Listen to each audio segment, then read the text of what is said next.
Yes, Mr. Keith. Good morning, Professor. Morning. I want to pick the chronological thread up, please, at the beginning of March 2020. Evidence has been given to the inquiry that Professor Ferguson emailed an advisor in number 10, Ben Warner, on the 10th of March, attaching a paper from Imperial College London entitled Timing and Triggering of Non-Pharmaceutical Interventions. And he was extremely keen that the Prime Minister should see and understand the material which he had attached to his email. And in the course of evidence to this inquiry, he confirmed that he wouldn't have sent that email and the material had he been satisfied that his views were being properly reflected in the communications between SAGE and the government. So may I just ask you, were you aware that Professor Ferguson had been in direct contact with number 10? I subsequently became aware Professor Ferguson was, and I think Professor Ferguson, quite a lot of scientists felt that their views should be given directly to the Prime Minister, not all of them on SAGE. Professor Ferguson was particularly insistent on this on several occasions. To be honest, I thought it was a sensible document he sent. I didn't have any concerns about that, although I did think it was personally sensible to try and do it via a kind of mediated route to avoid essentially a random selection of eminent scientists such as Professor Ferguson sending their views, in my view, potentially in a confusing way into 10 Downing Street. Notably, he didn't copy Sir Patrick or me in on that email, which I think possibly would have been wise, even if he wanted to do it.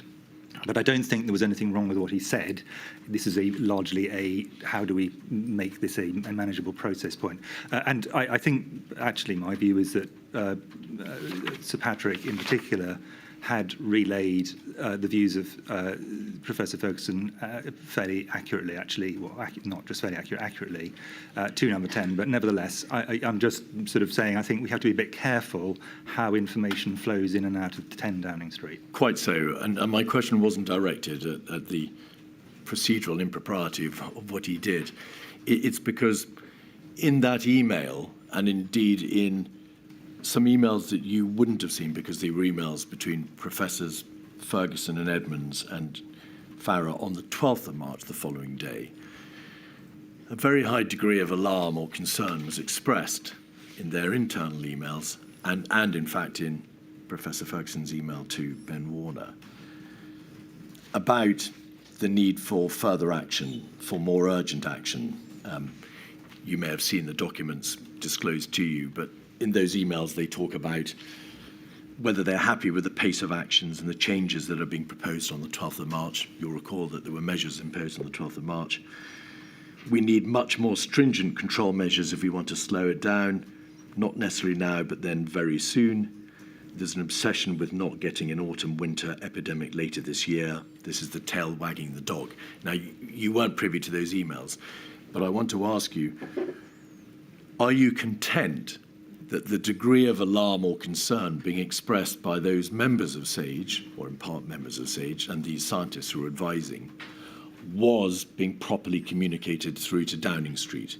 Was that level of alarm and concern known? Yes, I mean, I think shorn of the sometimes slightly more hyperbolic language, the general points that were being made, we would completely have agreed with and did communicate. And I think, in a sense, the demonstration of that, to some extent, is that the emails say, and I'm doing this from memory, we need to be acting very soon or very soon. I think those are the words he quoted. 4 days later, the Prime Minister said everyone should stay at home. So, I think there was that communication was occurring, and there was inevitably a process of sort of negotiation about how this is going to be interpreted within Downing Street. But I think, A, they were correct to be concerned, so I completely agree with their concern, and B, there was action subsequently by the government. Indeed.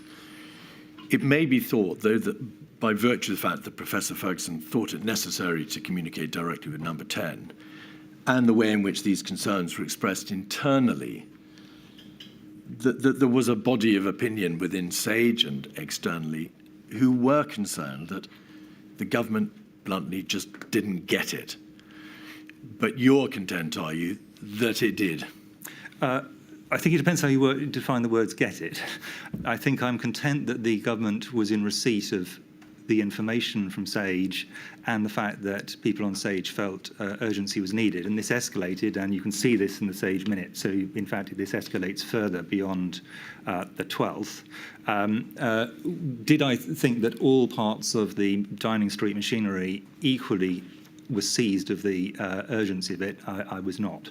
But in a sense, the job of Sir Patrick and me, amongst others, but also, perfectly reasonably, Dr. Warner, Mr. Cummings and others, was to try and ensure that people in the centre did understand the urgency of action. Because I think, and this goes back to the discussion we had yesterday, and I think this is quite a key point, the numbers we're talking about on the face of it at this point that were actually being reported were small. So if I can look, this is the 14th, I think we're talking about, of March. Is that correct? The emails, the internal emails 12th. were the 12th. Yeah, so at this point, email 590 cases been reported and 10 deaths. Of course, we knew subsequently that they were higher than that. What I think people were really not able to conceptualise was how exponential growth would turn from those apparently smaller numbers, still each one a tragedy, but smaller numbers, to really very large numbers in an extremely short period of time because of the doubling time. And I think this bit, I think, is a period where getting that through, I think, was not always straightforward. Can you elaborate, please, Professor, on which parts of the system, in your view, might not have, to use that phrase, got it? You said, obviously, your task was to make sure they did understand. That was one of your primary functions. But there were plainly difficulties in getting the message across and on it being received in a proper manner. Which parts of the system did you sense were just simply didn't appreciate the emergency, the immediacy of the problem and the exponential growth? I think actually it was a relatively widespread lack of understanding of where we were going to head. I think the people who had been heavily involved in looking at this, and certainly Mr. Cummings would be one, but there were many others, I think had realised by now that this is heading in a very difficult direction. But I don't think everybody in the building did. So this was not an individual, and this is again a point I make repeatedly. This was a lot of people really not getting what exponential growth was actually going to mean. They did, of course, subsequently fully understand. Yeah. Can I now turn, please, to the issue of herd immunity? Yeah. It is, you've described in your statement, technically possible for an infection to travel through a population naturally until such a point that population immunity is achieved. Enough people get infected that the virus stops. And that's population or herd immunity. There has been a very extensive debate, as you are very well aware, about whether or not herd immunity was ever a goal of government or an aim, as opposed to being a byproduct of any system of control or countermeasures being applied that doesn't drive the system and the country down to zero COVID. Of course, it's going to spread in some shape or form. To get some idea of the scale, what percentage of the population, as it transpired, was infected by COVID, the coronavirus, SARS-CoV-2, by June 2020? So just so we can get a feel for how extensive the prevalence was and the infection rate. By June 20, well, I do have those data, but I don't have them. Very roughly. But very roughly, let me go back a step, because I think, in a sense, I'm cautious even of the possibility that herd immunity was achievable at all, as ordinarily understood. And I think that's a caveat. Let us make an assumption that at the extreme example where COVID infection provided lifelong immunity completely, so you get an infection, you will never get another infection, even that you would then need to, with the force of transmission we had, achieve, for the sake of argument, around 80% of the population would have had to have become infected with all the attendant risks. That's the key point which many of the people who didn't understand this did not get. And at the end of June, after an appalling first wave in which many people died, from memory, I think less than 20% of the population had been infected. I wouldn't want to be held to that number. No, just a broad figure. Well short of what you'd have needed, even had herd immunity been a possibility. But as I said in my witness statement, I spent much of my professional career dealing with infections for which herd immunity is never achieved, herd immunity as normally understood. So essentially, so that's the first point. The second point is herd immunity was used in two completely different ways, the term was, and this caused confusion to those who were confused by herd immunity, which in my view was a lot of people. Some people were meaning the herd immunity threshold. This is the point you're talking about, the point at which, for practical purposes, further waves are unlikely, which is very high. The modelers were using it in the sense of a gradually increasing levels of immunity, meaning that the effective force of transmission gradually decreases, but not to the point where there's no waves. And I think there was muddled up between those two completely different uses of the term. And frankly, and I touched on this yesterday, there was a large amount of chatter about this by people who had at best half understood the issue. So I think it became very confused. And as you'll have seen from my correspondence, my only contribution on this really up to the point of about the 20th of March was to say to people, this is very complicated, please don't talk about it. Not because I wanted to hide it, but because I thought that a very uninformed discussion was forming that was not helping policy making. Is that a reference, in fact, to WhatsApps that you sent to and from the Secretary of State and others in a CSA, CMO, PM group where you caution against the direction that the public debate about herd immunity has taken, and you try to put it in its proper context? Well, my view was it was a clearly ridiculous goal of policy and a very dangerous one, and I thought a lot of what was being said could have led to considerable confusion, and indeed did. And I think, I've laid out several times in public, and I did in my statement, my view that it would have been inconceivable that this should have been an actual goal of policy, because it would have led to extraordinarily high loss of life, even if it had been achieved, which in reality it would probably not have been in the ordinary sense. Nevertheless, the phrase herd immunity was, of course, used by Sir Patrick publicly, but by members of government, by some ministers and officials and advisors. Could you just explain further, please, what, if I may call it this, what the problems are with herd immunity? You explain in your statement that the more transmissible an infection is, the higher the proportion of the population needs to be in order for the population to become immune through this herd immunity or population immunity. And we're putting aside completely the question of vaccines. So, as you described, you need to get to a very high level for this ever to work, if it can ever be said to work at all. What problems, generically, may be encountered if you were, for argument's sake, to seek to pursue such a policy? Is that significant part of the population which becomes open to infection,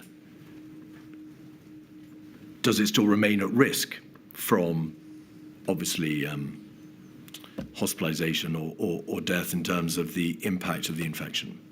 Well, I mean, the first thing, just to, you say, setting aside vaccines, the one situation, in my view, and I've said this before this pandemic, and it's a fairly widespread view about those who understand herd immunity, that you would ever aim to achieve herd immunity is by vaccination. That is the only situation that is a rational policy response. So just I just wanted to make that clear.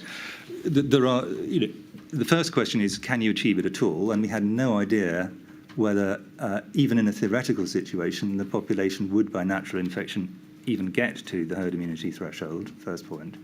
But much more importantly, in the short term, essentially what you're saying, if you go up to that threshold, which for the sake of argument is 80% of the population, were that to be the case, all of those people carry all of the risks of an infection. And meaning well, overall 1%, but in people who've got higher risks, older citizens, people with disabilities, people with immunosuppression and so on, very significant risks of mortality.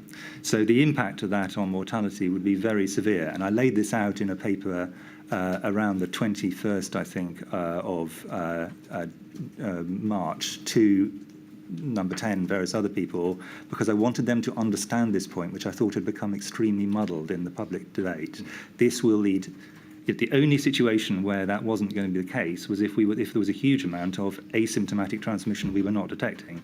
In all other circumstances, we would have been in a situation where very large loss of life would have occurred had that been attempted. So for that part of the population, which is unable to be shielded or cocooned or segmented, however you describe it, it remains at risk of hospitalization, of death, and therefore it just doesn't work because they're already and they remain open to infection.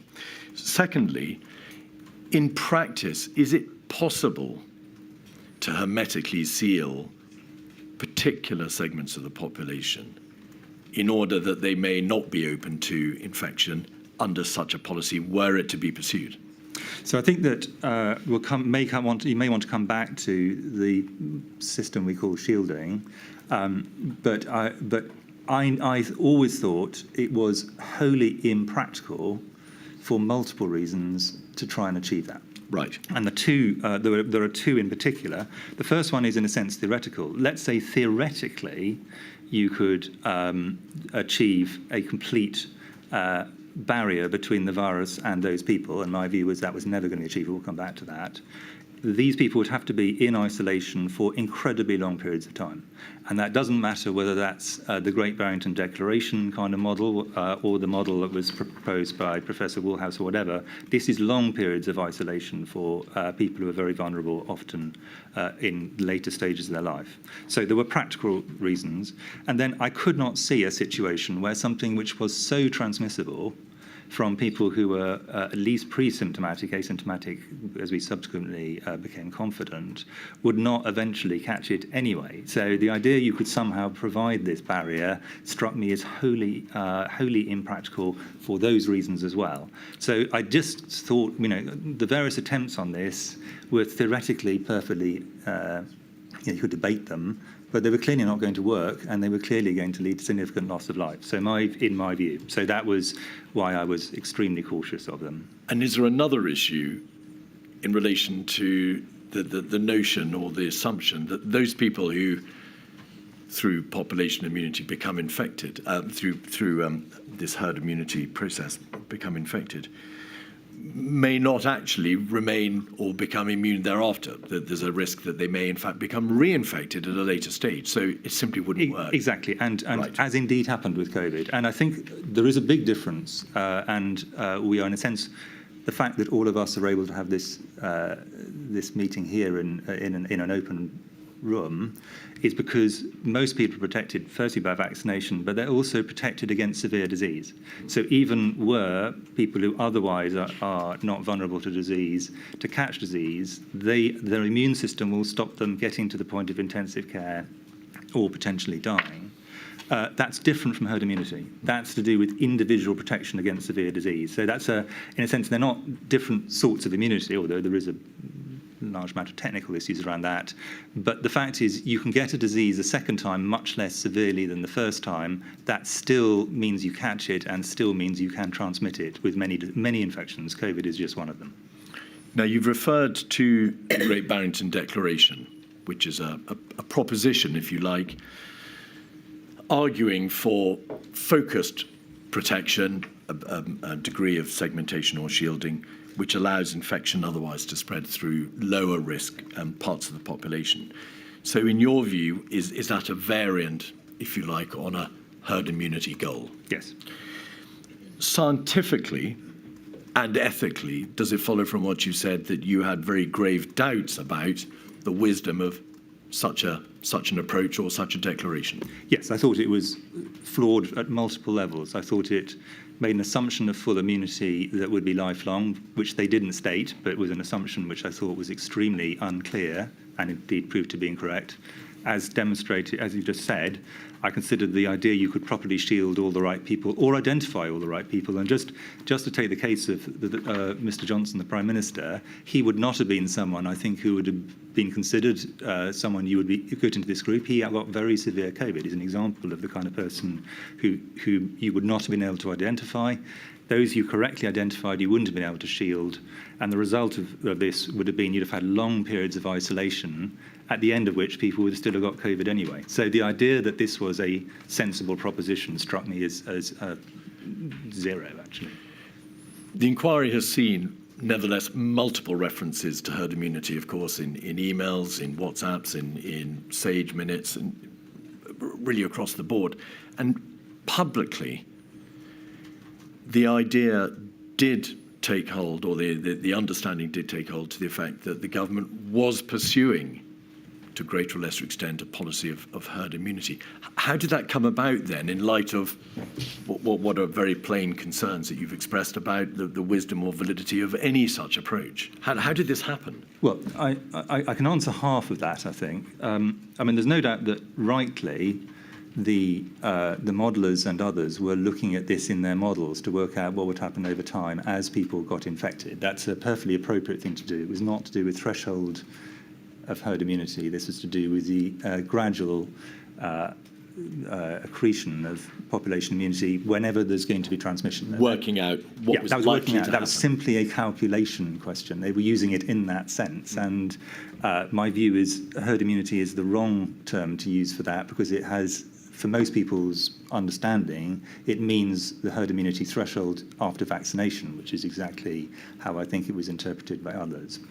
So I think that debate was a perfectly proper intellectual exercise that modelers in particular were undertaking, and I don't think there's any reason to doubt that. Then I think there were some people who ran with this, but I thought in a rather confused way, in trying to explain what would happen over time as waves of infection went through. My view was that wasn't a helpful conversation, which is what I was trying to say to people.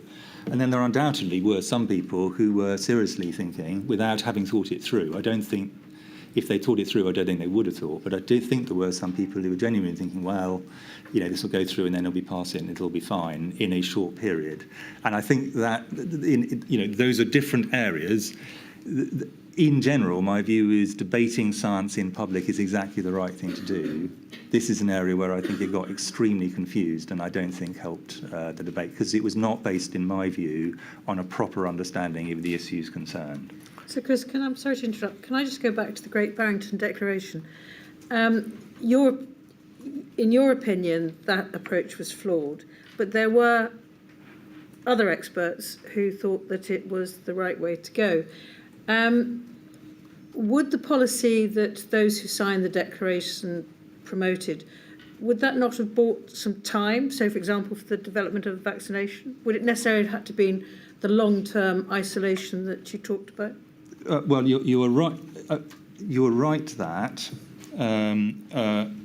Well, firstly, it's quite rare that I actually say of a group of distinguished other academics, I utterly disagree with what you're saying. This is one of those few occasions. I think they were just wrong, straightforwardly. The second thing is that you were right that if this had been posited as we know the vaccine's just around the corner, we've seen some vaccines that work, we've got 6 months, you could make the argument, but in that case, why not wait to do it with the vaccine anyway? Because you've got a way of achieving herd immunity safely, relatively to infection, big caveat. A vaccine would achieve this without having to go through any of these processes. But that wasn't actually what they were suggesting. They were suggesting this, in a sense, absent a vaccine. They weren't suggesting you had to wait for a vaccine as part of their approach. So I just thought it had a very large number of problems with it, and I thought it was one of the few areas where I thought it was sensible to knock it really hard out of the court rather than say, this is an interesting point, let's debate it. Can I bring you back to my earlier question, please, Professor, which was this?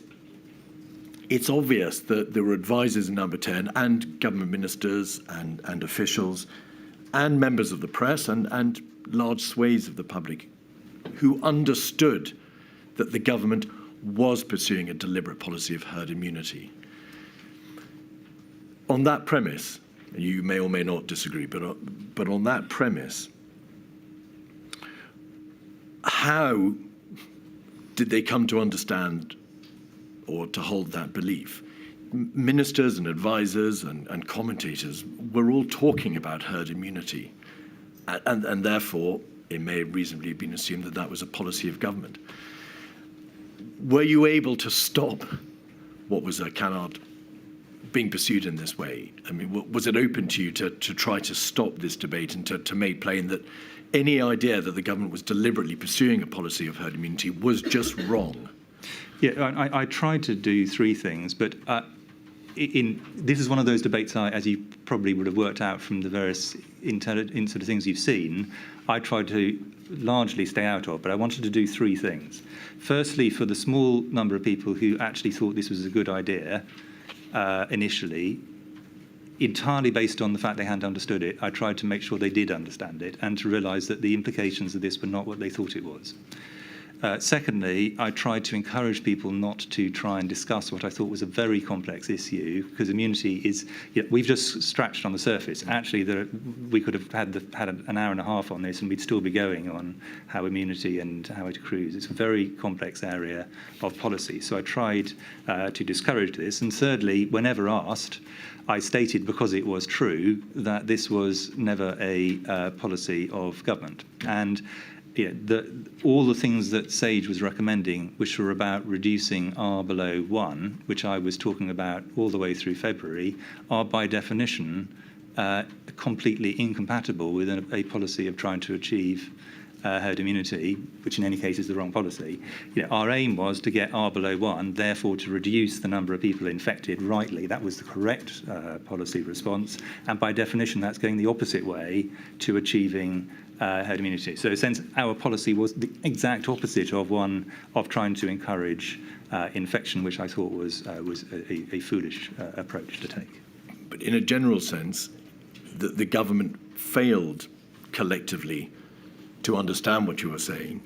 And for a number of weeks, in fact, it did, in various different ways, and again, this is not a personal issue, it did in various different ways promote and was seen to promote herd immunity as a goal. And that was an error. I don't think anybody, I've never saw anybody on the record or anybody sensible aiming for it as a goal. I think some people tried to explain it as this is what would happen over time. I think, frankly, unhelpfully, but we'll talk about probably, no doubt, my own communication errors, and I definitely made communication errors through the pandemic. But my view was this is an area where the communications were a long way from helpful to the public, which is really what they should be about, because it gave an impression the government was pursuing a policy which it absolutely was not pursuing, and reasonably people were upset about that policy because it would have been the wrong policy, but it wasn't the policy. You said you never saw anybody on the record or anybody sensible aiming for it as a goal. Can we just be quite clear about that? There were government ministers and unnamed individuals who did openly say that they understood that herd immunity would become established, to use the words of the commentators, and it was the use of those sorts of phrases and words that led to this understanding that it was a goal. Is that the nub of it? Yeah, I mean, I think that the passive "it would become established" (brackets misunderstanding of the science, but in good faith on brackets) is quite different from actively trying to achieve it as a policy goal. So I don't think even those anonymous briefings, I don't think were saying the aim of it was going to happen. But I think it was essentially a mashed up understanding of some papers based on modelling, which were not aiming for this as a goal at all. And I think if we were to go back in terms of our communication errors along the way, and there were a lot, this is firmly one of the ones where I think we didn't help the public by having a debate that I think quite rightly upset and confused a lot of people. Can we now look at behavioural fatigue? You may take the view that that's another area in which there was a communication difficulty or infelicity. The material shows very plainly that there were debates within government. We've seen a witness statement from Mr. Johnson, which he describes how he was told by you that there were limits to human patience, to the willingness of the population to do as they were told. It's essential to get timing right. There were press conferences, as you're very well aware, in which there were references to people becoming understandably fatigued. The notion that people would become fatigued was not a surprising one, was it? Yes, I mean, this is one where my communications were really poor, frankly, and I said in my statement, this is probably my most prominent, at least in my view, communications error. So I think probably let's separate out three separate things. The first one is, was there a lot of debate around whether over the period of the pandemic, that's an important point, people would become more and more I'm going to use the word fatigue for the sake of argument, and it would become less easy for people to continue, less easy for people to support something. And those debates were happening, there's no two ways about that, and there's a large academic literature on this, most of which is not in the UK. If you put in pandemic fatigue and COVID into Google Scholar or PubMed, you'll get large numbers of papers, hundreds of papers, discussing it, not discussing my views, discussing it in general. There was a WHO conference on pandemic fatigue in October 2020. So this idea was in the general sphere. Yeah. There was then a debate, rightly, in Sage about this, in part triggered by me talking about it foolishly in press conferences, in which I think it was around about the 13th of February from memory. 9th and 12th. Okay, 9th, 12th, apologies. In that, the end result of that was a statement by Sage firmly that this should not be taken as a reason to delay an action. And from that point onwards, not only did I not say anything more about it, because I was rightly told off by my behavioural science colleagues, because the way I'd phrased it, which is behavioural fatigue, almost implied that it had come from them, which it absolutely had not. And I want to put on the record, it definitely did not come from them. And secondly, they pointed out the fact that I'd explained it very poorly, which I had, and so I stopped. And I also steered other people away from doing so. So when other people said, how should we describe this thing? I said, don't. It's a bad idea. My fault. This has entered parlance.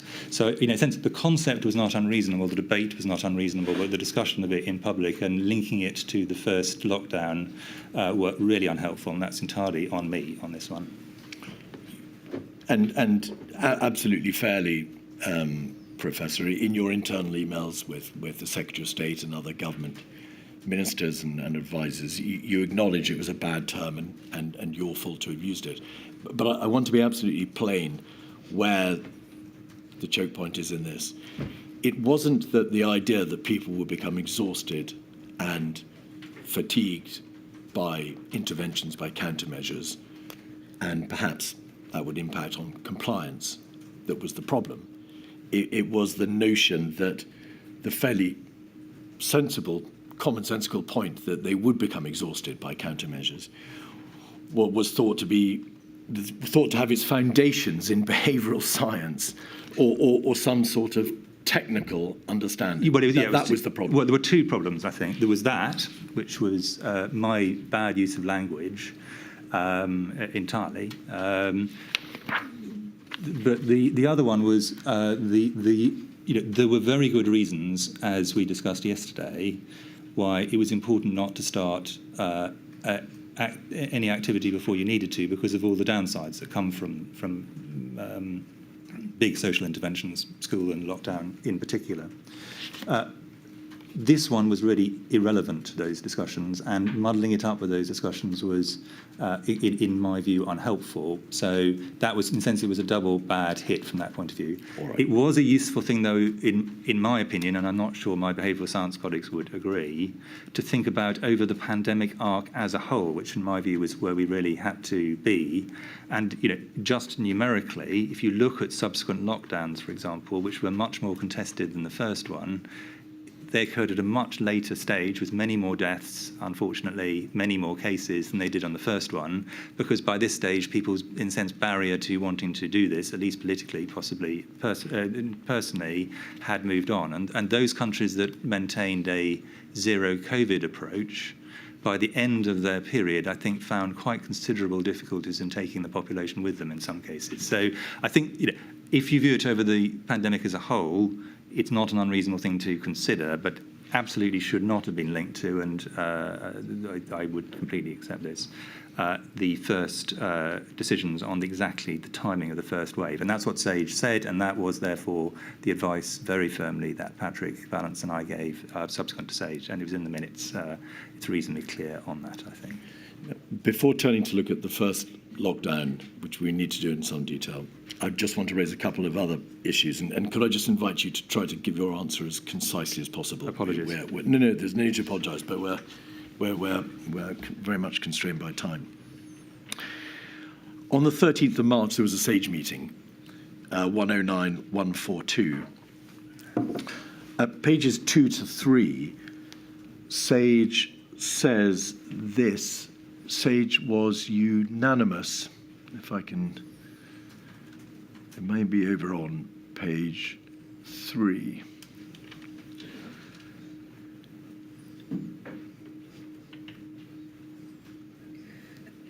SAGE refers, yes, point 24, thank you. SAGE was unanimous that measures seeking to completely suppress spread of COVID-19 will cause a second peak. SAGE advises that it is a near certainty that countries such as China, where heavy suppression is underway, will experience a second peak once measures are relaxed. Was that, in your understanding, a reference to the debate that we had yesterday about uncoiled spring? Yes, and essentially what it's saying is, if you can choose to go for a complete suppression one, but if you do so, there will be an exit wave. Yes. That's an inevitability. And indeed, as I said, countries which have gone down that route did have an exit wave, fortunately, after vaccination. SAGE was unanimous. Do we take it, therefore, that that was a view to which you ascribed? I consider it a statement of fact. Indeed. That doesn't mean it shouldn't be done. It's simply a statement of epidemiological fact that that would occur as a result, absent an incredibly effective vaccine. And, of course, the consequence of that unanimous view, Professor, was that SAGE was concerned that whatever countermeasures might be proposed and implemented would bring about the very thing which they were warning against there.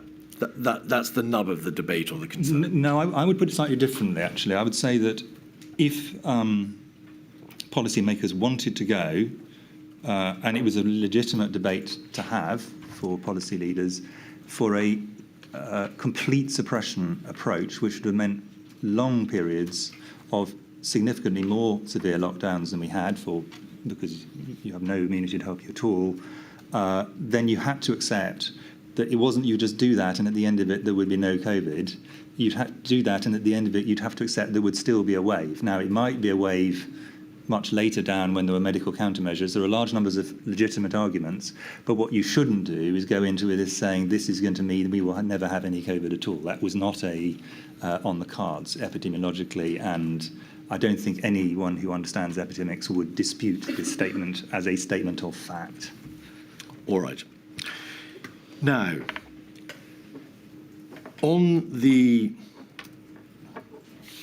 during the weekend of the 14th and 15th of March, there were, as you know, and you attended many of these meetings, and a number of meetings and a great deal of debate within Number 10 as to whether or not the countermeasures which had already been imposed, in fact, on the 12th of March, were going to be adequate in light of the understanding, the dawning realization that we were further ahead on the epidemiological trajectory than we understood, and that the consequences of that were going to be very severe indeed.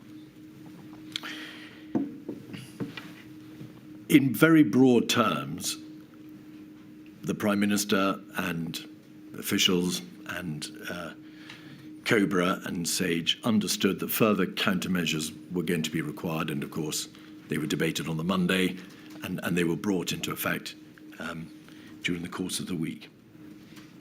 To what extent over that weekend, Professor, was it appreciated that those countermeasures, the initial countermeasures of that week, might not be enough, and that a lockdown, a mandatory stay-at-home order, would have to be imposed? What was the degree, if any, of inevitability? Well, I think, in a sense, I kind of take it in stages, because if we go back to our ladder of intervention in public health that I talked about yesterday, clearly what the ideal would be is to get R below 1 with the least disruptive combination of measures that can be achieved. So let's take that as a kind of the framework. What happened over this period was, in a sense, two separate things which intersected. Firstly, a realisation that we were a lot further along the path, well, significantly further along the path than we had thought we were, meaning that a lot of thinking and a lot of activity had to be accelerated that we thought could have been done later, had to be brought forward in very short order. And the second was a realisation that we were really not going to get on top of this with anything other than quite a large number of measures. Now, in theory, had the force of transmission been somewhat lower, it might have been possible to get on top of them, get R below 1 reliably, that's a key word, reliably, short of a full mandatory lockdown, in theory. But once we got to above a certain point of force of transmission, based on the modelling we had, with all the caveats that go with that, it looked extremely unlikely that we could reliably get to that stage. So I think we shouldn't see it as a sort of a yes-no on this. My view was that the measures that were brought in on the 16th by the Prime Minister, the stay-at-home orders and so on, were virtually inevitable and had been, in my view, for some time. It was a matter of when, rather than whether. That was a huge intellectual Rubicon, that, in my view, that the government crossed at that stage, and I was very relieved on the 16th when that occurred, actually. As I say, we hadn't realised how close to that point we were until very shortly before it. So that's that direction. Can I just interrupt there to say, may we presume from that you were concerned that those 16th of March measures may not have been applied quite soon enough? Oh, no. You are obviously concerned to make sure they were done. So I think that there are two marginal areas where, in this area, I would have a slight deviation from the opinions of Sir Patrick. It's very slight, and it's an opinion, not a thing. I think it would have, if we were to run this again, hopefully none of us ever will, but in theory, I think we would have brought in the 16th of March measures several days earlier, not long time earlier, but several days earlier. And personally, I would have added into those the measures on stopping hospitality, because it seemed to me very strange that we had a segment of the economy, a very important segment of the economy under ordinary circumstances, whose principal function is bringing together households. That's its business model, at a time when not having households together was a good idea. So I think that now we know what the numbers are, now we know how it plays out, that's what we would now do. I'm not sure it was obvious at the time. I don't think, certainly prior to the 12th, I don't think many people were really saying this is the moment we have to do this. So the debate is essentially over a 4-day period at this stage. But all right, looking at where we were now. Can I pause you there? Yeah. It's very important that we understand the chronology. So when those measures were imposed on the 16th of March, there was room for debate as to how early they could have been imposed. There is some room for debate about whether they should have been imposed earlier, a few days earlier. Yeah. You've used the word reliable. There had to be an assessment of how reliable those measures would be. And obviously there was room for different views as to what that reliability might be, what the compliance would be, what the take-up would be in response. Can I ask you, please, therefore, how confident, what was the level of confidence in government that those 16th of March measures would work? Were they measures that were very much a roll of the dice? We better try this and we'll see what happens? Or are we confident that this will work and there will be no need for further, more stringent countermeasures? What was the thinking? Certainly, I think that among the people who were debating this technically, there was a hope that they would work with some of the additions I've talked about on hospitality, but no confidence that they would work. And that was my position as well. And had this been a very slow-moving epidemic, and some infections move very slowly while still being a very profound HIV example, we could have afforded potentially to wait a few weeks and see what happened. But that clearly wasn't the situation with this. And the problem was because it was doubling so fast, if you waited the 3 weeks probably it would take to get the information, you would be multiple doubling times away from where you were then. And so the word reliably was very important.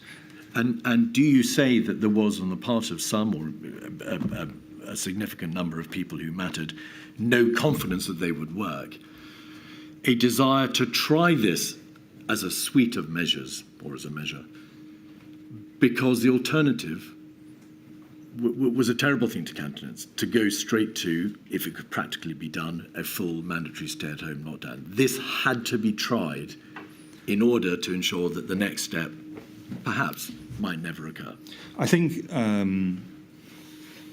so. This is the other bit where I think I slightly deviate from Sir Patrick again in matter of nuance, and this is entirely benefit of hindsight stuff. This is absolutely not what we were debating at the time. I don't think it's an absolute inevitability that the introduction of the measures on the 16th, plus issues around hospitality, in theory, couldn't have actually held the line, done at an early enough stage with a different infection. But just pause there. At an early enough stage, so had they been introduced earlier, yeah, the chance that they might have worked goes up. Goes up. Well, listen, the chance that you will know whether they have worked or not sufficiently goes up. But in practice, this was moving at such a speed that possibility, I think, was essentially not there anyway. And I don't think, this is all with the benefit of hindsight stuff. I think actually at the time, I think these were shunted together. So in practice, I think Sir Patrick's statement is in fact correct. I'm just saying in theory, you could separate out the decisions taken on the 16th, which I consider as to say, if you think where the philosophy, and I don't think he'd disagree with this, the philosophy of the then Prime Minister was, this change is almost antithetical to his whole philosophy of life, was my view at the time, and yet he still made it because we could see we were really staring into an incredibly difficult situation. And is this the position also that plainly a government can introduce countermeasures, but they have to have practical effect and they have to be workable and they have to make sense in practical terms. There has to be built in necessarily a period of delay while appropriate places are put into place. For example, shielding. You can't just simply impose a shielding system overnight. Practical arrangements have to be made. So any order for a countermeasure of that type to be put into place has to take into account the need for the necessary preparations. Yes, and I think there is that, but I also think that between the 16th and the 23rd, when the full lockdown came into place, I think three separate things happened. The first and the most important was that the realization that we were going to need to do more, or at least might well have to do more, and wouldn't have the time to find out, accelerated. And we had, and I think one of the most important things that we hadn't definitely come to this realization on certainly just before the 16th, the closure of education, which was for this kind of pandemic going to have to be for a long period if it happened at all. We were hoping that it would be possible to just about get away without doing that, and it became clear that didn't look a safe decision. I consider the decision to close education, except for key workers and vulnerable children, to be a really important step, which everybody saw was one we would try and avoid under all circumstances. Then I think the second thing is we became uncertain we were uncertain, and we didn't get any certainty to counteract that, whether the over 75% reduction in mixing of the population that the modelling implied we would definitely need to get R below 1 was going to be achieved by voluntary measures alone. Yes. And then I think the third one, which I think is often underestimated, is actually the British people, to my and most people's absolute lack of surprise, responded to this incredibly, and the voluntary measures were actually very firmly adhered to. And if you look at the approval of doing this in the general public at that stage, YouGov polling and others, over 90% of the population were in favour. But interestingly, what the polling also demonstrated was that the great majority of people said they were going to do it, but a much higher proportion of people said they weren't confident other people were going to do it. And that's a very corrosive situation. So slightly counterintuitively, the advantage of a mandatory lockdown is essentially says everybody in society is going to do this. So if you make a sacrifice, your family makes a sacrifice, so is everybody else. So I think it had that additional benefit, I think, of making clear to people that this was across the board. There weren't going to be anyone who anyone could see as freeloaders. This was simply we the state are going to reflect the wishes of we society, which is that everybody will do this to protect the most vulnerable. And I think it was that progression, I think, which got us to the position where we finally ended up on the 23rd. All right. It's a very lengthy answer, understandably so. It's reflective of the thinking which was going on in the course of that week. I now want to come to the following weekend, so the weekend of the 20th, 21st, 22nd. You prepared a report on the 21st of March titled Coronavirus, Summary of Strategic and Tactical Approach to the Epidemic. Yep. And I just, if you'll bear with me, I wish to try to summarise as best I can what that report meant. You set out in the report, in very clear terms, how coronavirus was capable of causing significant mortality. Direct mortality from people dying from the virus, deaths from the virus. Indirect deaths or indirect causes of mortality from the NHS emergency services being overwhelmed. A third cause, postponement of elective care and non-urgent medical treatments causing indirectly further deaths. And you also point to the very significant economic disadvantages and disparities, which meant that over the long term, there might be an increase in death from poor physical and mental health outcomes. So in that report, you set out from a technical public health angle how direct and indirect mortality needs to be lessened. Obviously, you are trying to reduce the number of deaths overall, directly and indirectly. That paper and its description of how the imperative in public health terms was to reduce death was obviously a major driver towards the final lockdown decision. You wouldn't have prepared the report otherwise. With that understanding, Professor,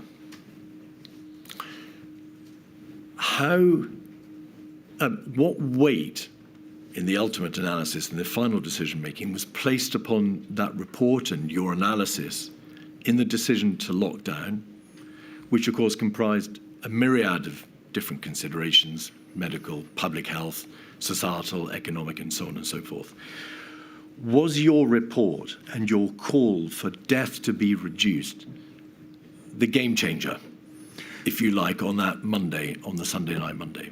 No, I mean, I don't think it was. And to be really clear, I mean, these are points which I, Sir Patrick, and many others had been making before. This was not the first time. Of course. The reason for doing the report, and the reason I'm trying not to be hubristic about this, the reason for doing the report was I thought that there were quite a lot of unjoined up, perfectly sensible tactical decisions which didn't really take an overall strategic approach to the epidemic as a whole, not just the next few days, but actually over the course of the epidemic. And I wanted there to be a single document, short enough for people in a hurry to read, that actually laid out the strategy and then also the tactical pillars and then what the operational implications. So the reason for the report was a sort of pulling together of lots of strands that were already occurring in one place.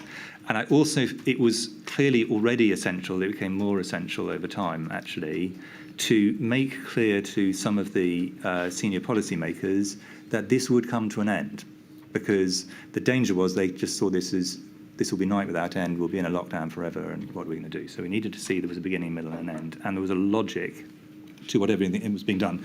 But the report itself was simply a distillation of lots of things that were already going on. So in my view, it wasn't new knowledge, it was simply a bringing together. But it is Professor, my single... I do apologise. Yeah.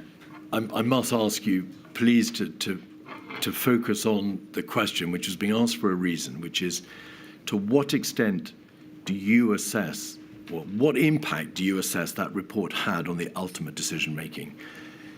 This was a report about reducing mortality. It was a report which called upon the government to be aware that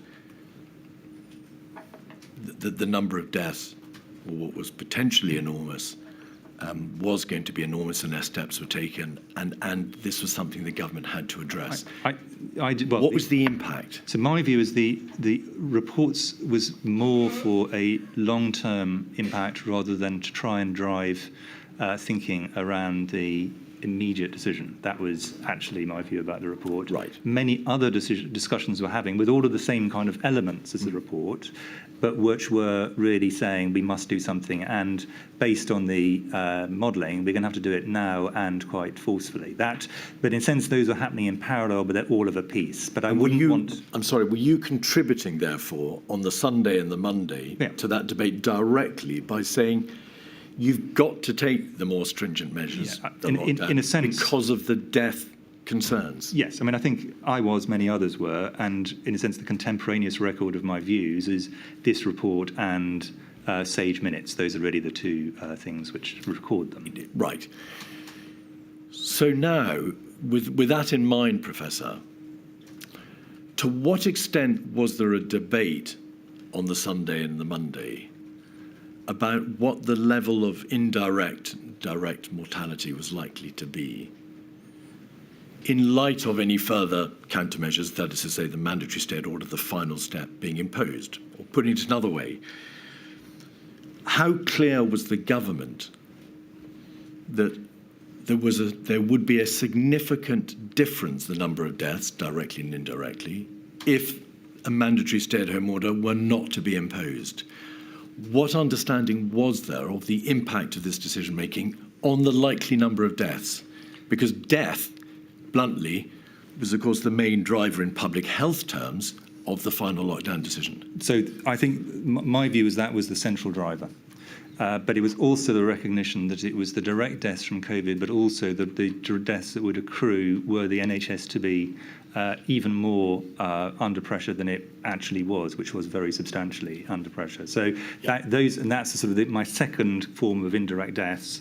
That was the other very major thing to prevent by using lockdown and other measures. And we're going to look at the NHS the NHS position in a moment.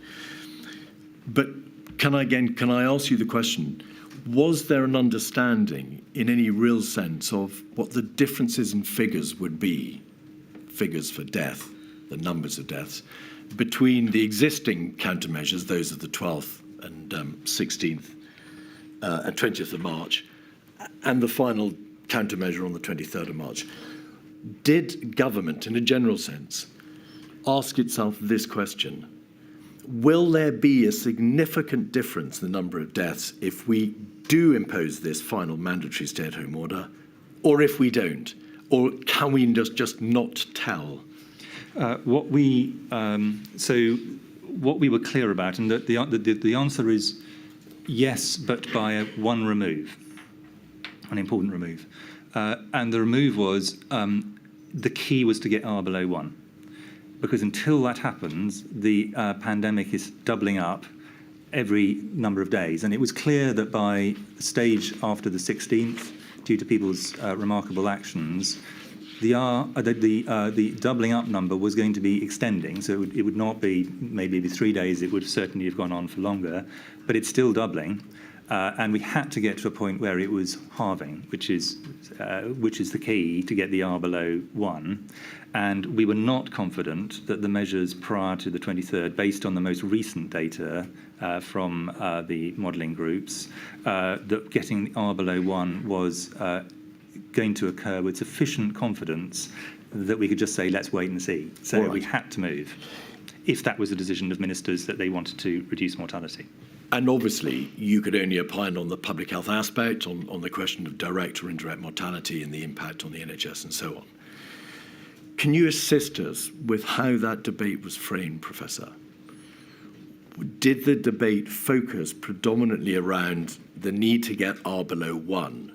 Or did it become a debate more directly about having to act because of a belief that there would be significantly more death if they did not act in this way? Well, in a sense, it was the second, but because the first was we were not sure of, because the key thing was getting the R below 1 and the pandemic to start to shrink.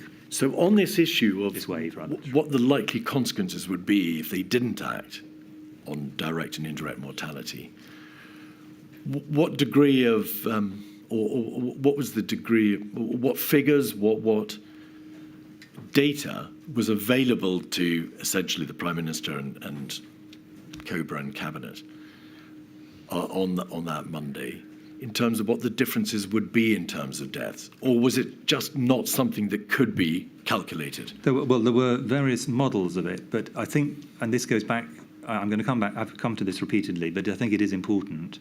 Once you're in an exponential growth curve, the difference between two doubling times when you're in high numbers is absolutely massive numbers. So you know, even if you get it wrong by half a doubling time by this point, you're still talking about a very, very big difference between one outcome and another. What we were not confident at this point, we were confident that if R continued to be above 1, firstly, a lot of people would die directly from COVID, and secondly, that the NHS would come under even greater pressure and potentially catastrophic pressure. And then, can I come to the NHS? I apologise. Those were key decisions.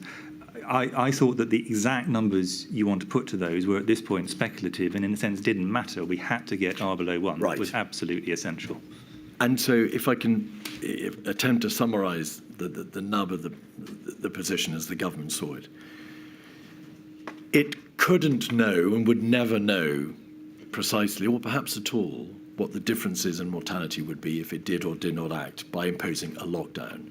But it knew, because it was told by you, that when dealing with a viral pandemic with exponential growth, there had to be a step taken, because the nature of exponential growth is unless you do take that final ultimate step, it's going to continue exploding. Yes. Is that the nub of it? Yes, and me and others, to be clear, but that is the nub of it. So what do you say then to the suggestion that the government overreacted by way of the imposition of a lockdown because of an unfounded fear that there would be a significant increase in mortality if it did not act?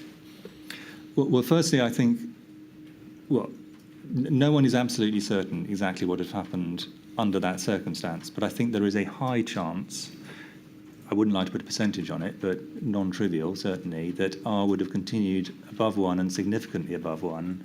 And by this stage, we were talking about large numbers. So once you start doubling up from large numbers, even if it's over 4, 5, 6 weeks, you're still going to end up in a very, very difficult place. So I think it would have been very difficult to justify if the aim of ministers was to minimise mortality, which was very clearly their stated aim at this point, to continue where we were. We had to do something which would make it as close to, as good as we could get, that the numbers would definitely start to fall because R had fallen below 1. And we had seen, in a very different setting, in a different culture, etc., in China, this could be achieved. So it wasn't that this was a theoretical possibility. This had been achieved elsewhere, and we therefore needed to try and achieve that in the UK.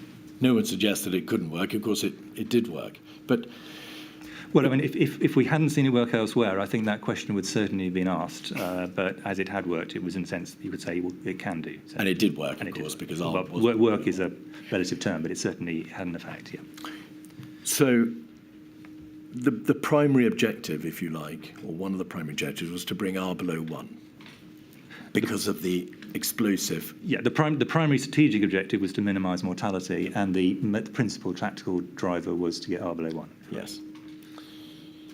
Now, obviously, by the 23rd of March, the government had, in a series of measures, introduced interventions on the 12th and on the 16th and on the 20th.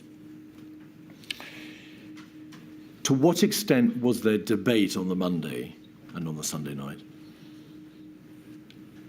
of whether it was sensible or appropriate or advisable to allow just a bit more time for those earlier countermeasures to do their work, to have effect? If, as it happened, those countermeasures collectively were assisting in bringing R below 1, perhaps not immediately, but over time, that there was a prospect that they would succeed in bringing R below 1, was there consideration of waiting or delaying to see whether or not this final draconian step was indeed necessary? Perhaps another week to say, let's wait to see whether these measures, having bedded down, are bringing about compliance, are reducing R below 1, so we don't have to do this. By the time we got to this weekend, I think nobody would have wanted to take the risk that would have gone with that, because if you then found out a week later that you hadn't got R below 1, you'd be in very deep trouble. We were already in very deep trouble, even deeper trouble. And moreover, it wasn't just a matter of trying to pull it down just below 1. It was really trying to shrink this wave as fast as possible. So I don't recall any serious debate that said at this point, let's wait. I think the debate at this point was the numbers here are looking reasonably stark. Let me put this point to you, please, Professor. No one wanted to take the risk, because if you found out later that you weren't getting R below 1, then, of course, you'd be in even deeper trouble. The whole point about the introduction of the countermeasures the week before, and the week before that, was to try to bring R below 1. They obviously weren't introduced with a view, well, it's not going to work, that they were introduced in good faith to try to bring R below 1, in the same way as the ultimate lockdown measure sought to bring R below 1.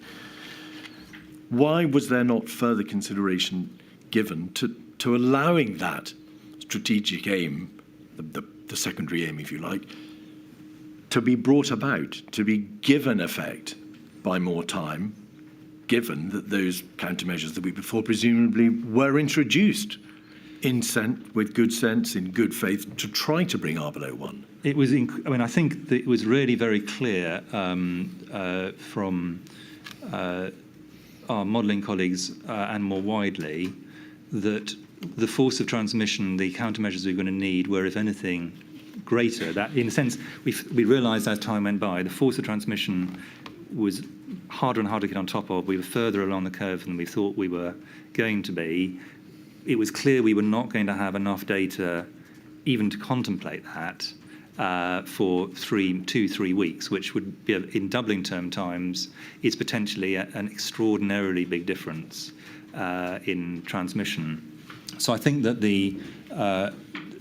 in a sense, by this stage, the debate really, I don't think, would have made sense that said, well, let's wait 3 weeks, because we're already talking 2 to 3 weeks at least before you could say, is this having an effect? This wouldn't, by this stage, have been a safe thing to do if the principal aim is to avoid the worst possible implications for the NHS and increase mortality. So I think, in a sense, from a public health point of view, the arguments by this stage for action, I think, were very strong. What about a week, though? The countermeasures from the previous week presumably had some effect in bringing R down. You couldn't know whether they were bringing them down speedily or slowly towards 1, or let alone below 1. but presumably they had some impact. They were doing something. Oh, yes, and I think we all thought that they were going to slow down the rate of increase, but the question was, were they going to lead to an actual halving rather than doubling occurring? And that was, we were, certainly I was not in any way confident that that was going to happen. And if you're not confident in this kind of situation, this close to, in a sense, this close to the edge, you can't afford to take that risk. So I think that is if the aim is to minimise mortality, which was clearly the aim of ministers by this stage. So is this the position? You couldn't know how effective the existing measures were. You would never know, likely, what impact they were having, but they were undoubtedly having some impact. But because you're dealing with an explosive, exponentially growing virus, the only way to go, as you saw it, was to apply a variant of the principle of go early, go hard. You've got to get on top of the problem and act harder, because the alternative of not acting is far worse. Is that the nub of it? That is the nub of it, and I think it was possible to do, because in fact some fantastic civil servants, I'll call out Clara Swinson, who's given a witness statement to you, but others had kind of done preparation for these kind of eventualities. But the nub of it is exactly as you say, that we had to get on top of it by this stage if we were not to take a very significant risk with essentially with people's lives. Now, I've said repeatedly to you, we'd look at the position of the NHS, and this is the final topic that I'm going to address you, ask you to address. In your report, and wider across and more widely across government, it was plainly understood, and it had been understood for some weeks by the 23rd of March, that unless an appropriate degree of control was exercised over the growth of the virus and R was reduced below 1, the NHS would be, just to use one particular word, overwhelmed. Could we have, please, 274026 on the screen, which is a document in which, you've seen it before, Sir Chris, in which there are charts dealing with, in a very broad sense, the likely impact upon the NHS. 274026.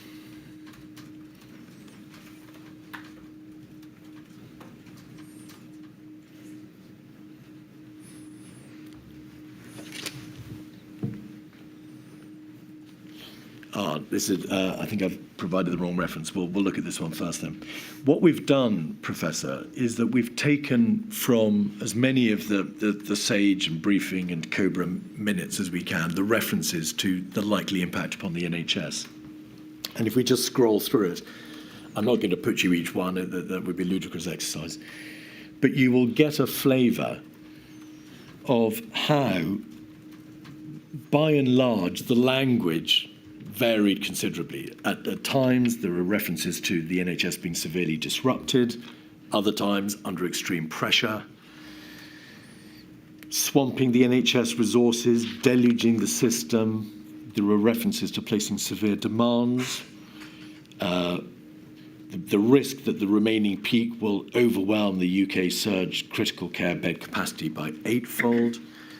And if we move forward to the most relevant time, the 21st of March, if we go back one page, please, if we go back one further page to the COVID-19 Strategy Ministerial Group meeting of the 21st of March, you'll see there the Chief Medical Officer, and you gave quite detailed figures about ICU capacity, said there have been 872 new cases identified the previous day. The critical question was how many cases were in the intensive treatment unit. This number was 335, of which 193 cases were in London. And you describe how, in normal circumstances, there are 700 ITU beds in London. If you go down to the bottom of the page, you will see there's a further reference to something that you said, and then over the page,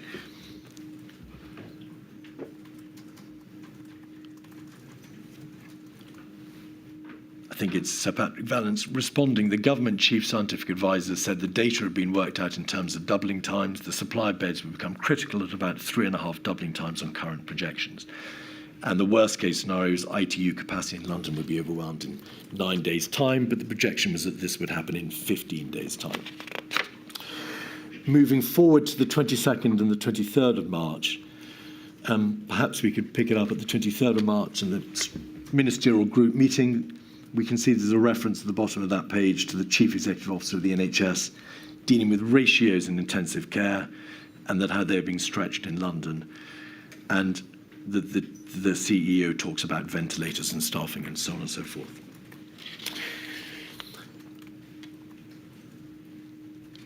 It is obvious that you and the government were provided with detailed information from the NHS SITREP reports. There was evidence from the Chief Executive of the NHS, evidence from Lord Stevens, a great deal of material talking about the likely impact on the NHS.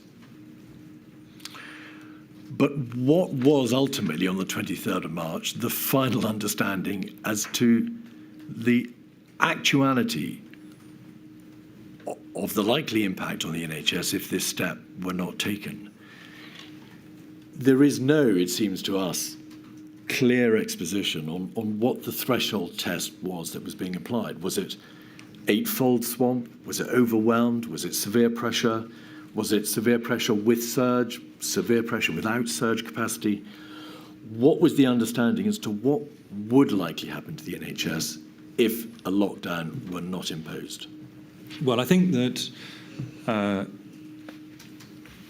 the first thing that was going to get to the point where it was no longer able to function in any sense close to normal, and to be clear, in every country in Europe, the health service came under huge pressures. This was inevitably going to happen in the event of the first wave and indeed subsequent waves. So just to put that caveat.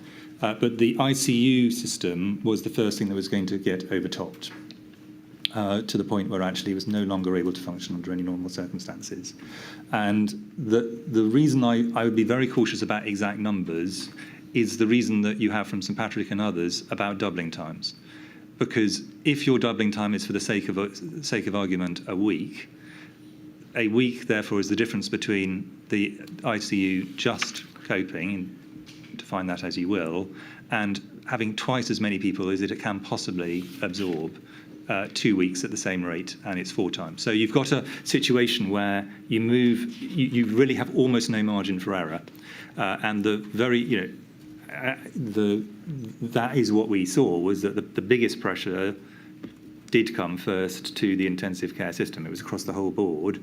Now, the NHS responded absolutely extraordinarily by 2 mechanisms. We'll probably debate that in another module, but just to say that one of them was expansion of the ICU footprint. So in my own hospital, that was... I'm so sorry, Professor. Yeah. Can I ask you, please, to remain focused on the issue of what did you understand to be the level of degradation? This is the part of the answer, which is the ICU footprint as it normally stood could be expanded and was expanded well beyond what it previously was. So in a sense, you can, and this is the framing I actually used at the time, you have to reduce the flood, you also need to raise the riverbanks.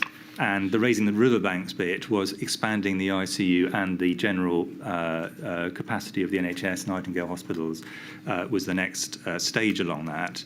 So, but in reality, the biggest limitation is always skilled personnel. That was always going to be the biggest thing that we had to deal with. Ventilators we worried about a lot, which we'll come on to in other modules, no doubt. So it wasn't a fixed number. That's the point I'm making on this. There was a surge capacity. There was some degree of surge capacity, but once you're on an exponential growth rate, until you stop that exponential growth rate, you are going to be overtopped sooner or later. And our view was, at the rate we were going, it was going to be sooner. I think putting exact numbers on that is a slightly spurious exercise for a variety of reasons. But that principle that you move from you're just below your absolute upper end of your margins to well above it in a very short time, I think is the key to understand here. But you didn't know for sure that there would be exponential growth because you couldn't know whether the previous countermeasures would work or to what extent they would work. You were assessing the risk that there would remain an exponential growth and that eventually the NHS would be overwhelmed. Yes. Right. But as at the 23rd of March, did anybody within the NHS or on the part of government say clearly, the NHS will break if you do not take this particular step, because the footprint and the surge cannot accommodate on our figures the increase in beds and ICU beds that will be needed, and that therefore you must take this step, that the NHS won't just buckle, but it will break? I think that ultimately, I think this understanding is what took ministers to the point of realising there was, if they wished to minimise mortality, no option was to understand that if they did not take this action, it might not be 100% certain that the NHS would get to that point, but there was a high enough probability that it was simply not something that was an acceptable thing for the government to do if its aim was to minimise mortality. So that is very clearly, this risk was very, very heavy in driving, in my view, the decisions that ministers subsequently took. But you're coming back there to the main mortality risk, aren't you? Or are you dealing there with the indirect? The indirect risk of the NHS? This is essentially the combination of the direct mortality, what I called A mortality, and the indirect mortality due to the emergency system being overwhelmed. That's both the front door and the intensive care system being overwhelmed. And it was to protect those two all the way through the first 2 years of the pandemic, really, that a very large number of the actions in social distancing were taken. Not only to do that, but that was a very large part of the reason that ministers took the decisions they took. But I want to be absolutely clear about this. On the 23rd of March, there was nobody saying, putting aside the terrible pressure, the strain, and despite uses of words such as overtopping or overwhelming or whatever epithet or description might have been used, the NHS will break by a given date. The analysis was different. It was, unless you take this step and promote the prospect or increase the chances that you will bring R below 1, at some point the NHS will break. At some point, that's soon. The analysis. At some point soon. But no one knew when it would be. No, because of the nature of exponential curves and the lack of contemporaneous data on the speed of transmission by this stage, given the magnificent response of people already to the voluntary measures. But I think this was not a risk, frankly, that any minister whose principal aim was to reduce mortality would be wanting to take at this stage. So ultimately, it was a risk analysis. Yes. It wasn't, and I ask this because, of course, so much has been said in the public domain, it wasn't because there was data in front of ministers saying the NHS will collapse, you must therefore act. It was a risk analysis. Unless the R is brought below 1 and the exponential growth is reversed, it will collapse at some point. And you couldn't be sure that the existing measures would suffice. That's the number. Yes, I mean, I don't personally see a big difference between the two positions you've taken, but in a sense I would agree with both of them. I think they both end up in the same place. All right. Now, just... I don't know how much more you have, Mr. Keith. I know there are many CP questions. I've been asked to take a break, so... I was just going to put two final matters, and then if it was all right, I'd like to take a break, and then we can move to the Rule 10s. Okay. Eat out to help out. Do you agree that there wasn't a full, or indeed perhaps any consultation with the CMO or DCMO or the OCMO over that scheme? Yes, my written statement makes clear there was no consultation. There's no consultation. I need to put to you that in his witness statement, Boris Johnson says, quote, it was properly discussed, including with Chris and Patrick. Do you agree with that? Or not? On this one, neither Patrick nor I can recall it, and I think we would have done. In relation to the summer and the autumn, and I'm not going to ask... and actually, if I can just add to that, and I made fairly firmly to number 10, not to the Prime Minister, the view that it would have been prudent, let's put it that way, for them to have thought about discussing it before it was launched. And this was aimed at the centre. I was unsurprised that Treasury and many other ministries were coming up with various schemes. It's perfectly legitimate. Number 10 held the ring, and I felt... So it may well be correct that the Prime Minister was under the impression we had been consulted, but it was not the fact that we were consulted, and that difference, I think, is probably worth just highlighting. And I think we should have been. Yes.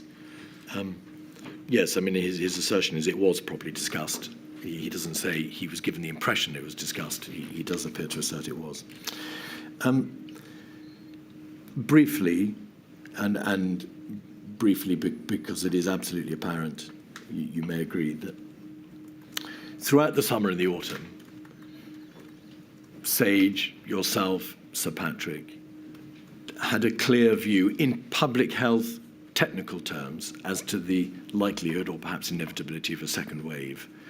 And therefore, you constantly, consistently raised your concerns, and there are multiple letters, strategy notes, meetings at which you say a second wave is coming. If you relax too quickly, too early, the combination of those relaxations, or if you don't take in combination sufficient steps thereafter to restrict the growth in our reproduction rate, you're going to end up with another serious outbreak, second wave, and with all the consequences that we're now so familiar with. That position was a public health position. It was, of course, for the government to decide how to weigh up that position against economic, societal, and many other considerations. Do you consider that in public health terms, the government had an option, a realistic option, but to impose the second lockdown? And I'm very carefully not asking you to enter into the debate about economic, societal, against public health considerations. Just on the public health side, was there a public health option?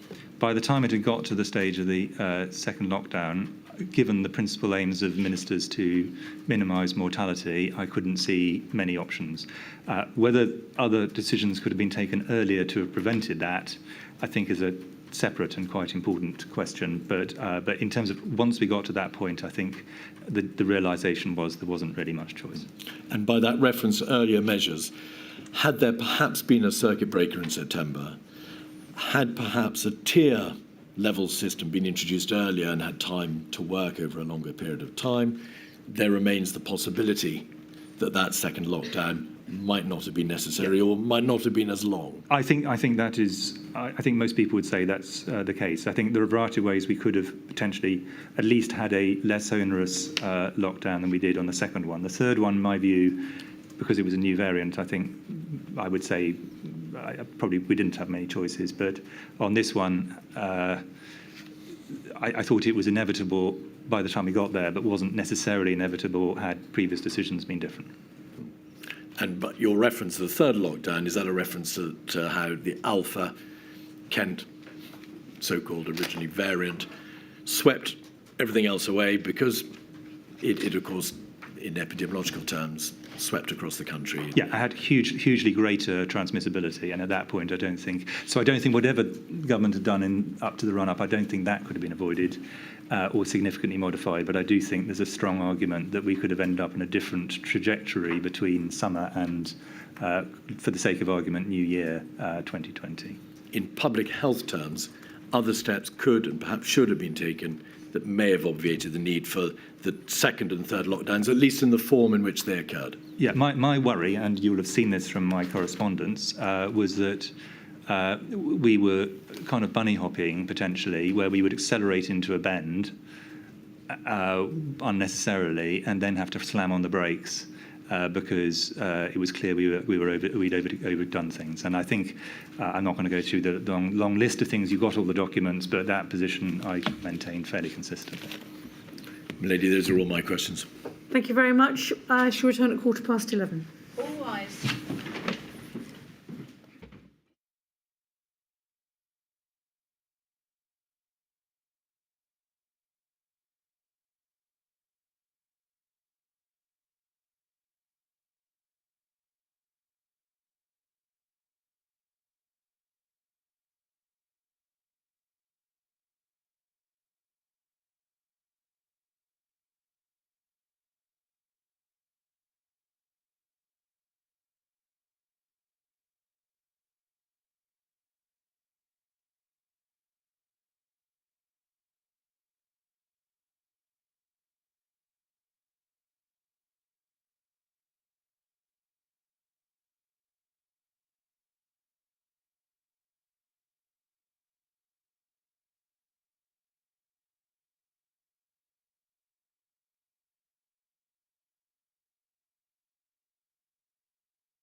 We will complete your evidence before we break for lunch, Chris, I promise you. Thank you, my lady. Right. Is it Mr. Weatherby going first?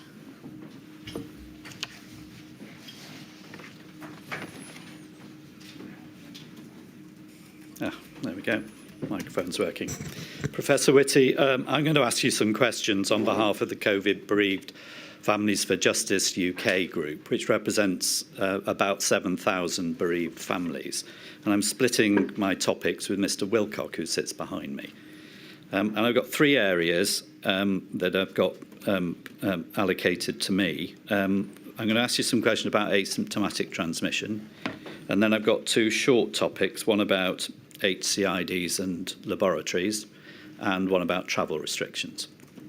Now, with asymptomatic transmission, on the 27th of January 2020, you attended a briefing, a coronavirus briefing with the Secretary of State and other officials in PHE and various other people, where the Secretary of State expressed concern at hearing that there'd been a report from the Chinese government that COVID was transmitting asymptomatically. Do you recall that briefing? I do, in broad terms. Yeah, okay. Well, I'm going to try and avoid putting documents up, but if you need me to, I'm very happy to put the record of the briefing up for you. But just in the interest of time, I'm going to try and avoid that. So the Secretary of State opened the meeting expressing this concern, and then you're recorded as expressing the view that up to this point, it had been assumed that asymptomatic transmission was possible but unlikely. And the upshot of it was that the Secretary of State ordered the department to seek clarification. Does that accord with your recollection? That's certainly a perfectly reasonable position. Yeah. And then we know that the following day, in fact, at 13 minutes past 6 in the morning, there was an FCO diplomatic telegram. So this is the 28th of January. I think I will put this up because it's important to concentrate on it. So it's 64689, please. And it's point 2. And it simply refers to the reported number of cases in China. And then the second sentence, on the 26th of January, Ma Jiwei, that's Xiaowei for the record, the director of the National Health Commission, confirmed cases of asymptomatic human-to-human transmission, making control of the outbreak more challenging, though far from unique to this virus. And so it goes on. Yes? Yep. And that had a wide circulation. You weren't specifically on the circulation list, but can I assume that you've got to see this? I did. Yeah. Now, later that same morning, at about 10 o'clock, you attended a nerve tag meeting, and at that meeting, Public Health England provided both a written briefing and an oral briefing. And the minutes of that nerve tag meeting record PHE as saying that there was no official or published evidence of asymptomatic COVID transmission. I think it would be unreasonable to expect a 6 a.m. dip tell from Beijing to have intercepted a previously drafted note from PHE. So it's likely, isn't it, that whoever did that briefing, and presumably yourself as well, probably hadn't seen that dip tell between 6 o'clock in the morning and 10 o'clock in the morning, but nevertheless it was there.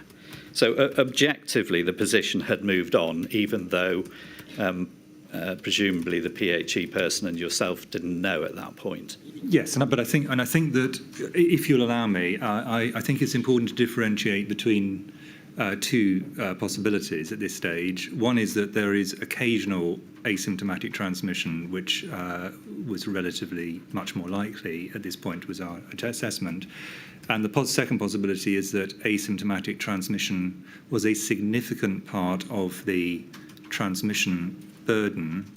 And the third possibility, actually, at the extreme end, that actually asymptomatic transmission on its own was capable of maintaining R above 1. Those are three different situations. Yes. So just to be clear, the fact of asymptomatic transmission occurring doesn't necessarily mean it is a major part of the issue. Yes, although the Chinese director was highlighting this as a particular issue.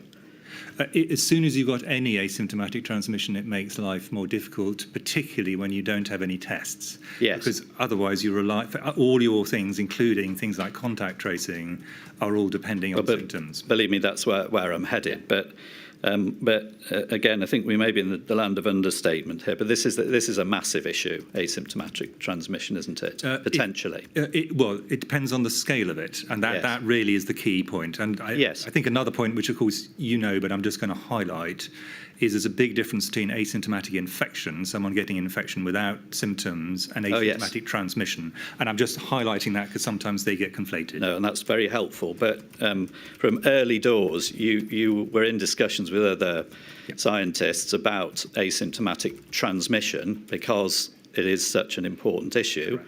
By this point, it's now becoming the official position of the Chinese government that it's a problem in China. I fully understand the caveats that you apply to it, but it was to become a major issue, asymptomatic transmission. It was, yes. And this was a moment of alarm, yes? And I think that I've made this point in other contexts, and the important thing to realise is this is not binary.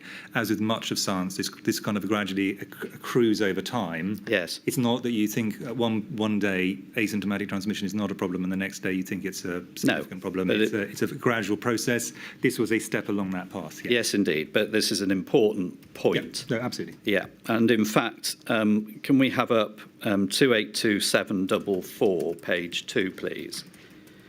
Now, during the meeting itself and immediately after the meeting, you engaged in WhatsApp chat with the other UK CMOs.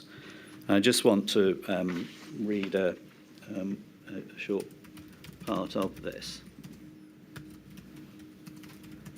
And it's page 2, please. You've got page 2. Yeah. Gregor Smith, the CMO for Scotland, 1105, just been in discussion with Søren Brostrøm, the Director General of the Danish system, has told me Germany now confirmed first case, but appears to be transmission within the country rather than China. Has anyone else received this info? You then reply immediately, yes, but informally. We don't have firm data. Michael McBride then joins in, appears to have made the papers in the Republic of Ireland, so in the public domain. And then, having considered the EWRS, which is the early warning response system, a European system, thanks to my learned colleague for prompting me on that. Notification as reported appears to be consistent with asymptomatic transmission during the incubation period. And you say, agree, compatible, probable, but not conclusive. NervTag agrees that if there is asymptomatic transmission, it's likely, not definite, to be lower infectivity than symptomatic. So you're putting, again, the caveat about the force of transmission as well. Yes, and that's a slightly different caveat, and it may well be, as it is in many other infections, that for the same length of time with a symptomatic person compared to an asymptomatic person, your chance of acquiring it from someone who's symptomatic may be significantly or at least appreciably higher. That was the point I was making. But I hope all of these are highly caveated statements correctly, because we really, at this point, we're still at the foothills of our understanding. And then finally, the next line from you, but we should now assume it may be happening. Yes. So the key takeaway here is that you're all talking about this. All the CMOs, the Secretary of State, the Chinese government are highlighting it. This is a big issue. You're today and then caveating it by properly drawing the distinction between transmission and infection, also about the force of transmission. But nevertheless, this is a key issue and continues to be a key issue for the reasons that you've adverted to a few minutes ago. Because this is an issue which goes to testing, to PPE, to infection control. All of those are massively contributed to as issues by asymptomatic Correct. transmission. Yeah. Okay. So we then move on a week, and the same written briefing from PHE that we've just referred to, going to nerve tag on the 28th, which says that there's no official or published evidence of asymptomatic COVID transmission. The same document then goes to SAGE. And we know that because it's on a government website, which we've provided to the inquiry. But we know the same document, not updated, goes to the SAGE meeting a week later, at which you're also present. And from the note of that SAGE meeting, the minute of that SAGE meeting, there's no mention of we should now assume it may be happening. There's no mention of the Chinese government position on the 26th or 28th of January.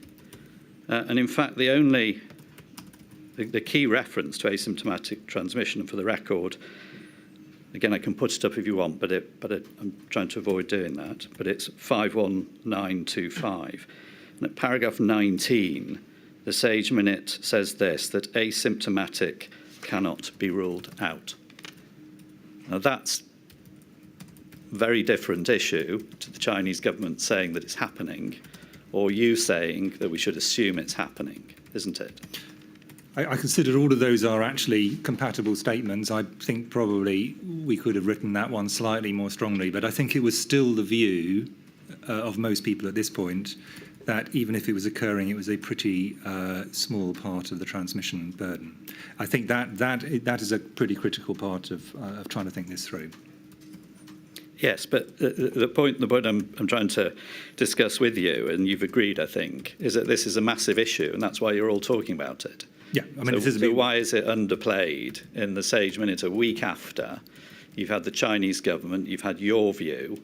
Well, why is it's just can't be ruled out? That's not an accurate, objectively accurate. Well, I think reference. It depends what you're trying to think through, and if you wish, I can look at the exact context and we can go down the exegesis a bit. But what we were really at this point still thinking was that it was probably not a major driver of the epidemic. Okay. We certainly were not excluding, and it's clear from this, excluding the possibility that individual cases were occurring. Yeah. Those two are compatible statements. Yes. Okay. I mean, I'm not quibbling with the semantics of it, but here you and SAGE and everybody else is trying to work out what to do next. Yeah. And I'm putting to you that this is a point of alarm where the testing, the PPE and all the other things we've discussed really need to be ramped up because of this. And that's right, isn't it? You certainly need to be aware of the possibility. Yeah. And if there's a substantial amount of asymptomatic transmission, you've actually taken off the table several of the tools we potentially had, including case finding and isolation, or at least reduce it. Yes, okay, but in terms of testing, you certainly haven't taken it off the table. In terms of care homes or hospitals, the fact of asymptomatic transmission would mean that you'd want more tests for that, not less. But we didn't have any tests at this point, remember. Yes. That's the key. The key background to this is This is a period when there are almost no tests in the UK, and therefore, if you don't have symptoms as your principle, you're basically saying anyone could have it. Essentially, all the tools are taken off the table. Yes. So I think it's important to understand that context. Were I to rewrite those minutes, I might change the words very slightly. Okay. But I think the general principle of them seems to be a reasonable one. I want to move on, but in terms of we didn't have the test, you did in fact have the test. You just didn't have them at scale. Yeah, having to have the test in the ability to. Yes. So if you're only aiming tests at people who have symptoms, and you're aiming at the people with symptoms from a geographically constrained area, then a small number of tests are sufficient.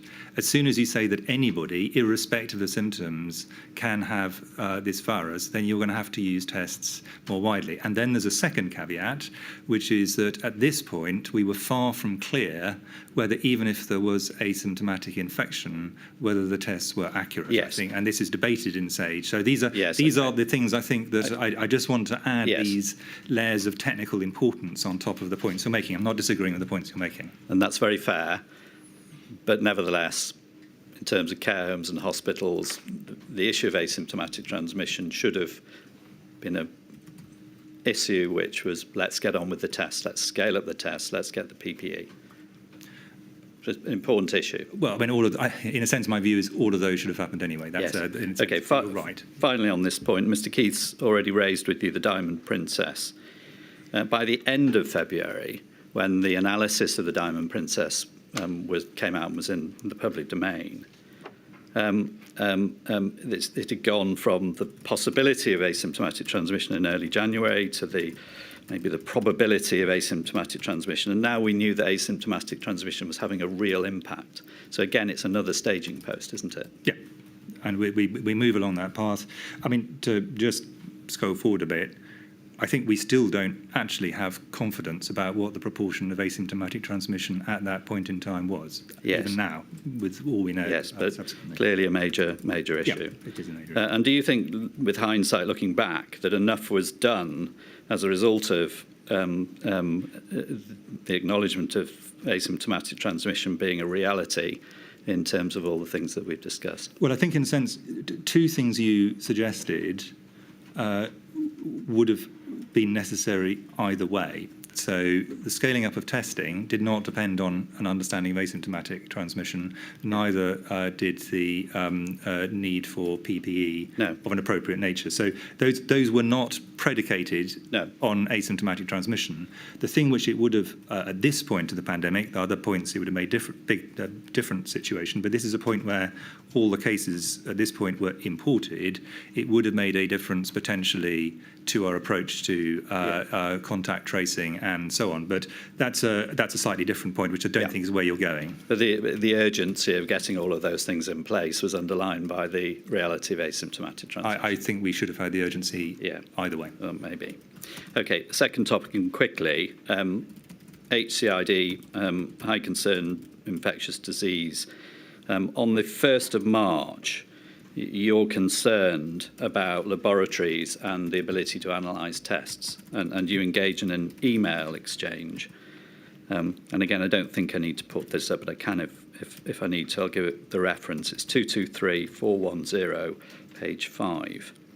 And you say to Professor Tom Evans, the PHE and the HSE, Health and Safety Executive, I think this may well be about to go quite fast, and we should certainly plan for that. We now have a much better fix on the mortality rate in those who are symptomatic with COVID-19, that there are large numbers of asymptomatic and minimally symptomatic cases, and the cases in the hundreds and potentially thousands a day may happen within weeks, given what is happening elsewhere. Testing will obviously be well above that.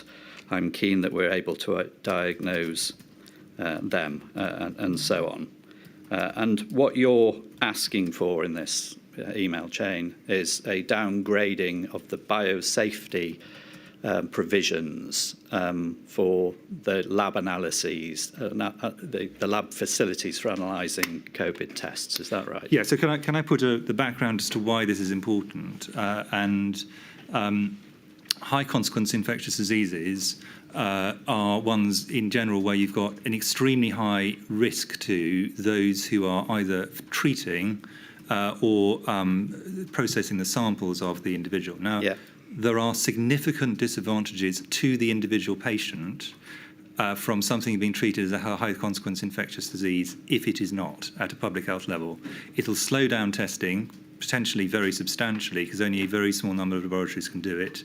It'll mean they'll have to be moved around the country to places where there are particular facilities, and in extreme cases, they'll have to be barrier nursed in a way that is much more difficult to produce best care. Can I just cut across you? Sorry to interrupt. But I think it's important because I think this debate, as you've raised it, has been fully misunderstood by many commentators. The advantages for a high-consequence infectious disease only exist if something is of very high significance to the person who might catch it, but they run significant public health risks overall to the population and risks to the individual patient if it is used inappropriately. So I thought it was a sensible thing to have that discussion with the relevant bodies who could then make an independent assessment. Okay, I'm not asking about the HCID designation generally. Okay. You're not involved in that in this email. What you're saying in this email is that the laboratory safety precautions that follow from it being an HCID should be relaxed, effectively. Well, in fact, what it means is a much larger number of laboratories can then do tests than otherwise would be able to. That really is what the point of this this email effectively is saying. Quite, and that's the point that I'm trying to distinguish, is that you're not here saying to Professor Evans or the PHE or the HSE, change the designation. You're saying relax the provisions that follow from the designation with respect to laboratories, and that is a very necessary and sensible step. Well, in a sense, my view is probably both a sensible and certainly on the laboratory side. It was clear we would not be able to provide a safe service were that relaxation to occur. But you're not saying that other things should relax? Not necessarily, but actually my view by this stage was we were likely to head that way fairly soon. Yeah. Now, finally and quickly, travel restrictions. You've set out your views on border controls and travel restrictions in your statement, so I'm not going to go in any detail at all. But you do say, in respect to Denmark in November of 2020, that it was sensible to take a different view, which was to impose restrictions on travel to and from Denmark. And that is different, is it, to the position in January 2020 when the virus emerges from China? Yeah, we had a very specific problem there, which was these were outbreaks in mink farms. Yeah. And the Danish government had taken a decision to stop the entire trade and therefore eliminate this risk of a potentially different and potentially vaccine-escaping variant. So our view was this is a very temporary measure where there is a high chance that the Danish state will be able to get on top of this completely by the actions it takes. So simply for the short period until they had achieved that, it was sensible to have measures in place. But this is very different to what we were facing in terms of a human pandemic coming from China. So at the outset with China, your view was that the outbreak in China had or was likely to escape China, and therefore it was effectively impossible to put travel restrictions which would, other than delay minimally, the transmission of the virus to the UK.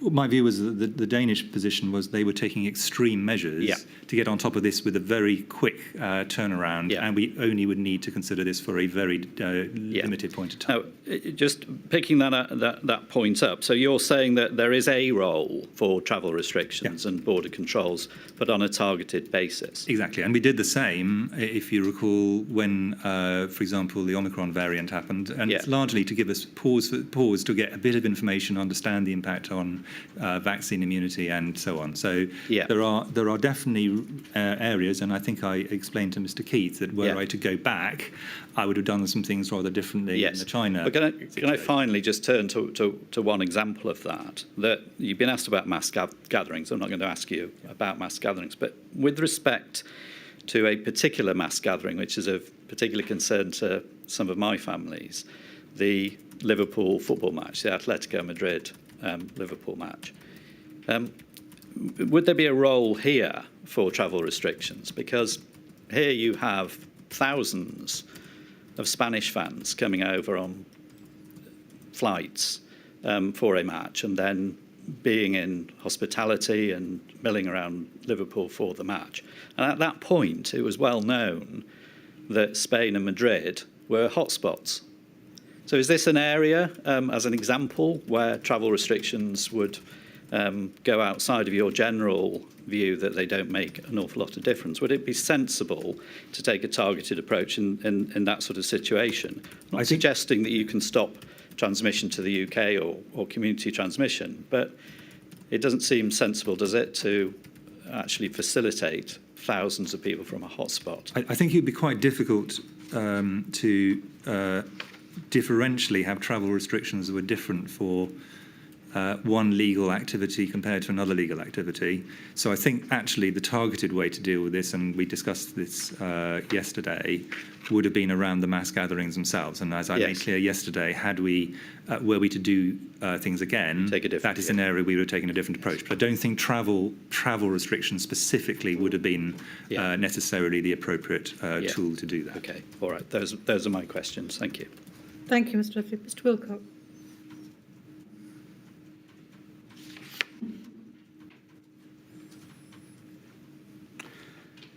Morning. Professor, I'm going to ask you some questions on topics on behalf of the Northern Ireland COVID Bereaved Families for Justice campaign. And the first topic I want to ask you about is the recognition on SAGE to the unique problems facing Northern Ireland in responding to the pandemic. And to do that, could we please have INQ 000282777, page 3 on screen?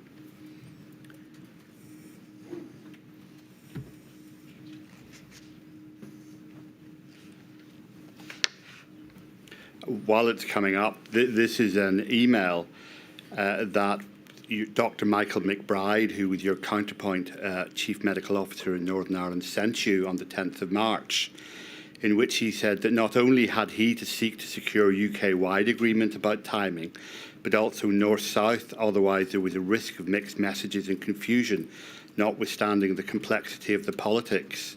And all UK Republic of Ireland science and modelling arrangement would serve us well. I need to look east, west and north, south, and that social distancing messages, timing of introduction, all needed to be addressed. It must follow, therefore, that even though you must have been aware of it before, you were particularly conscious of the unique problems of responding to a pandemic on the island of Ireland by the time you received this message from Dr. McBride. I was.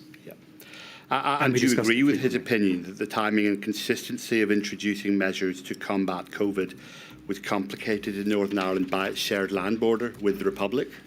Yes, and complicated in one sense in two dimensions. One, epidemiologically, because the epidemiology of the Republic of Ireland has a very clear implication for Northern Ireland and vice versa.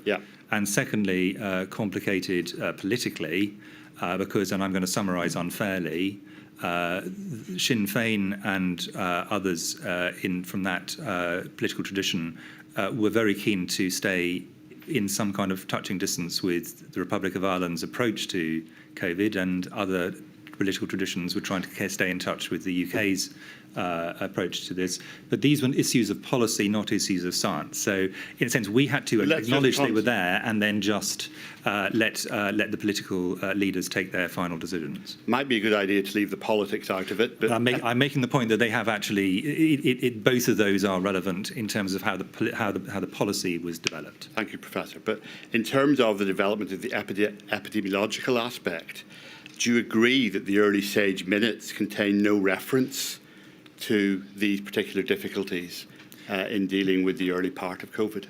Well, the SAGE minutes in general only took a sort of national within the UK or regional approach when there was a very strong reason to do so.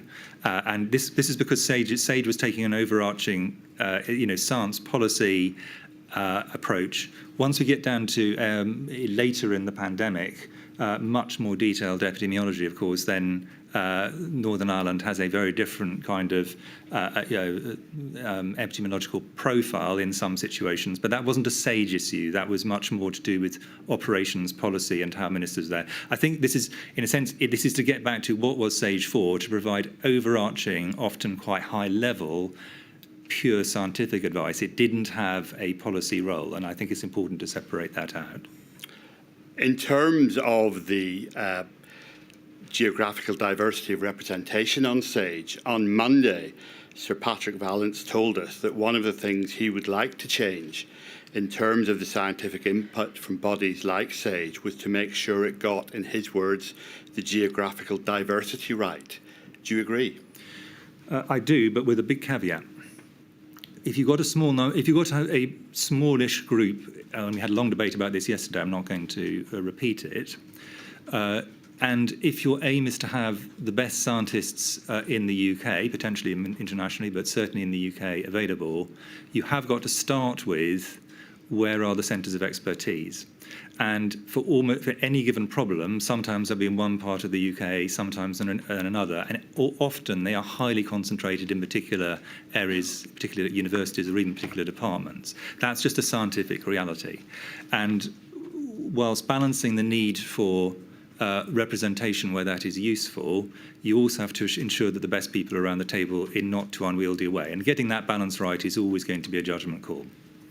Certainly by late March 2020, the inquiries heard a statement from Professor Young, who you will know was the then Chief Scientific Advisor for Northern Ireland, that it was only after he became a full attendee in late March 2020 on SAGE that Northern Ireland had full participation in SAGE. Yeah. And that should have happened earlier, and I think we would all agree that. And he's a very good scientific colleague and has many insights that are different from others. His own expertise, I think, is an additional contribution. So I think that's an example where you get both benefits, the geographical experience, but also a different disciplinary background, and that, I think, was useful for everybody. Now, to be fair to you and to put the full context of what Professor Young said, he stated that although SAGE didn't have the full participation from Northern Ireland, it was made aware through the CMO of the main conclusions and advice. And I imagine there he's referring to the informal and formal contacts you had that you told us about yesterday. Yeah, the CMOs work together as a group very closely, continuously. Yeah. My question is this, though. Do you agree that it's one thing to be aware of the main conclusions and advice of SAGE, and quite another, particularly if you don't have the expertise within the particular discipline, to have a complete understanding of the range in views and the weight of opinion expressed within the scientific discussions which led to those conclusions? I do. And therefore I agree with Sir Patrick's comments. Now, in terms of how you relayed, no doubt to the best of your ability, what was said to SAGE to your Northern Ireland counterpart, is there any record of how that was done, or was that one of the informal contacts you told us about yesterday which weren't recorded? I can't recall, but I mean, I was obviously in continual discussions with Sir Michael McBride, and that was the principal conduit. But the Chief Scientific Advisors Network has different mechanisms for communicating amongst itself. Most of these communications in both of those things are actually unminuted. They're informal, yes, but they're still effective because people know one another and have quite an effective communication. I was really trying to gauge what we have to look back on. And presumably the WhatsApp chains we've looked at when Mr. Weatherby asked you questions is one thing we might look at. You might be able to, but this is, going back to my repeated comment that WhatsApp is an appalling mechanism for trying to discuss technical issues. We didn't do very much technical stuff via WhatsApp unless it was extremely straightforward, like there have been 3 new cases or something of that kind. Something that of greater scientific subtlety, which is what you're driving at, really WhatsApp would not be an appropriate approach to trying to do that. Thank you. Next topic. The independent SAGE observed that managing the risks of importing cases from other countries with the consequent high risk of transmission was vital. This should be introduced as soon as possible, treating Great Britain and the island of Ireland as distinct health territories. And it then went on to say that the government has decided that everyone coming to the UK, except those travelling from the Republic of Ireland, or transport workers, should be required to self-isolate for a period of 14 days.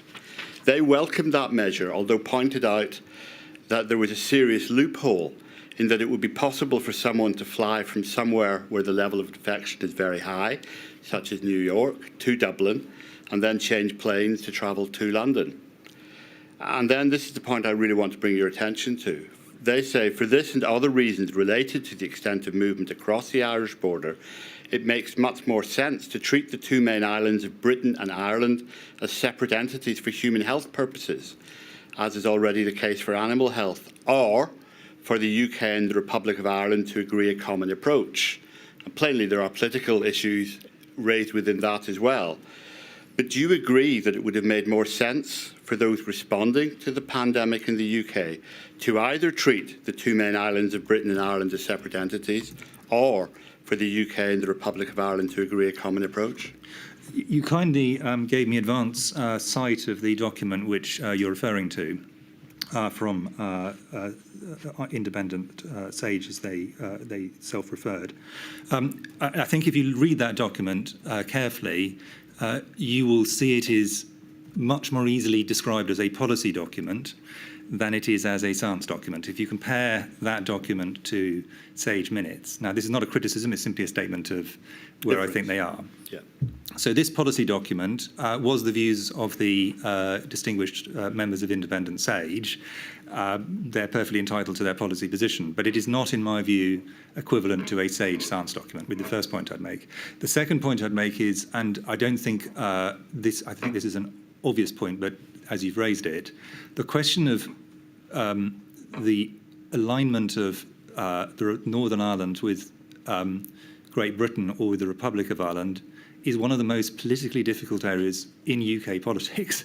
This is a policy issue, and specifically a political issue of the first order, and it would have been very surprising, in my view, for SAGE or for me to be giving views of this kind unless expressly asked to by senior politicians who understood what they were trying to do. This is a very, very difficult area. So I just want to say I don't anyway dispute the rights of members of Independent SAGE to take whatever policy position they wish, but it wasn't a science-driven position in my view, at least not principally, and it was a very political issue.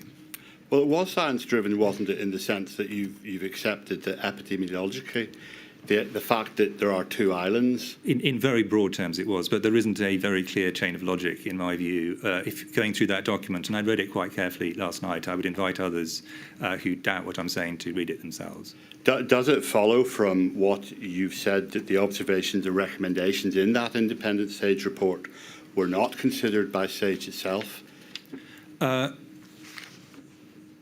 Independent SAGE, despite the rather confusingly similar name, existed for a rather different purpose to SAGE, let me put it that way. And I wouldn't see it as principally a scientific input. It was the views of some distinguished scientists, many of whom I know, in fact all of whom I know, and some of whom were also members of SAGE, and gave their views directly through that. But the idea that Independent SAGE was a scientific input in the way that, let us say, SPI-M-O or SPI-B were an academic input, or the Royal Society or the Academy of Medical Sciences, I think would be to misunderstand their role. And I think they would agree with that statement. I don't think they saw themselves as equivalent to the Royal Society or one of the subgroups of SAGE. So in short, no, but for the reasons you've just given. Correct. Yeah. Final question. Can we have the technical report you helped produce in December 2022 on screen? And that's INQ 000130955, and it's page 218.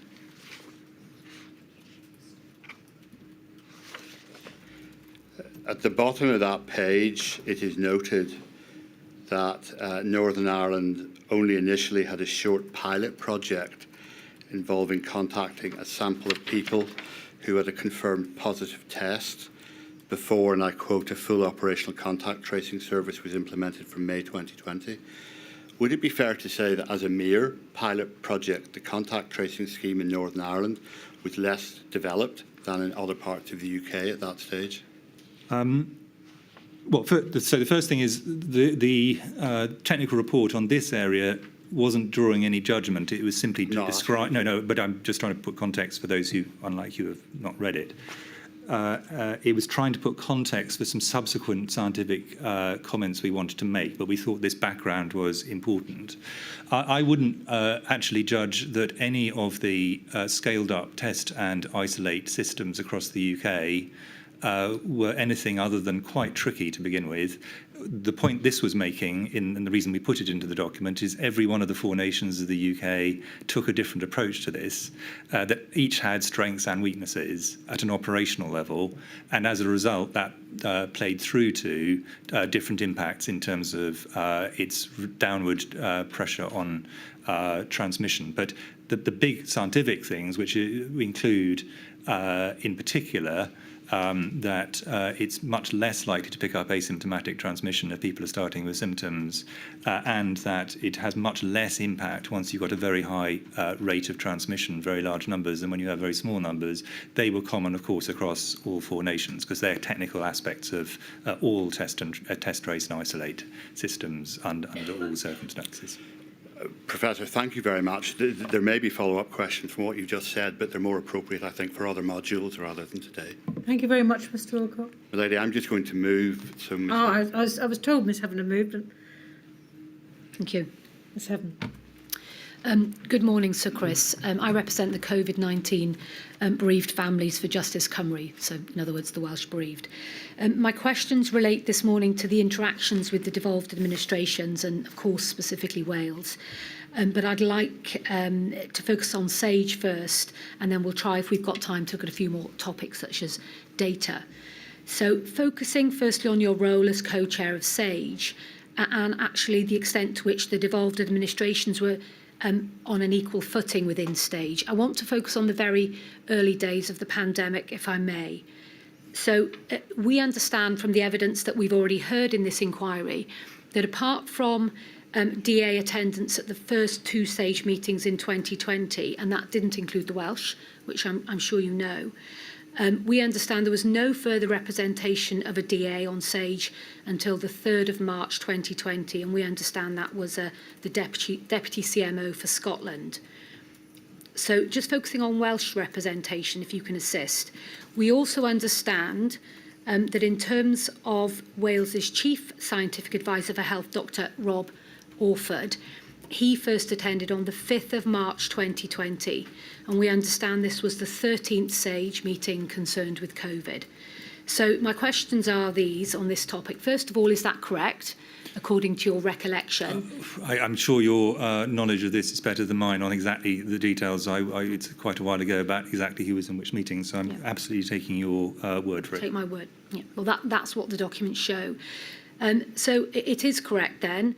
Would you therefore agree that this clearly indicates that the DAs and the Welsh Government and their advisers in particular, because that's who I'm interested in, were not included in SAGE meetings in the very early stages of the pandemic when they should have been? I think there are quite, and I think this in a sense I've implied this, but I'll state it more explicitly in comments with your colleague from Northern Ireland. I think, as with many things, in the rather chaotic starting point when we were dealing with COVID at the beginning, if we were to redo this again, that is something we'd have done much more quickly, and it was very useful to have the inputs of Dr Orford and Phyllis Benny and others from Wales. The representations people had, in a sense, were under two criteria, and some people had both. One of which was as observers, because it was a necessary part of the job of that organisation to be an observer. At this point, many government departments, for example, were also not observers who subsequently became observers. I'm not drawing a parallel. I'm just saying that the system was much less well developed than it subsequently became. And then the second was identifying over time. SAGE was initially a very small group of people, and as we discussed yesterday, my view is it should have and did expand out relatively quickly, but in February it was still pretty small. I think having the addition of the inputs from scientists from Wales was undoubtedly a benefit, and they provided useful challenge in general as well as insights from Wales. So it is something, if we were doing this again, we'd have done differently. That's for sure. Okay, thank you. Well, I want to move it on then to some comments that we have before the inquiry from the First Minister for Wales, Mark Drakeford, in a little bit more detail. I won't bring it up on the screen to save time, but for Milady's note, this is the paragraphs 30 to 31 of Mr Drakeford's first witness statement. And so, Chris, I'll read to you for a moment and then we'll break down some of the elements of what he has to say. So it's this, and this is about the early days and their involvement in SAGE. He says, I'm a strong supporter of the concept of SAGE, but unfortunately there was no reliable protocol which made it clear that SAGE worked for all 4 nations, not just England. Enhanced SAGE guidance meant that the Welsh Government, number 1, had to ask COBRA to make the SAGE advice available to the Welsh Government, and number 2, could not ask SAGE to carry out bespoke research for it without prior agreement from COBRA. I consider that from the very beginning, the information flow should have been made readily available to Wales and all the devolved nations, just as they were to England. In addition, Wales should have had an equal right to go to SAGE and to commission specific pieces of work. For example, and he says the Welsh Government were not invited to the precautionary SAGE on 22nd of January 2020, but they got an update to a SAGE mailbox that they had.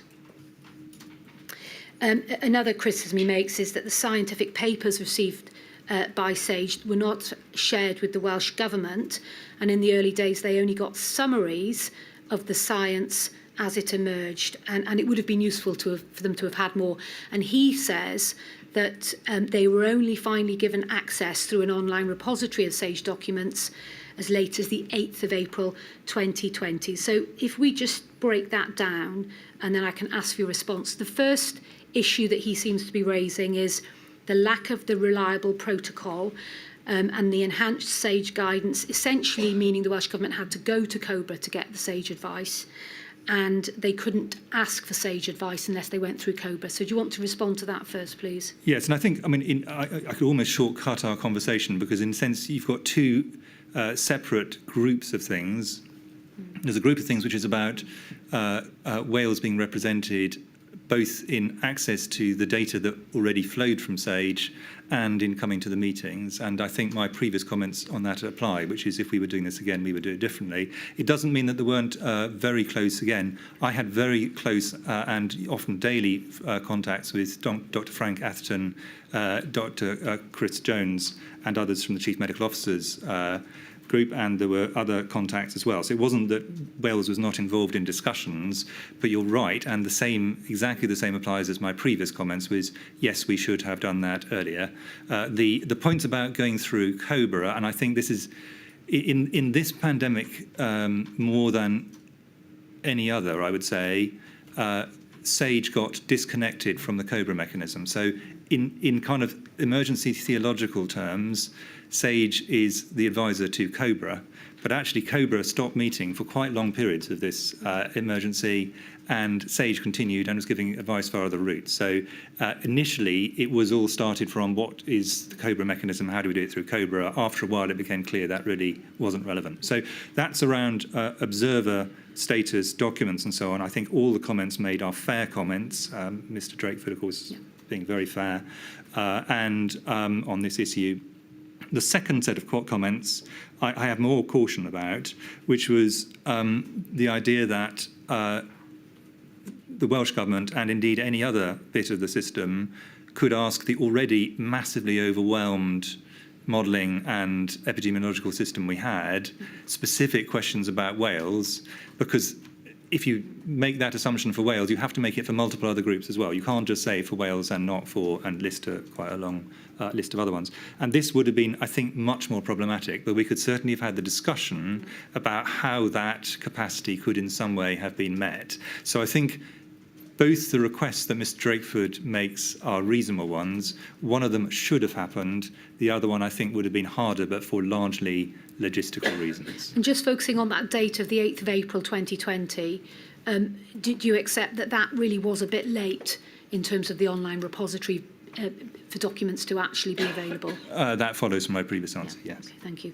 So let's move on then to the issue of data. You've been asked a moment ago by my learned friend about the evidence we've heard on and opinions given on geographical diversity on SAGE. I want to move on to a slightly different issue, and that's the use of data by SAGE, and whether this drew on the experiences in the devolved administrations. So the inquiry's heard evidence from Elsa Henderson, a professor in political science, and she told the inquiry that SAGE focused overwhelmingly on data from England, which she said was often described from her review of the papers as UK data. And she made the observation, and obviously one might see it as a criticism, that if an organisation such as SAGE does not have someone in possession of Scottish or Welsh data in the room, then the evidence base is partial. So, first of all, do you agree with that criticism of SAGE, that it did focus overwhelmingly on data from England? And if so, do you think that SAGE was overly confined to an England-centric perspective? Well, I think there's a very complicated answer to that. I'm going to give you a simple answer, but I'm very happy to go into the complexity if you want. Simple. I think we'll keep it brief. Yes, I've got 15 minutes. Yeah. So the simple answer is that the modelers and the data were taken from wherever you could get modelers and data. Mm-hmm. Data flows, even within England, were very problematic, as I think multiple witnesses have said, and I'll repeat it. They were very problematic, and that was part of the reason we had trouble in the first 3 months. Getting data flows from elsewhere in the UK also had challenges. So there were actual data acquisition questions. There's also the 4 UK CMOs have absolute parity in my view, but data is based on numbers, and numerically there are many more people in England than Wales, and therefore numerically, of course, you're going to have a greater dominance in terms of, I don't mean in terms of any sense other than narrowly, the numbers will be larger from England, even were we to have good data from all 4 nations. Now, as the pandemic progressed, we got better and better data from different areas. Also, each of the 4 nations, or at least each of the other 3 nations other than England, took slightly different approaches to the extent to which they did their own analysis or relied on a UK-wide analysis, and at what level. But that gets us into levels of complexity I think my lady would probably find were probably not appropriate at this point in time. But I think to some extent you might be agreeing with some of the thrust of what has been said by the Professor Henderson, but giving it a slightly different, more contextual explanation, if I put it like that, as to why that might have happened. Yes, I will hold to my previous answer. Okay. Now, moving on then, please. You gave some positive evidence yesterday about the collaboration that you had with the DA's CMOs, and I think you referenced 274 meetings. Now, we know there came a point when steps to responding to the pandemic in UK government diverged from what the DAs were doing. I'll just give you 2 examples that are very relevant to Wales. In May 2020 in Wales, we had stay at home, whilst in England we had stay alert. And obviously, as you know, on the 27th of October 2020, Wales had its 17-day fire break, whilst England started a 4-week national lockdown. And this caused particular concerns around the border areas and risk of spread into Wales, which I think was raised in COBRA on the 12th of October 2020. So my question is this: where there were proposed divergencies in policies, such as the examples I've given you, were these discussed by CMOs in advance of policy implementation to consider the consequences of divergence and what advice should be given? And if they were, can you give an example involving Wales, please? The UK CMOs, wherever possible, discussed all the science of things. We were aware of what the policy discussions were in each of the 4 nations. We absolutely felt, I certainly felt, that the discussion should, at that point, then become the discussion between the CMO in Wales, Sir Frank, and the Welsh Government, same in Scotland and Northern Ireland. It wasn't for me to opine on what the policy position should be, given I had no responsibilities in those nations. So essentially the science discussions were collective, the policy decisions were separate. where we were able to and felt this wasn't running against political direction, we would share what other people were doing because it was useful to understand for exactly the reasons you give. There are border areas, there are a variety of other issues, but we had to be careful that we didn't, in any sense, get entangled into politics. And there were some political issues involved in this perfectly legitimately, and we needed to steer clear of those. So does that mean that you didn't see it as your role as CMO as having a coordinating function in terms of a Four Nations approach? I saw my role as to ensure that, as all the other CMOs did, that we had a collective scientific view, except where that scientifically made sense to be different. I fully saw that the correct discussion between the CMO and the nation or country involved was done within the nations. Now, this final question topic, it flows from the topic we've just looked at. And again, it's from your statement. We don't need to go to it, but it's your first statement, page 73, paragraph 5.193 for the note. And there you talk about these debates around differences. You say there were no instances I can recall whether there was a significant scientific disagreement between UK CMOs, although we often tested one another's thinking, and you say internally the points of emphasis were different. So can I just ask you this? Can you give us an example, so far as you can remember, of testing the thinking in respect of the Welsh CMO or any other Welsh scientific advisor, or any other points of emphasis that were different with them? So there are quite a few examples, and I wouldn't, some of them are rather arcane. Let's take one that was extremely important and very, very important we got right, which is the decision about the relative benefits and harms of vaccinating children. And were the benefits sufficiently greater than any potential harms that they would be a sensible thing to do. Each of the four CMOs came at this with slightly different starting points. Sir Frank certainly had a different position to everyone else. We each did have a different position. The way we dealt with this one, because it was a very difficult, very close call thing, is we consulted the presidents of all the Royal Colleges across the UK. We consulted the directors of public health in our jurisdictions and various academics, and then we came to a collective view. So that's an example where essentially we start from positions that are slightly different, appropriately different, tested one another's views, take external advice, and then make a collective view. That's, in a sense, that is the way that we tried to operate where there were difficult issues. But I think we could go through multiple examples where we would test one another's ideas and might start from a different position and then debated it. And I think that's the appropriate scientific approach. Well, thank you very much. Those are my questions, my lady. Thank you, Ms. Heaven. I'm afraid I'm going to have to ask everybody to try and stick to their time. I know it's not easy. Ms. Mitchell.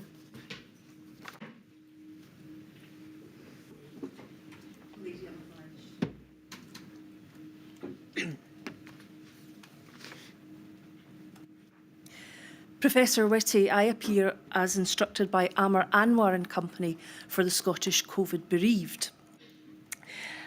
In your witness statement at paragraph 277, I don't need that brought up, but just for my lady's notes, you said that you felt that when the views of other CMOs, the CMOs from the devolved administrations, were important for UK ministers to hear, you fed those in to your advice. Is that correct? That is correct. Where I felt they would be happy for me to do so. Indeed. Would I ask, can I ask please about early March 2000 and the question of mass gatherings? Now, we've heard quite a lot about mass gatherings. I don't need to go into that in any detail. What I would like to know from you is, were there different views expressed by the Scottish CMO in relation to mass gatherings, and were they passed on to the UK ministers? I honestly can't actually recall, and I'd need forward notification of that kind of question about exactly what his views were at that point in time. Okay. So I wonder if we could have, before the inquiry number 129230. This is a text communication between Boris Johnson and Matt Hancock, and Matt Hancock states, I spoke to Chris Whitty at length about your concerns about the comms tomorrow getting overcomplicated. he thinks there's a really simple way of describing what we want people to do in future, based on, from Monday, if you're ill, stay home. He's going to make sure that by Cobra, we're in a good, solid position. However, he also thinks that the Scots are going soft on mass gatherings, and Nicola has decided she definitely wants to move on some totemic cancellations. Now, of course, Professor Whitty, I appreciate that these are not your words directly. These are the words of Matt Hancock to Mr Johnson, so the words of the Health Secretary to the Prime Minister reporting purportedly what you said. Do the comments on going soft and the phraseology totemic reflect your views at that time? So I can say with some confidence that many of the reflections that other people reporting my views are not actually reporting what I would have said at the time.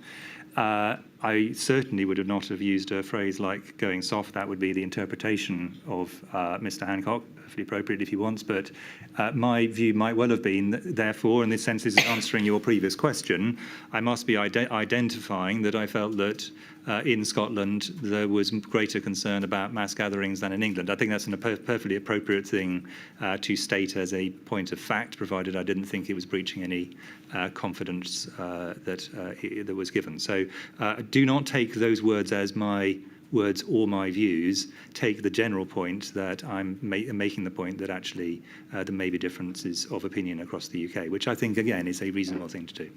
And so from that, what we can glean is that you may have passed on the difference because of this text message. Well, as I made clear in my statement, where I felt that wasn't breaching a confidentiality point, or where I thought there was going to be no issues, I had no illusions that some of the issues that were being involved were political, and where I thought that was political, I stayed well clear of it, and if I had information, would keep it to myself. Sometimes I knew things that political leaders in England did not know, or in the UK government did not know, and it was appropriate that I didn't pass them on. I will have taken the judgment that it was a perfectly reasonable thing to do, having presumably discussed this with Sir Gregor. So I think it's this is all of these things. It's appropriate, but provided you make very clear in your own mind when something is apolitical or when it is an in-confidence discussion and when it is simply a description of fact. I see. And I think in fairness to you, to reflect your position now to the inquiry, yesterday you gave evidence that whilst the advice to not shut down mass gatherings was technically correct, it was also logically incoherent and not helpful in alerting the public that at this time, i.e. March 2020, things should be anything but normality. Yeah, that is exactly what I said, and I still think that. Moving on to a further issue, and it's an issue which has already been touched on by other core participants, and that is data problems. In your technical report, the report you mentioned yesterday that is to be used by future CMOs and deputy CMOs in the instance of a next pandemic, you've provided a technical report in that regard. I don't need that to be brought up, my lady, but for reference, the number is 203933. What I would like you to focus on here is that the first reflection and advice for a future government Government Chief Scientific Advisor, or GMO, is that scientific and medical advice will often need to be formulated on the basis of limited data. Now, communications and data are something which we've heard quite a lot about already, and we've heard two different things about Scotland. The first thing is that there were problems getting data from Scotland at the start of the pandemic, and the second is that there was a data set called EVE2, which was obtained, and Patrick Vallon spoke highly of that. What I'd like to ask you about is the first part, the difficulties in getting data.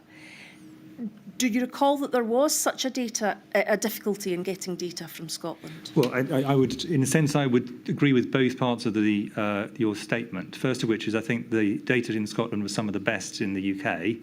But secondly, that getting data into wider data sets, getting it used by the right people, proved very difficult. And I think if you look, you will have read this report, obviously, that you've just quoted.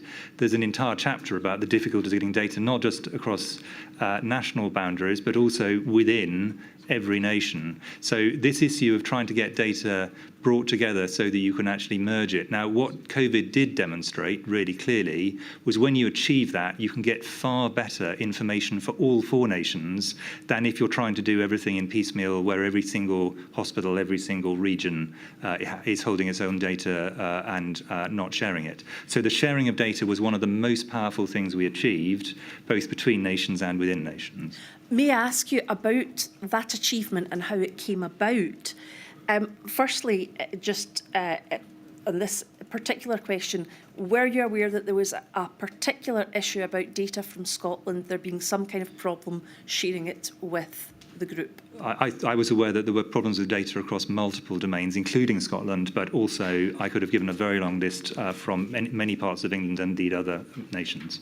Were you aware of the specific nature of that difficulty? I may or may not have been. It would have depended what kind of data it was. Remembering that there is, again, a point I made yesterday, there's only one of me, and I was trying to operate in multiple domains. So some of the details of this I may not have been aware of. The person who's probably best able to answer these is Professor Andrew Morris, who is both head of HDR UK, which is the UK-wide data approach, and chaired the Scottish Scientific Group, and I think he would be in a strong position to answer this question more accurately. Thank you. Given that, I will move on from there. Moving on, I want to ask you about a matter which I raised with Sir Patrick Vallance when he gave evidence, and he said it would be better if I posed the question to you, so I am now doing so. On Monday, I asked Sir Patrick Vallance about an entry in his notes. That entry is 273901. Milady latterly granted authority for that, and the document is available. The extract from Sir Patrick Vallance's notebooks on the 24th of the 8th, 2020 says, Scotland breaks ranks over face coverings and schools, despite CMO having worked hard to get all CMOs aligned to a very good statement released the day before. Now, I'd like to ask you in particular about this. What I would like to establish with you, first of all, was what was the agreement that was come to the day before it is said Scotland broke ranks? So having heard your question and Sir Patrick's hospital pass to me, but a fair one, on this, I went back and looked at what document I thought he was referring to. As far as I can tell, this is a joint statement that the CMOs made on education in general. It was not about face masks specifically. Please tell me if I'm wrong on this. I think it was, and it was a document. I actually think it's one of the documents I feel was one of the best joint CMO documents, because it laid out for parents and for teachers and for the wider public the benefits and the potential disbenefits of children going back to school. At a point, there was a lot of worry about this from parents, from teachers, from unions and others, and it laid out a whole series of areas. I couldn't find in that a joint statement on face masks specifically, so I may be missing something. So in my view, I think the statement that the CMOs worked together to get a document which we were all pleased with, I think is correct. I can't see how that actually links on to the point about face masks previously, but please correct me if you know otherwise. No, well, thank you for that. We can perhaps then move on slightly to the next question, which is, why would it be recorded that you'd worked hard to do that? Does that give us any understanding of the dynamics of what was going on at the time, the decisions that were being taken? Decisions about children going back to school were extraordinarily important for parents, for wider families, for children, for teachers and for unions. We really wanted to get it right. and I think Sir Patrick was aware of the fact, this wasn't because of major disagreement. This was because we wanted to get this right because it really mattered to people. And I think I would encourage people who are concerned about why would we take time on this to read that document. It's not a sort of 2-paragraph one. It's quite a clear laying out of the strengths and weaknesses of different approaches. And that was not a trivial thing for us to do. And we needed to do it in a way that also paid regard to the fact, for example, that the Scottish educational system is different to the English one, and indeed Welsh and Northern Ireland one, and went back on a different date. So, in fact, the date of the document was driven in part by Scottish educational timetables rather than English educational timetables. So I think his point that there was hard work reflects just that, hard work. It doesn't reflect disagreement. It reflects the fact we wanted to get this right as a joint statement from us. So that work having been done, the hard work having been done in that, what then of the fact that very, very shortly after that, it is said that Scotland broke ranks? The question I want to ask you is, when the change was made, did you speak to the Scottish CMO about it? And if so, what did she say? What's the date here? So the date of hang on a second, the date is the 24th of the 8th, 2020. So just before schools were going back in Scotland, which I think So I think Sir Gregor was by this stage was the CMO from memory. Honestly, I can't recall exactly what our debates would have been. My view on this one would have been that the general principles of face coverings and their impact on the epidemic were a shared view for SAGE. It was a difficult area on which a lot of people had strong views, actually, in both directions. And then the issues around their specific use in schools, and then within that divided into communal areas and classrooms, were quite highly debated. I cannot recall exactly at that point in time where different people were on their relative balance between the benefits of face masks and the potential disadvantages of using them in an educational setting. And I think it would be a mistake for me to try and speculate what either my view or Sir Gregor's view were at that point. Yes, you've made that clear, but my question to you was, did you speak to the Scottish CMO about the change? And if so, what was said? I can't recall. I mean, this is a long time ago now. I had so many conversations with the CMO trying to remember exactly which one was happening. It's difficult. I wonder if my lady would allow me to follow up one question. I'm thinking. All right, Ms. Mitchell, you've been very good normally, but we are. I'm still within time, my lady. Only just. Given the various conversations that have been had about the fact that you don't remember various conversations and absolutely no criticism can be made of that, would it be an idea that all of these sorts of discussions that are had were recorded? Well, the number of conversations I was having with my CMO colleagues, and I hope you would see this as a positive thing rather than a negative thing, were continuous and often at very short notice. Recording every single conversation you have is quite onerous. So as with many areas, my view is when we came to a decision or we gave a piece of guidance, that was recorded. And in fact, I consider the document we just discussed to be a very good record of a long debate we had. Recording every single element along that debate would have slowed it down and made it extraordinarily difficult during an emergency. So whilst it would be useful to a subsequent inquiry, its utility it would have had a negative effect on actually effectively trying to run the emergency, is my actual view. I'm obliged, my lady. Thank you, Ms. Mitchell. Mr. Thomas, and the questions are going to come from behind you, but don't worry, all the advocates are used to the idea. Oh, swap. Okay. Easier. The point is just make sure that you keep speaking to the microphone. I'll do my best, my lady. Thank you.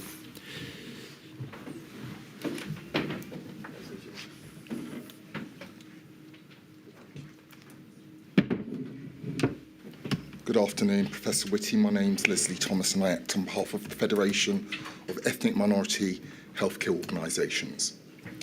A small handful of questions for you. I won't detain you very long. Now, just a little context. We recognise the challenges faced by various communities, particularly those from Black, Asian and minority ethnic backgrounds during the pandemic. Now, as I delve into the specifics, I'm going to first focus on the broader landscape. Okay? So can we agree on this? Can we agree that effective and timely communication plays a crucial role in managing a public health crisis? That's obviously true. Yeah. And given the commitment to enhancing public health communications, would you agree that exploring ways to improve messaging for specific communities such as Black, Asian, minority ethnic groups is crucial for ensuring widespread understanding and compliance? I do, and I go further than that in my statement, and have done previously, in saying that I think this is something we didn't do effectively at the beginning, arguably could have done better throughout, but I completely agree with that point. Okay, so you've preempted my next question. I'll just put it for the record. That the public health messaging in this case should and could have been improved. We can agree that. All right, we agree that. Yeah. All right. Let me move on then.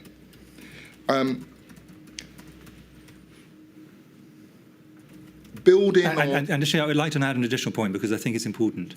Members of who you represent did an absolutely astonishingly good job at helping to ensure that did happen. It shouldn't have relied just on them, and I fully would acknowledge that, but I do also want to acknowledge the work that they did often in their communities or more widely at various points along the pandemic. So I think it's important to acknowledge that. Well, Professor, can I thank you for that? And I'm sure that those who I represent will take those kind words on board. Let me move on. I'm sure we can agree on this next point. We can agree that understanding the factors contributing to communication failures with ethnic and linguistic minority communities is essential to address and to rectify for future cases and future issues. We can agree that, yes? Yes, and from an early stage, I completely recognise that. And one of the things I did early on, did several other things, was to commission Professor Kevin Fenton to do a report looking at some of these issues. So we did quantitative data looking at the relative risks in ethnic minority groups of different sorts, but we also did qualitative data discussing with communities and trying to understand very much these issues. So I completely agree with the point you're making. I'm just saying we were alive to this at certainly from early April 2020. Can I just ask this? Given the acknowledgement and your candidness, I've just got to ask this question on behalf of those who I represent.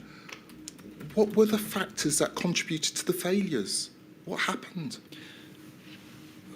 Well, to give there are several good reports which I could direct you to, the first of which was Professor Fenton's one, which I think is really worth reading, but there have been several subsequent, so I'm not going to praise what I think were excellent pieces of work.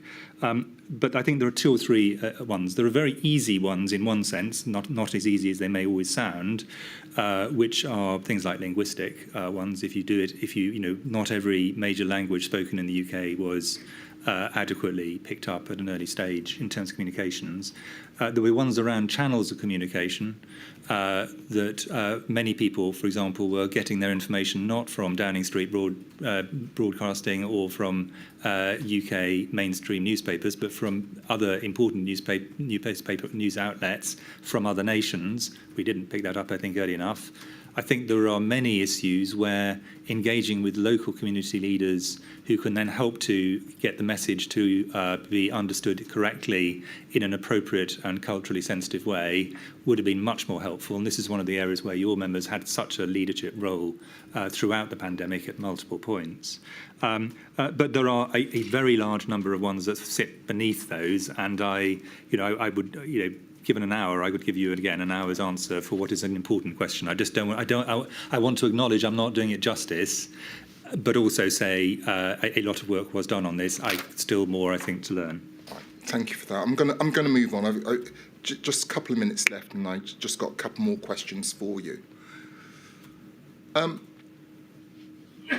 Considering the multifaceted nature of the challenges posed by the pandemic, would you agree that it's important to assess whether the risk factor of economic disadvantage was effectively addressed to ensure comprehensive public health measures, would you? What's your view on that?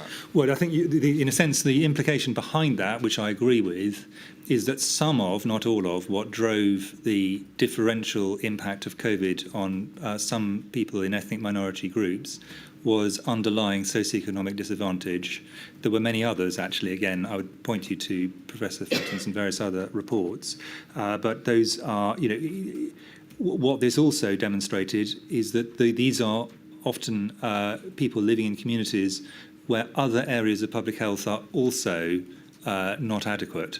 And I think COVID's shone a spotlight on some of the areas of the country where we have the greatest need, I think, to invest in public health for exactly the reasons you're giving. Yeah, some might use the word structural inequalities.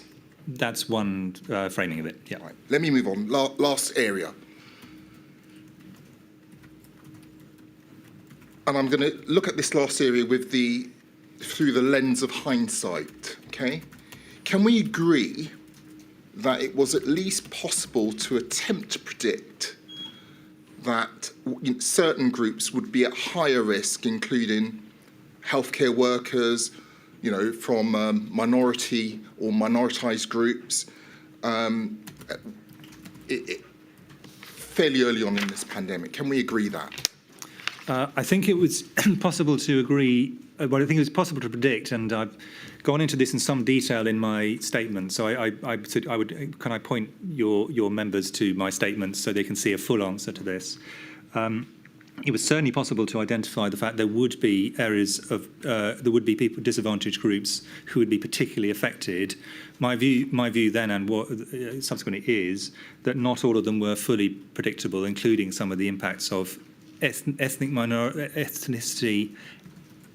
Absent the socioeconomic deprivation points that you've previously made. Yeah. I think that was a more complicated area, and that took longer for us to unravel and properly to understand, and therefore, more importantly, to work out what we could do to address. But those areas which you could reasonably predict and anticipate leads to this final question. Once certain areas could be predicted, right? What proactive steps and measures were taken to protect those groups based on those protections? Remembering that this is a highly contagious infection, the single most important thing to protect every group was to get COVID down in the entire community. Without doing that, everything else falls by the wayside. So that was the single priority at the beginning. As things went on, I was very keen to identify these points, and again laid out in my statement the multiple steps we took to try and understand this. And I accept the point you're making, but I think at the beginning the absolute priority was to pull down COVID rates in everybody across the whole community. That is the best way to protect everybody. Professor, I accept what you say, but that one-size-fits-all approach leaves particular groups to certain vulnerabilities. Would you accept that? Not at the very beginning. At the beginning, you have to get the rates down for everybody. In my view, that was the overwhelming need. Professor, those are all my questions. Thank you, Mr. Thomas. I'm sorry to have to be harsh with you. No. I come to the end. Mr. Friedman, and I'm going to be harsh with you too, I'm afraid. I'm going to say thank you, my lady. Sir Christopher, I act for 4 national disabled people's organisations. To save time, I'm just going to read from your Module 2 statement. That's inquiry number 251645 at page 204, paragraph 11.12, and it follows on from some of the questions you've just asked. Because you say there, I was involved in discussions with healthcare colleagues from multiple ethnic minority and other cultural groups to get their insights into the experience of the communities they had closest links with, and to identify possible countermeasures to COVID-19 in those communities. You give some exhibits as examples there, and they're both dated March 2021, and you've given evidence just now, in effect, that this should have been done better and sooner, and we can see what you said on the transcript. So my question for you is, did you have such discussions with healthcare colleagues from disabled groups? I had discussions with people from multiple groups. I can't remember exactly which individual groups, but the principal route by which we were trying to have these discussions about how to reduce the risks to people living with disabilities actually occurred in the first instance, and there were many things subsequently, through the shielding mechanism.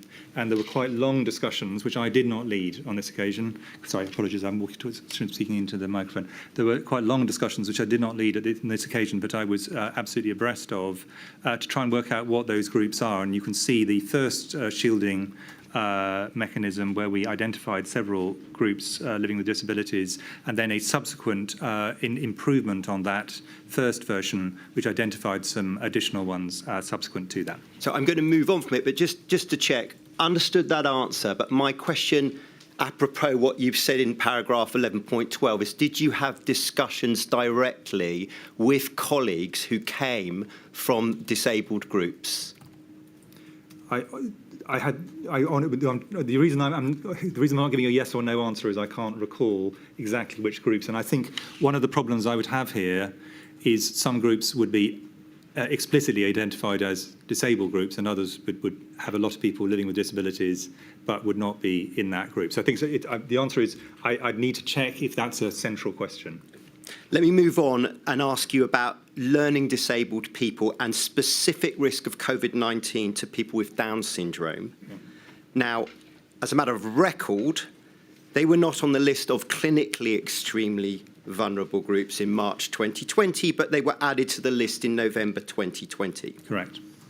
So the first question is, bearing in mind that respiratory disorders are a predominant cause of death for people with Down syndrome, should they have been designated in the higher category of risk from March 2020? So I think that in answering your question, I think it's important to remember that being on the shielding list was a huge imposition on the people who were in it. So the downsides to shielding were very substantial. So therefore, the burden of proof, if you wish, had to be that there was a big risk that justified that significant disadvantage from a significantly greater degree of isolation, which in fact is particularly important for many people with learning disabilities and others. So you could, I think this is not an area where you just say, well, anybody who might be at risk you want to put into shielding. That would be not in the interests of those people. There was an initial epidemiological signal that there might be an increased risk for people living with Down syndrome, and then that was subsequently followed up, and as you say, they were added to the shielding subsequently. But the aim was, in a sense, a balance of harm one, and initially balance of harm would have been do not put people into shielding who do not need it. As the risk emerged more clearly, then they were identified, and then the disadvantages of shielding became justified by the increased risk. But I think many people who were in shielding over the entire period of the pandemic when it was in place would reiterate to you that this was something with very significant downsides for those individuals, often for mental or physical health. Right. I'm going to take that answer and just mention to you that there are minutes of the NERVTAG clinical risk stratification subgroup in June 2020 identifying evidence from modelling of a high risk from COVID to those with Down syndrome, which they wanted consideration to be given to. So, Christopher, we obviously know that the fatal outcomes in the end for younger adults with Down syndrome, it's a significant issue. So just moving to November 2020, when they are put on the list, our second question is, how could such a delay in adding them to the list, particularly from June 2020 to November, have been avoided? Well, firstly, I wasn't the person who's principally doing the work on the list, so I was well aware of it. So just to understood. Be clear. Yes. But I would refer you to my previous answer, which was we had identified that this was a possibility. The word that was used from memory in that NERVTAG document was signal. Signal doesn't mean there is a big difference. It means there's something that is slightly out of the statistical norm that needs to be looked at. It then was looked at, and then they were added. But I would go back to my previous point. Adding people to the shielding list who were not going to benefit from it was not in their interests. It was actively against their interests. And So- it was getting that balance right for many other groups as well. Down syndrome was obviously a particularly important example. So just so my lady has the point, if I ask you how the delay from June to November could have been avoided, which is the question, your answer, as far as you're concerned, is it couldn't because of the need to think matters through. Is that what you're saying? It wasn't because of the need to think matters through. I think that's a misunderstanding. It's because the size of the effect was not sufficiently large that the downsides of having shielding, if shielding was not needed, were at that point thought to be justified. That's the answer, which is a different point to the point I think you're making. Thank you. Thank you, Mr. Friedman. Mr. Metzer? Right, that way. Thank you, my lady. Sir Christoph, I asked just a few questions on two topics on behalf of the long COVID groups. Were you aware that the Prime Minister wasn't convinced that long COVID truly existed in 2020 and for a large part of 2021? I was aware of that. Why didn't you, as Chief Medical Officer, disabuse the Prime Minister of his belief that long COVID was bollocks in October 2020 when there were discussions about the need for a second lockdown? Well, the particular document with a handwritten note was not one I was privy to until it was published by the inquiry, so to be clear. The answer is, if I thought that there was an overriding need for the Prime Minister himself or herself, were it to be a different Prime Minister, to know about this because it was going to make a big difference to people with long COVID, that would have been a very material point. And I did, as you know, in 2021, actually address issues of long COVID directly with the Prime Minister. However, at this point, at the earlier points, my view was there were large numbers of things we needed to do for those living with long COVID who might have long COVID in due course because of infection, to do with research, which I launched multiple strands of research and analyses during 2020, and also NHS activity. None of these, in my view, required the Prime Minister to have a view on it one way or the other. We could just get on with it. So these weren't things where the views of the Prime Minister, in a sense, and I don't mean this in a negative sense, I'm just stating this factually, were relevant one way or the other. We could just do the things we needed to do. Once I got to a point where it was clear this might be a material issue for decisions the Prime Minister himself could take, that seemed the point where his private office said to me, look, could we have this discussion? And I think you have the correspondence on this. I thought about it, how we best do it, and we agreed on an approach to it. Yeah, I'm going to go to that in a moment, but you accept that the evidence of long COVID was not in any way uncertain by that time in October 2020? I do. Thank you.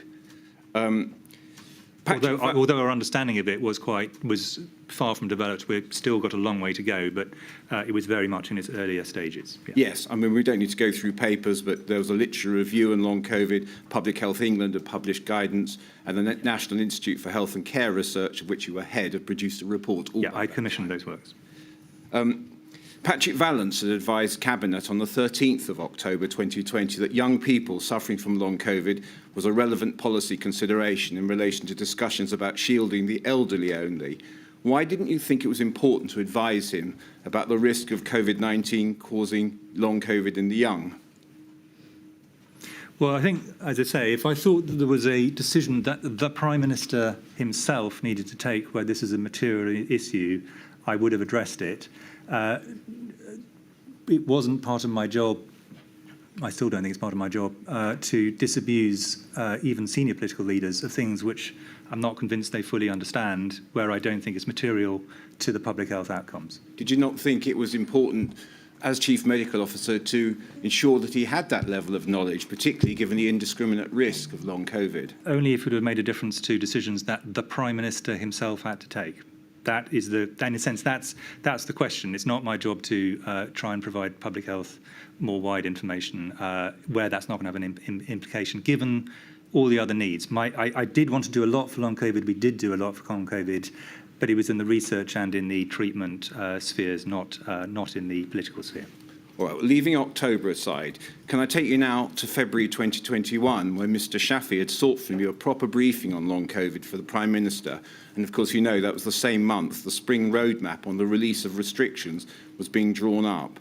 Did you advise the Prime Minister then about long COVID in February 2021? Yes, but the exact point where, so as you will recall from, because you've read the correspondence, my view, having a lot of experience of having discussed things with the Prime Minister on other areas, was that where he was going to have to think through an issue where he had one position and moved to another position, it was less likely to work by just giving him a document.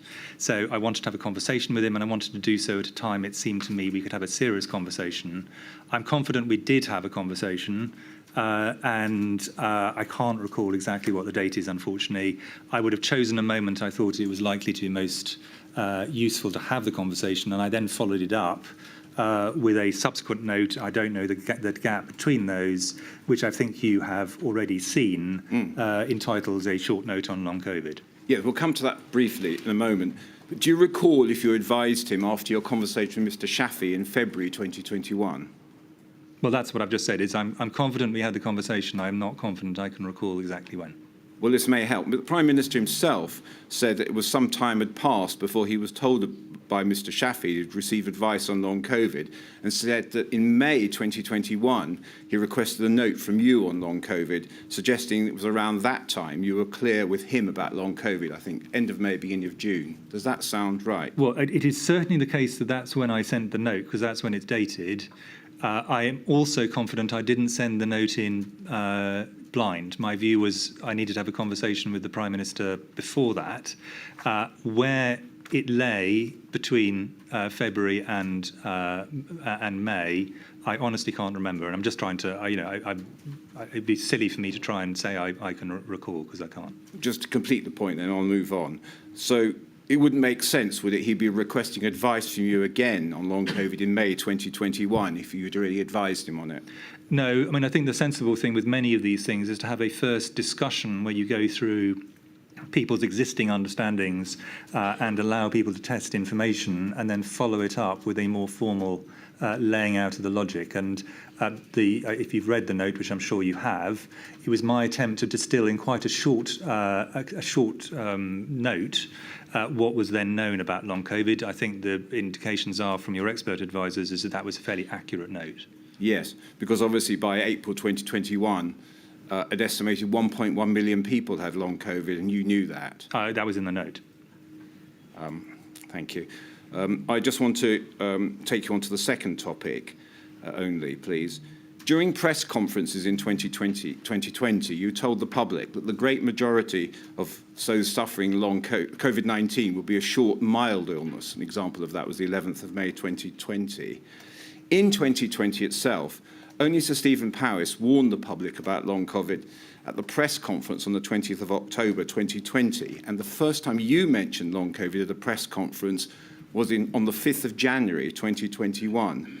Why didn't you use the press conferences to update the public about the risk of long-term impacts of COVID-19 in 2020, when Dr. Tedros Ghebreyesus had publicly acknowledged long COVID needed recognition as early as August 2020? Yeah, I think as with many of the things, if I were to rerun the press conferences, which where much of it was not under my control, to be clear, a lot of it was derived from where individual journalists went and a variety of other things, but leaving that to one side, I would have made an earlier mention of long COVID, but it's not obvious exactly what I would have said at different points along the path. So I think, depending on where it was, I would have said different things. So I don't think, I'm just sort of saying, I think there isn't a single thing you could have said. Just to acknowledge that there was long COVID would have been a useful thing to do. I think the acknowledgement would have been helpful at an earlier stage. In public, I was very clear it existed well before that in a press conference. But beyond that, a lot of this was around trying to help people make rational public health decisions, and I'm not confident exactly what the points are I would be making. Well, I'll just develop that one vote. You're not going to develop it very far, Mr. I will, Maxwell, Your I'm Honour. afraid. We've got another 10 minutes to go before we can break for lunch. You only mentioned long COVID 3 times in press conferences in 2021. Do you accept that those three references was not sufficient to inform the public about the risk of indiscriminate long-term debilitating illness? And do you accept that on reflection, messaging could and should have been improved? Well, on the second of those, could messaging have been improved? I mean, the answer to that, to almost any question you could ask on disability, on ethnic minority and various other things, the answer is, of course, going to be yes. Would my talking about it more frequently in a press conference, as opposed to multiple other channels of communication, have improved the situation for people living with long COVID or prevented it?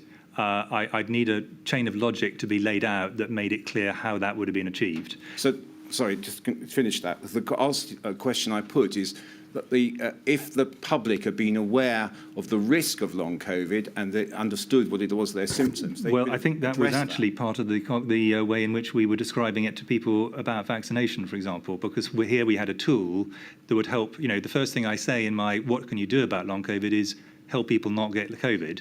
And obviously vaccination was an example, so we used it in that context. There is a useful thing we can say that is hopefully going to help some people not to acquire long COVID who otherwise might have done so. That's it, I'm afraid, Mr. Matzer.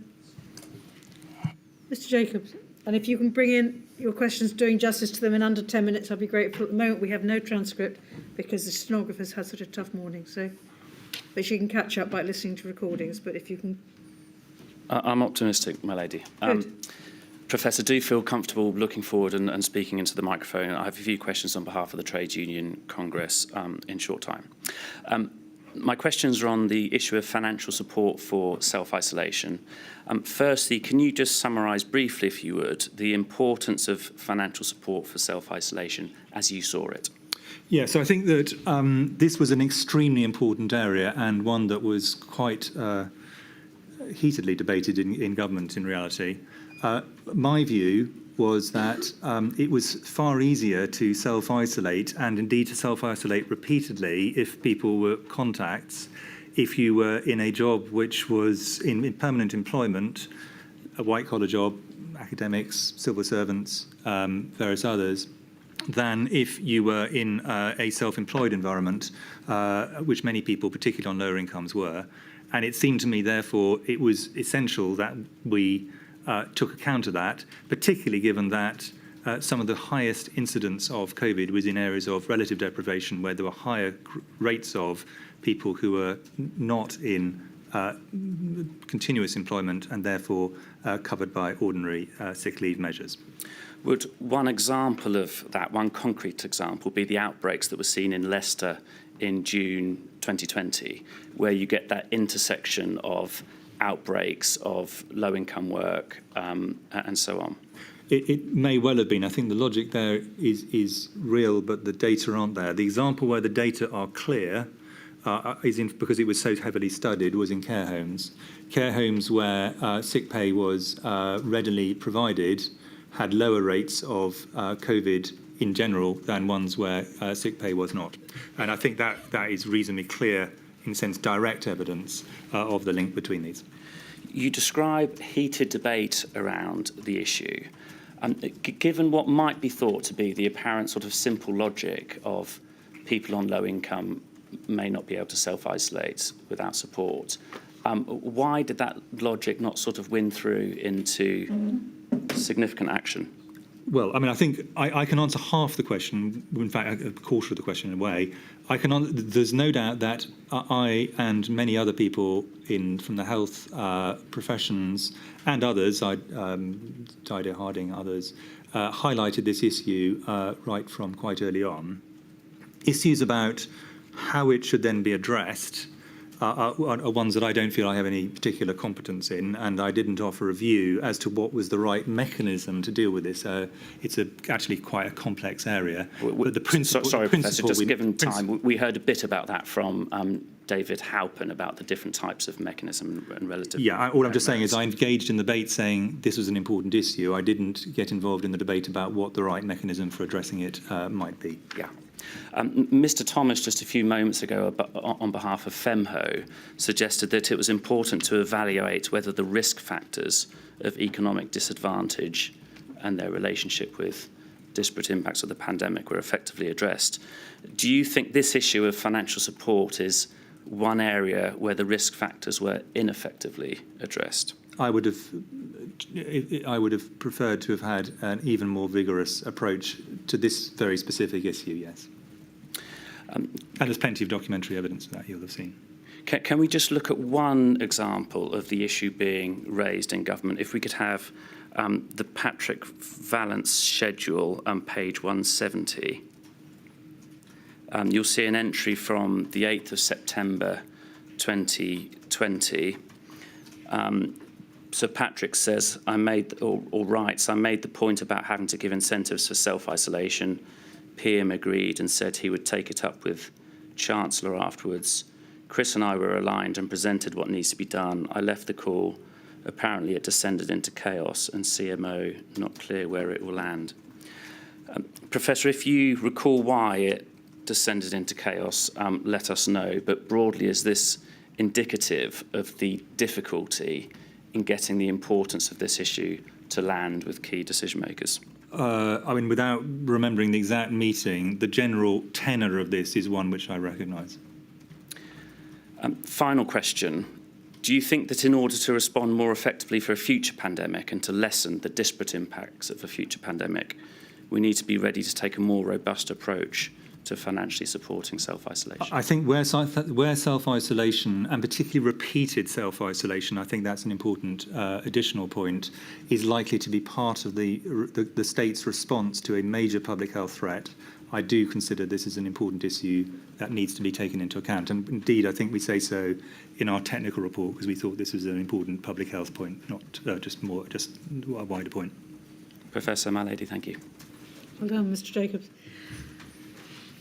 That completes your evidence for this module. So Chris, thank you very much indeed. I'm sorry if it's all been a bit pressurised towards the end of this morning. I suspect if I hadn't imposed such a tight timetable, we could have taken a week asking you questions, if that's any consolation, possibly not. But do please rest assured, and everybody else can rest assured, that obviously I'll consider all the material that's been provided in writing. It's not just the evidence you give here orally that will be considered, everything will be considered. So thank you very much indeed for your time and your patience and your help. Thank you, Maddie. Thank you, Milady. 2 o'clock.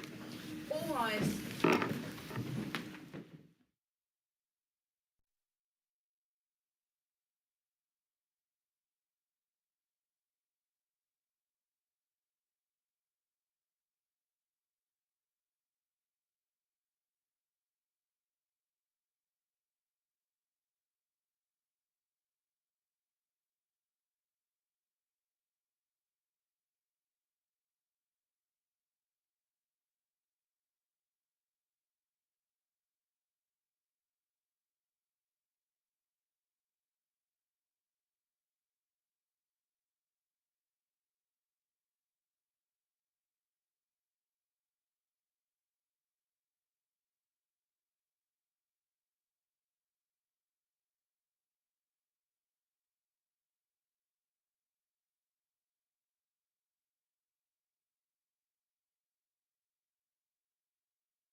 Keith.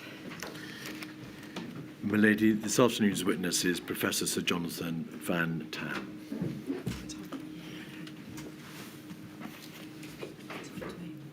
I swear by Almighty God. I swear by Almighty God That the evidence I shall give. that the evidence I shall give Shall be the truth. shall be the truth, The whole truth. the whole truth, And nothing but the truth. and nothing but the truth. Professor, and I'm going to call you Professor rather than Sir Jonathan, Of course. if that's acceptable. Could I ask you to give your full name, please? Yes, my name is Jonathan Stafford Van-Tam. Thank you very much, Professor. Thank you for attending today. We appreciate that you've been made to wait a very considerable amount of time.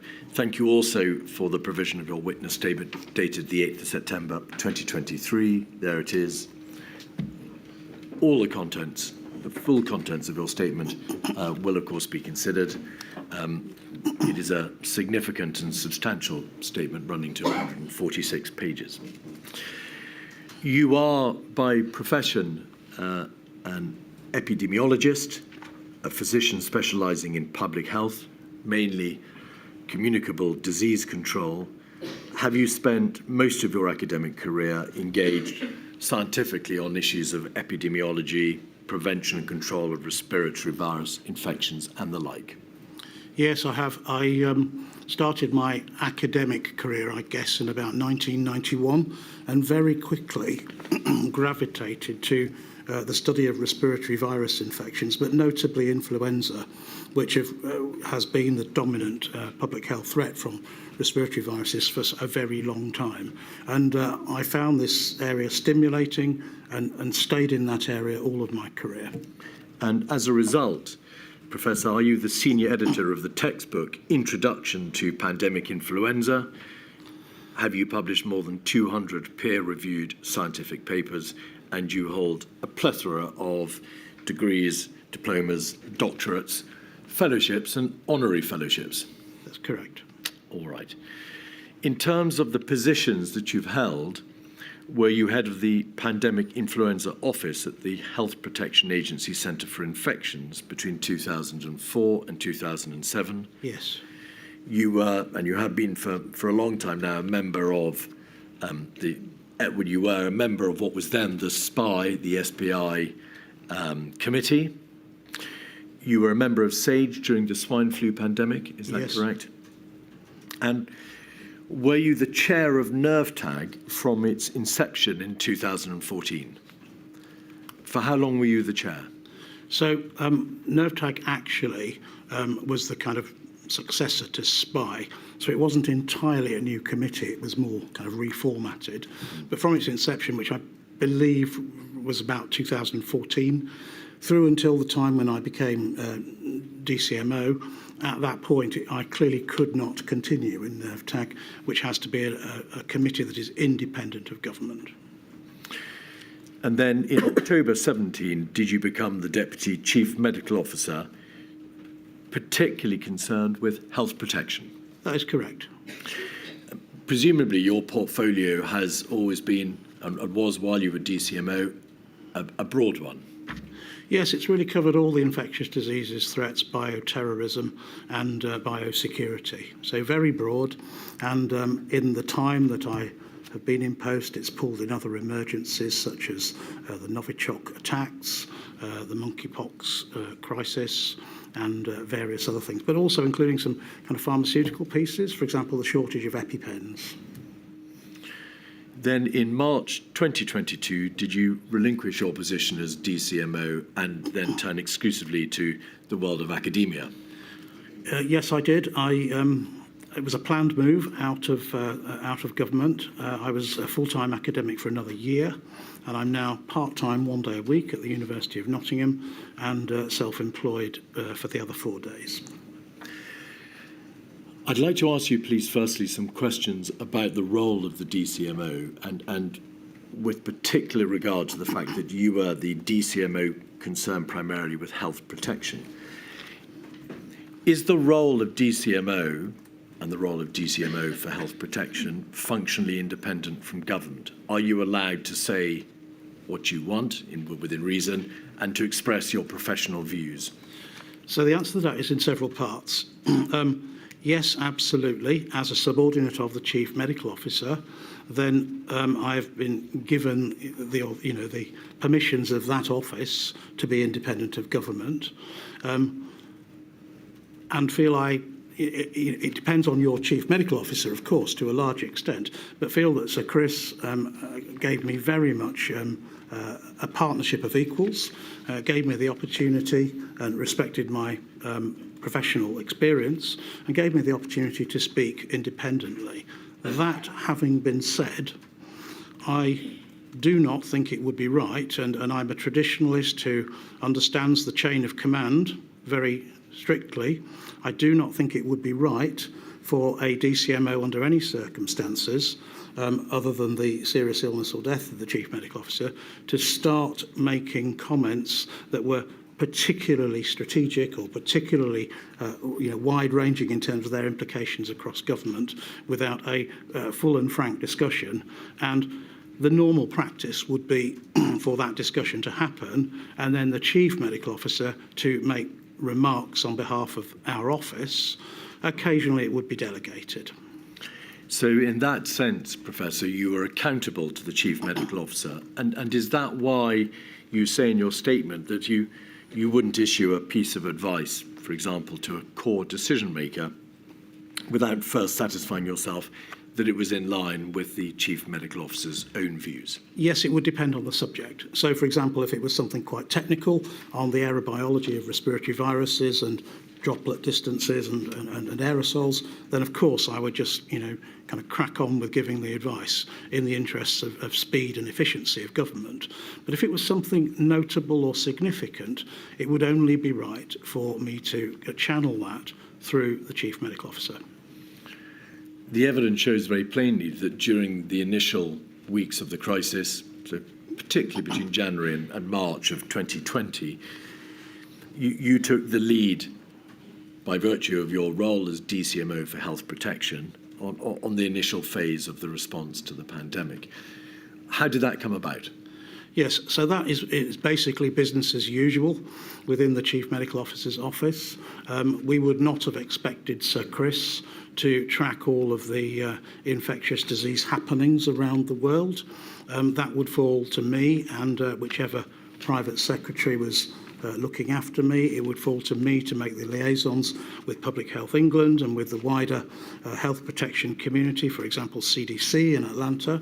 And then at a certain stage, if this was something more than the routine or the trivial, to then start to have a conversation with the CMO about that. So it came about because it was routine, I think, is the answer. Give us, please, also a broad idea of what your important position at that time comprised. You presumably gave a great deal of advice regularly to the Secretary of State in the Department of Health and Social Care, to DHSE junior ministers and to the DHSE itself. Presumably, you also were asked to respond to requests for advice from central government, from the Prime Minister and other ministers, and from officials in the central government machine, if I may call it that. So the answer is that a fair summary? The answer to that is really in two parts. In kind of peacetime, the DCMO's role would be to, for example, observe the Joint Committee on Vaccination and Immunisation, observe NervTag, work closely with policy officials looking after vaccine and health protection policy, look after global public health with that policy official team. But the amount of contact with the Cabinet Office and with Number 10 and other government departments would be relatively sparing at that point. That, of course, changed as the magnitude of the SARS-CoV-2 crisis unfolded in front of us. But in normal times, there would be not that much contact at all, but that changed over time. Were you, for example, regularly attending Number 10 Downing Street and therefore present in many of the decision-making meetings which took place there, or was that something that was ordinarily left to the Chief Medical Officer?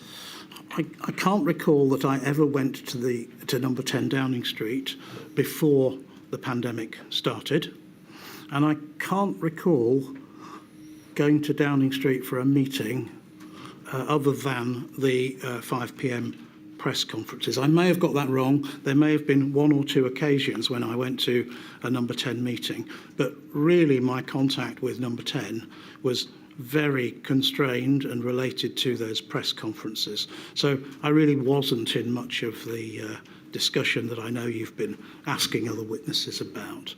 The other thing I kind of want to say is that quite early on in the crisis, although, as you rightly point out, in those early days I was really quite significantly involved in the kind of alerting, once the kind of machinery of government, SAGE, COBRA had started to move, then one of the other things that I moved to very quickly, partly in conjunction with the government chief scientific advisor, Sir Patrick, was getting ready and building up the momentum for the vaccine task force. And of course that started quite early officially in April, and it really became the very dominant part of my work for, I would say, the rest of my time in government. So whilst I was involved in many of the things you've talked about with other witnesses, it was pretty peripheral in relation to their roles, and I was beginning to really focus very hard on getting vaccines for the UK as fast as possible. You may have been attractively modest about the extent of your role, Professor, because the evidence makes plain that you were seen as a source of expert advice, in particular as well on technical aspects of virus transmission, and you were hugely concerned not just with vaccines but with the development of therapeutics. Yes. And all the issues that surround those two important areas. Yes. Is that fair? That's very fair. All right. In terms of the significant structural bodies of which we've had a great deal of evidence, COBRA, COVID-S, COVID-O, Four Nations meetings, were you regularly in attendance at those meetings, or were they fairly infrequent? Yeah. So let me go through those. COBRA would be really one where my presence would be required only when Sir Chris was not available or had specifically delegated that I go to it. I can't think of an occasion when Chris said, "I'm not going, you go." But I can think of at least one occasion where he was unavailable. I may have been in the outer room at COBRA, not participating but observing on one or two occasions, because of course, you know, these are things that don't happen very often, and there's a lot of learning for somebody who's still relatively junior in government as a DCMO to kind of learn stuff from observing in COBRA. All right. COVID-S? Next one, COVID-S. COVID-S, COVID-O. I don't recall being in many COVID-S meetings. They're the ones designated S because of the presence of ministers. I have lost count of the number of COVID-O meetings that I've been into. There could be several every day at one point or another. And really, you know, you lose track of this. You're so tired and you're so overwhelmed by the workload, you literally go from one meeting to another, wherever your diary manager sends you next. The evidence shows that you also attended a very significant number of SAGEs. Yes. In particular, you were present on the SAGE 18 meeting of Monday, the 23rd of March, about which I'll be asking you questions. Is that a fair summary? That's fair. May I make a little comment about SAGE? Please. So I think the primary purpose of SAGE was for the government to garner a range of scientific opinions from independent experts, which, to my mind, it did very effectively. But and who knows, you know, in another time, another world, I might have been on SAGE by virtue of being a professor at the University of Nottingham. However, I was on SAGE partly, of course, for my scientific knowledge and advice, but I was still a DCMO. My boss, Sir Chris, was co-chair of SAGE, and it was important that those independent scientific voices were in the room rather more than a kind of, replay of the Chief Medical Officer Office opinion. So I would say that whilst I was certainly on SAGE, and I don't dispute any of the dates you could pull forwards about when I attended, I would say that my role was relatively muted, although I would say what I needed to say. Whilst on the subject of SAGE, Professor, you refer in your statement, or you use these words in your statement, that SAGE was strongly influenced by biomathematical modelers. Yes. What did you mean by that? I meant that their information in terms of providing reasonable trajectories and possibilities for what could happen as the epidemic waves of the pandemic played out, I felt that was really important, and I thought they had really unique skill sets. Now, the context to that, and it's very important, is that I can only think of 3 people who served on SAGE in 2009 during the swine flu pandemic, and again on SAGE this time, and that was Professor Ferguson, Professor Edmonds, and myself. So over that period, I had come to learn and understand and trust the outputs from the modelling groups. I was very reassured that actually what came to the table was a kind of consensus from multiple different modelling groups working independently across the country, Warwick included. And that's why I make that point in my statement. In truth, I wasn't asking you to express your views on the validity or worth of modelling or their work. It's only that the use of words such as SAGE was strongly influenced by biomathematical modellers might suggest that you were making an observation there about the relative lack of influence of other disciplines, perhaps infection control experts or community health control experts or public health clinicians, as opposed to the modellers. I wasn't making that That's difference. not the point you were making. All right. And then finally, did you attend most NerveTag meetings? Well, I attended most NerveTag meetings at the beginning when NerveTag were kind of synthesising the pretty limited data coming out of China and then a few other countries in Southeast Asia. As I said earlier, once the momentum of my vaccines work built up, it became more and more difficult to just be in 2 places at once. And I literally had to kind of send a private secretary to sit in on the NerveTag meeting, or indeed just get the readout afterwards. It wasn't that I wasn't following what NerveTag was saying, but I couldn't physically be there to shepherd every single item as time went on. Professor, I want to ask you about a sensitive matter which you've raised in your statement concerning the demands, the unprecedented workload that was placed upon you, and the consequence of what you describe as extremely hateful messages received by you from the public, by email, some of which has led to the police becoming involved. Yeah. Did you, as a result of the unprecedented demands placed upon you, but also on account of these hateful messages, consider your position at any time? Yes. So let me begin by thanking the vast, vast, vast majority of the public who, when I meet them, are just supportive and grateful. And I deeply appreciate that. The workload was horrendous for all of us at the beginning. It certainly was in the kind of 16 hours a day mark, and it certainly was 7 days a week. It was very, very intense. Where I think it finally got to me was the fact that I might have expected that if a crisis happened, this was my responsibility to bear that kind of workload. I did not expect my family to be threatened with having their throats cut. I did not expect the police to have to say, will you move out in the middle of the night, in the middle of the evening, will you move out for a few days while we look at this and potentially make some arrests? We didn't move out because of the cat, as it happened. We didn't want to leave the cat.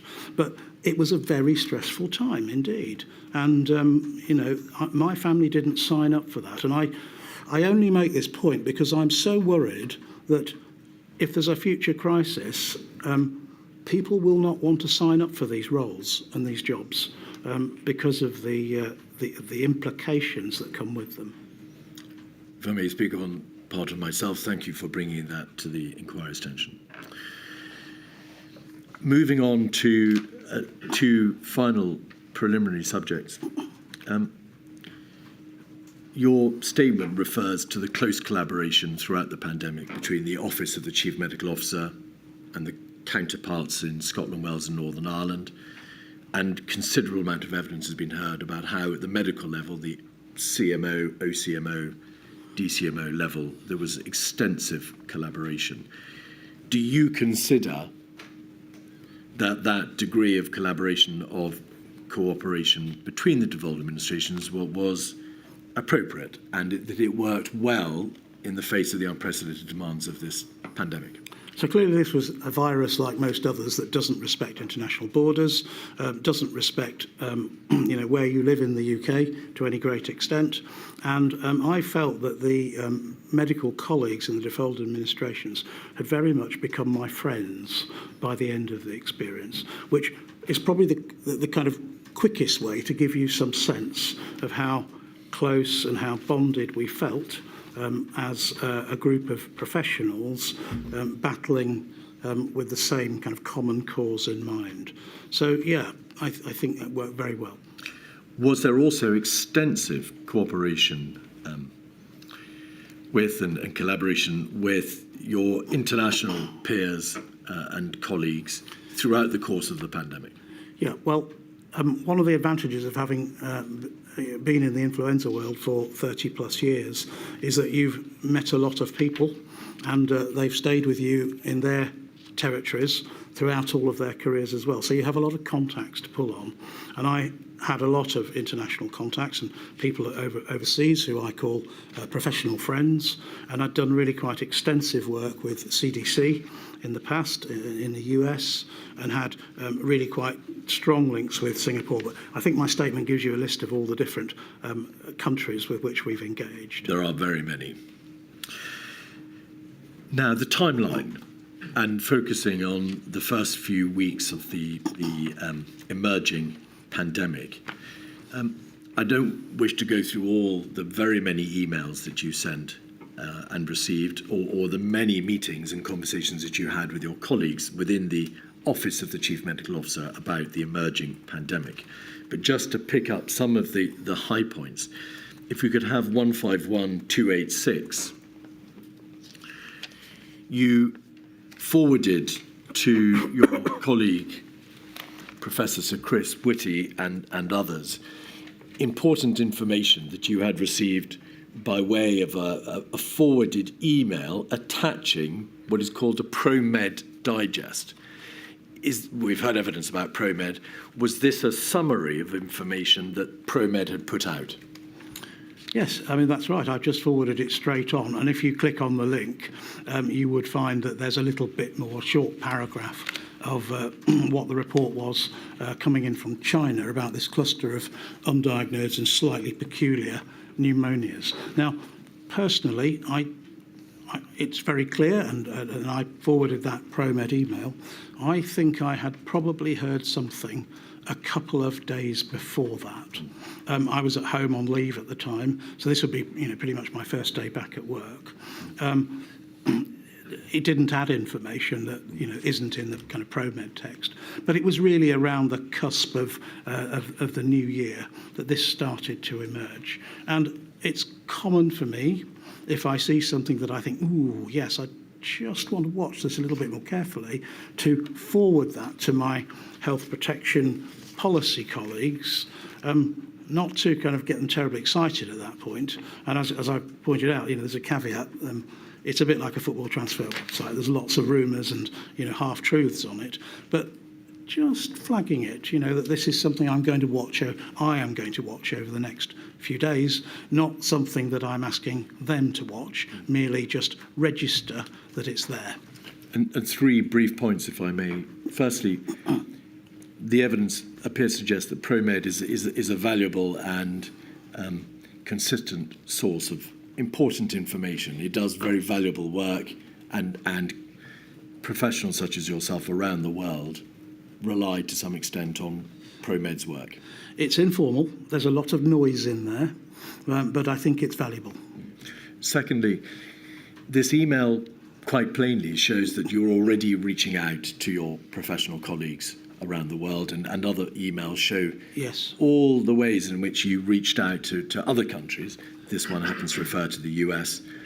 But is this a good indication of how speedily and effectively this system of international collaboration works? I think it is, and it's also, I guess, on this particular email, an illustration of my, networks, having run a WHO collaborating centre for influenza from Nottingham, and my understanding of NervTag and the fact that Dr. De Brera from PHE, referred to as Gavin in the email, actually tracks viruses for NervTag and produces risk assessments on an ongoing basis.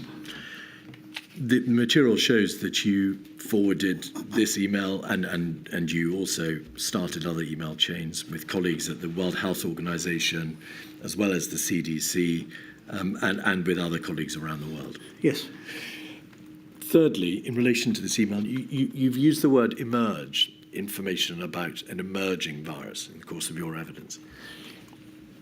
Subsequently, it became apparent, of course, that there had been cases in China. Yep. Genomic research has indicated that there had been cases in China for some time. Yep. Can we just make plain, or can you just make plain that this was the emergence, at least insofar as you were concerned and the United Kingdom was concerned, of this novel coronavirus? But that, of course, doesn't mean to say that there hadn't been a coronavirus circulating in China for some time. You're quite right, and you've picked me up on the word emerge, and I think that's a really good one, and thank you for doing that. I probably shouldn't have used the word emerge, because I think I'm kind of back transferring the fact that it was an emergent respiratory virus. This could have been a chemical pneumonitis. It could have been a cluster of... a chemical... Pneumonitis. It could have been a cluster of Legionella cases that was within a few days going to be very rapidly explained as something terribly ordinary. So you're right. And on the point about kind of the genomic sequencing, I'm not an expert in this area, but I gather that it is perfectly possible, according to the sequencing data, if you kind of back model it, that this virus might have emerged sooner than this report. On the 8th of January, 151293, having received information from the CDC, that's to say the Institute in the United States, you sent an email to your colleagues saying, I'd picked up a whisper from CDC that it was thinking novel, non-SARS, non-MERS coronavirus. This is what Professors of Chris Whitty and myself felt was most likely. And then in the penultimate paragraph, you say, good that there remains no known person-to-person transmission. Yes. Briefly, did you make that reference to person-to-person transmission? Because one of the most vital pieces of information in the early stages of responding to a possible epidemic or pandemic is to know the nature of the transmission between people and whether or not, of course, it's sustainable. Yes, absolutely. And just to qualify, good that there remains no known person-to-person transmission doesn't mean there is none. It means that there are no credible sources or descriptions of person-to-person transmission on the date the email was written. Yes. 9th of January, 236466. On pages 2 to 3, in the middle of an email string, you say in the first paragraph in your email to Chris Whitty,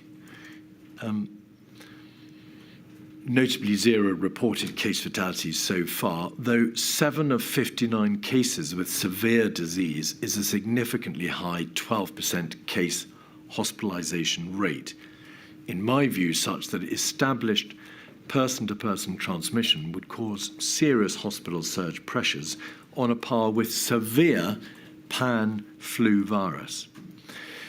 So, without going into all the many issues or questions that sentence gives rise to, can I just focus on the significantly high 12% case hospitalisation rate? It's not possible, is it, to know from the number of people who are hospitalised or who may die from a pathogenic outbreak, the full extent of the outbreak, because that doesn't tell you how many people have got mild symptoms or no symptoms, and therefore constitute the body of the iceberg. Correct. Yeah, and all we can go on at this point and be very clear about is that these are very small numbers. These are 59 cases. We don't know what the level of case ascertainment is in total, but in a kind of worst case scenario, if these were genuinely the 59 cases, then 12% of them requiring hospital care is not insignificant. It tells you a lot about the possible severity of the virus, and it indicates something, because if you've got a large number of hospitalizations, a large proportion of those people infected in confirmed cases hospitalised, something about the possible degree of transmissibility. It could do. It doesn't really tell you anything about transmissibility. It tells you about severity. All right. And it is caveated very clearly on the very small numbers, 7 out of 59, which, if you worked out the 95% confidence interval on that 12%, it would be pretty wide based on a total denominator of 59. So, but the audience I'm talking to,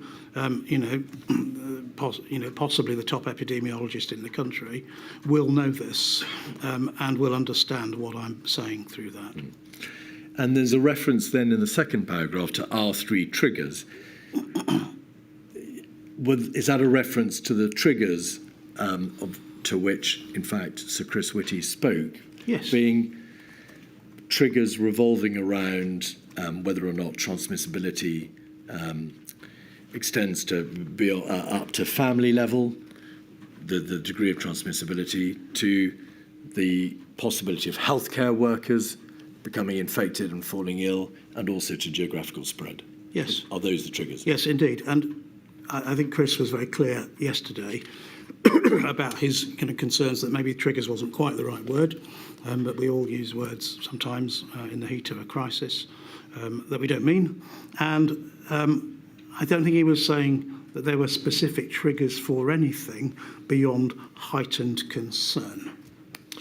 However that's defined, it's difficult to say. On the 13th of January, you attended a NervTag meeting as an observer, according to your statement. The minutes are 23107. An important part of this meeting, if we look at page 6, it is the issue of risk.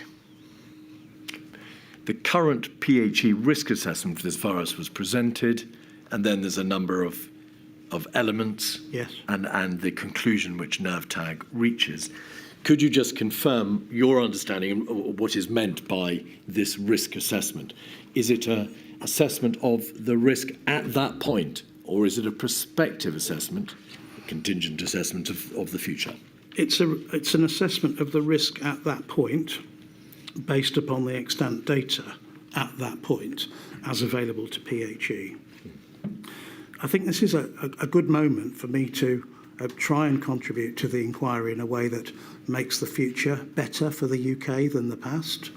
And one of the things that I think where the risk assessment system has failed us is that whilst it may be extremely accurate, and I'm absolutely not calling into question the judgment of any of my PHE or wider health protection colleagues about the risk assessment, the problem is that it relates to the current moment, and that unfortunately when you then try and say, well, what does it mean for the future, you get into massive uncertainty, and that's part of the problem, possibly why it's never been done.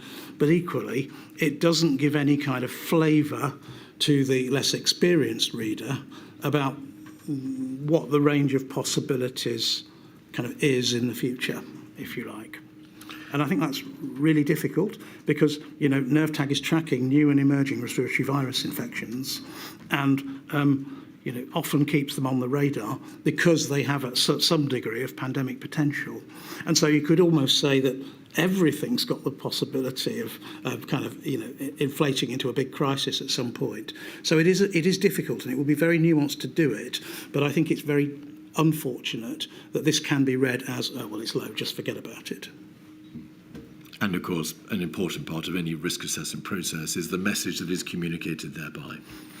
But just to come back on the risk assessments, NervTag was very rigorous about these being dynamic, and with every NervTag meeting, anything that was on the risk assessment chart, as it were, Dr. De Brera would update with the latest information. It was quite a job for him to keep on top of it all, but he did a great job. Now, if we scroll back out and go to page 8, paragraph 5.8, we can see a reference to port of entry screening. Port of entry screening was, I think, a matter for DHSC. Is that correct? I think it was in the beginning. Yes. NervTag noted that the body of scientific evidence and previous experiences indicated that port of entry screening has very low efficacy and the benefits very unlikely to outweigh the substantial effort, cost and disruption. Yes. The issue of screening, the issue of more stringent restrictions at borders, the issue of closure, quarantine, whatever it might be, screening or restriction, came back to NervTag and to you, indeed, and to others repeatedly, because, of course, it was an issue that was revisited throughout January, February, March. Was there any real change, however, in the response of yourself, NervTag, and those opining on this subject, in terms of recognising the very limited epidemiological advantages of border controls and also the very significant practical difficulties? I recall that the science advice on port of entry screening has been fairly consistent all the way through, that it's pretty inefficient. And it just boils down to the length of a flight, shall we say, for argument's sake, from Hong Kong versus the incubation period of a typical respiratory virus. If you are infected in Hong Kong just before you board the flight, I can absolutely guarantee you'll be asymptomatic and you'll be PCR negative for respiratory viruses when you get off the plane at Heathrow. You'll become ill, if you're going to become ill, several days later when you're nicely ensconced back in your domestic setting in the UK. That is the principle of why it only picks up a really tiny fraction of the cases that might enter that way. On the 14th of January, on the 15th of January, you advised your DHSC colleagues on the subject of person-to-person transmission, 151316. And on page 1, you said, in the third paragraph, for now, we do have person-to-person transmission by the sound of it, but it does feel from the statement made like H5N1 in 2004, when we did see person-to-person transmission that was largely limited to really close contacts, and where the length of the chains of transmission were short, suggesting inefficient transmissibility between humans. Was this an important moment because it was you informing your colleagues that you'd answered the question you posed in the earlier email, which is there person-to-person transmission?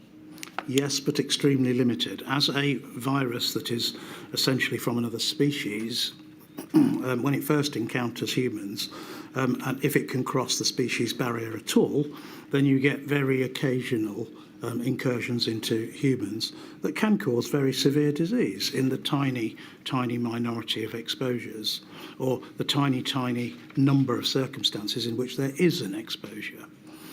the next, and I'm not a virologist, so you might want a virologist on the stand at some point, but the next kind of evolutionary step of a virus is to adapt to its new host, and in the process of that, it may become more transmissible in its new host. But it won't just go from can't transmit to fully transmissible in one step. It will take this kind of interim step. I don't want to give it a kind of consciousness and a being, but it will take that kind of interim step to be inefficient but capable of person-to-person transmission. And I think that's what this report refers to. And as you know, we've had inefficient transmission person-to-person of H5N1, avian influenza, for several decades now, in fact since 1997 on and off. And that virus has not produced a pandemic. So this is not an interpretable signal that, that Armageddon is about to happen.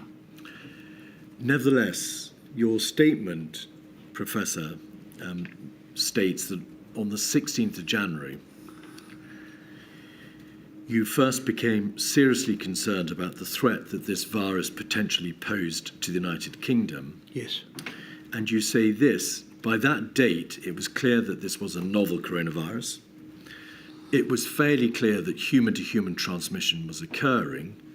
And my view was that this would be a significant pandemic.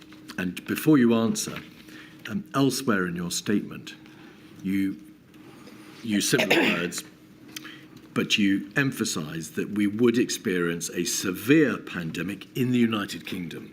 Yeah. So may I just ask you, firstly, what did you mean by would? Did you mean we might, we may, or we will, or something in between? Okay, let me just answer that particular point there. When I wrote the word would, I can't put myself back, in that time and say what was I thinking when I wrote would. But I think I was saying on the balance of probabilities, my instincts were telling me that this was going to cause us real trouble and be a pandemic. Now, the piece of information that you've put up on the screen, that's still on my screen, relates to information from the World Health Organization. But of course, my instincts are based on things a lot more wider than that. They're based upon looking at the news and seeing, just the kind of footage from Wuhan province, Wuhan city, and starting to think this doesn't look or feel like something that is a small cluster. It's also based on the fact that, I have 30 years experience of communicable disease control and have often been the one in the office who's been kind of picked out because of my specialist interest to deal with outbreaks of respiratory viruses. And so this is all very soft, but it was my instinct, and I think it's right to report that, to you that my instincts were telling me, and I'm sure I had that conversation at home, that we were in for a bad time. To make plain, Professor, the degree of, or the certainty or lack of it, or the degree to which you took this view, you say in your statement, I absolutely understood in my mind's eye that it was a matter of when, not if, things would progress. In my mind's eye, yes. So, yeah, absolutely. That doesn't mean at that point that I felt that all the data were in place to prove my point or the instinct. And I think that's something that you explored with Sir Chris yesterday. Yes, indeed. And I'd like to come back to that if that's all right. I'm going to ask you about that in a moment. And just on those words, my second question in relation to that sentence was when you say there would be a severe pandemic, although not there but elsewhere you refer to in the United Kingdom, is it self-evident that by pandemic you meant a pandemic impacting upon the United Kingdom? I did, yes. A pandemic is a worldwide epidemic right. of something novel usually. Why were you not confident, or putting it the other way around, why were you concerned that the virus would not be restricted to China, that if it left China, it would come to Western Europe, and to the United Kingdom, and that if it reached the United Kingdom, it would not be controlled, all of which are necessary steps in the conclusion there would be instinctively a pandemic, you believed, in the United Kingdom, and it would be very, very bad. I just know how notoriously difficult to control respiratory viruses are. I knew this by this stage appeared to be a novel coronavirus. I knew the diagnostics would not be necessarily sophisticated or upscaled anywhere in the world at this point. And just my general experience told me that I didn't like the look or feel of this. Now, indeed, you're right. You said in your statement that you of course spoke to Professor Sir Chris Whitty about this, the CMO, you're the DCMO, and your statement records that his response had been to agree that the situation may well escalate, but for now we needed to wait and monitor developments closely. Now, before you answer, I just need to put to you something else, another point you make in your statement, which is that in the extremely difficult and complex field of being an epidemiologist, when confronted with information suggesting the spread of a viral pandemic, there is, you describe a spectrum of ways in which you can respond. And there are people who act on instinct more. Perhaps there are people who like to pause and wait and accumulate data. And that's how you've put in your statement. May we take it that both your positions, your more instinctive one, perhaps Professor Sir Chris Whitty's desire to accumulate more information and wait and see, both fall within that spectrum of reasonable response? Well, that's right. You get a range of opinions on science. You get a range of opinions on when the data are certain enough to tell you what you're seeing.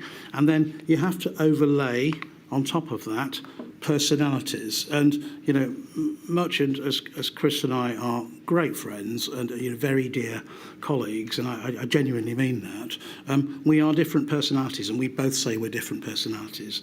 You know, I'm the one who chases the ball. Chris is the one who would look at the ball first and make a more qualified and thoughtful decision about whether it was worth chasing. So from that perspective, we are... He's right, if I may say so. Second? I think he's right. Yeah. So, you know, there is that difference, and I understood entirely that I was conveying my instincts at that point. But I think Sir Chris was entirely right, given his much more profound experience of government, that, you know, he knew when to press buttons that I didn't. In any case, I was subordinate to Chris, and I respect the chain of command. So I was perfectly content with the response that I received. And, you know, it wouldn't have been possible to kind of wake up Sage and wake up Cobra, because I was getting a bit excited about something based on instinct. And there weren't a lot of data at that point. That position changed, of course, very quickly indeed. And it was 6 days, and the data were changing daily at that point, but it was only 6 days before Sage was enacted for the first time, and it was only 8 days before Cobra was enacted. So I feel the system was kind of at that point, beginning to kind of work, if you like. May we leave it on this basis, Professor? Your instinct appears, if I may say so, to have been more of an epidemiological instinct. It was an instinctive response to the data, such as it was, and it was very limited, about the transmissibility and the nature of this pathogenic outbreak. Yeah. But Sir Christopher's position, perhaps reflective of his position as the CMO, paid greater weight towards the consequences of pressing the alarm bell, how quickly the government could be made to respond and made to sit up and take notice and to treat this issue seriously. Yeah, so that's the divide. You're absolutely right. I don't think Sir Chris was remotely tardy, but I do think he was doing his job as the CMO, which is different to my job as the DCMO, which is more of the kind of sentinel alerting role.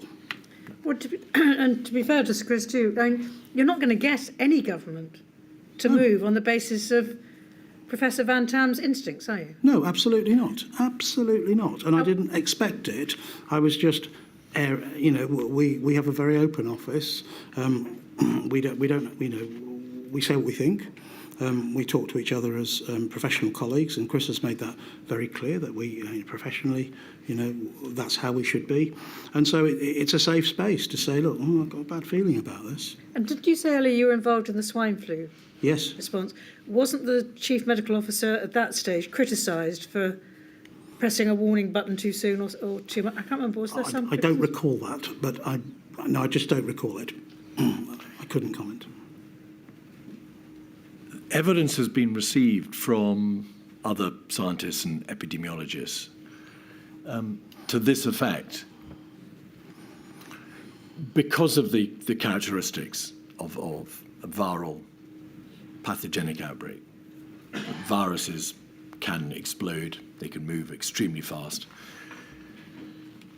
There is a premium on speed of reaction, because once you get behind the response curve, you can find yourself very quickly in very deep trouble. To what extent should an instinctive response, and you're an expert epidemiologist, have been allowed to push the system further forward, or to push it further forward than it was, given the nature of the field in which you practice, dealing with a deadly viral pandemic? Well, you're kind of right in that there, things can get out of control with respiratory viruses very fast, but it does depend upon the doubling time. And the doubling time for some viruses is very low. Not particularly respiratory viruses, but the doubling time for some viruses is low. The doubling time, in the end, when we had quality data, for SARS-CoV-2 was certainly in the range of sometimes 5 days, sometimes 10, but that's the kind of broad range of doubling times. So, yes, there's a point about moving fast, but you've got to understand the doubling time before you can know just how much of a hurry you're in, and we couldn't do that at this point. Right. There's a secondary point that I think is really important for the inquiry globally in terms of the interpretation of data, in terms of what was coming in from the surveillance system and when and how people acted. If you receive data that shows an increase in infections, then you're actually receiving data on human behaviours that occurred, roughly speaking, 7 days ago. And you have a question mark about what happened in the interim 7 days. If you receive data on hospitalisations and they look a bit kind of a bit fruity, then you're actually receiving data on exposures to the virus that occurred probably 10 to 14 days ago. Because we know with SARS-CoV-2, you're not admitted to hospital the moment you get SARS-CoV-2. You're admitted when you become breathless, 5 or 7 or even 10 days later. And this is why it is so vital with viral pandemics, viral pathogenic outbreaks, not to fall behind the curve. But it's also why you're always working with one hand behind your back, tied behind your back, because the data you're receiving on cases and hospitalisations pertain to exposures that aren't, by that point, historical. There is always a time lag in the information. Indeed. That is absolutely required to be able to react. And I wanted to land that point, so thank you for that. In your statement, you say elsewhere that moving on now, and the government machine having been woken up, and numerous COBRA and SAGE and NervTag meetings having taken place, by February half term, you believe you understood that the virus had actually been present in the United Kingdom for several weeks before that. Now, evidence has been received by the inquiry to the effect that indeed there were hundreds, perhaps many more, seedings in the United Kingdom throughout the February half term. So in a broad sense, you were, if I may say so, absolutely right. But by the middle of February, what view, if any, had you reached, the alarm having been raised, as to the speed with which the government machine as a whole was responding? And I want you to answer that both by reference to the plans for countermeasures or plans for border controls or hand washing or school closures or whatever it might be, and also control. Was there a sufficient understanding of the practical limitations of control measures? Sir Chris Whitty has said he was under no illusions that control measures would by and large be effective because there was no test and trace, scaled up test and trace system. So were you concerned by mid-February at the speed of process, the speed of progress of the government, or were you content with the reaction? Look, the data were getting worse with each passing SAGE meeting, and I think the minutes of the SAGE meeting speak to them for themselves on that. The situation was not improving in terms of the data that NervTag were looking at. I knew that SAGE was properly engaged by this point. I knew that the outputs of SAGE were feeding into central government. I didn't really have any sight or visibility of what was going on at that level. I'm afraid I can't really answer the question more than I have. No, it's very helpful. Do we take it, therefore, that you weren't privy, for example, to the plans coming out of the Civil Contingency Secretariat on the 28th of February, or the debate on countermeasures in SAGE on the 24th of February? Those weren't matters with which you were concerned. I can't recall which SAGEs I was in or not, but if I was in a SAGE, then I would part of a SAGE because I had other meetings as well. But I will have been witness to those, but I certainly wasn't present when those kind of discussions were taken back in to Cabinet Office or Number 10 to understand, what their kind of official and political response was starting to be. Having reached the view that you've expressed on the 16th of January, and having reached the view that you've expressed in relation to the extent of the sustained community transmission of the virus by mid-February,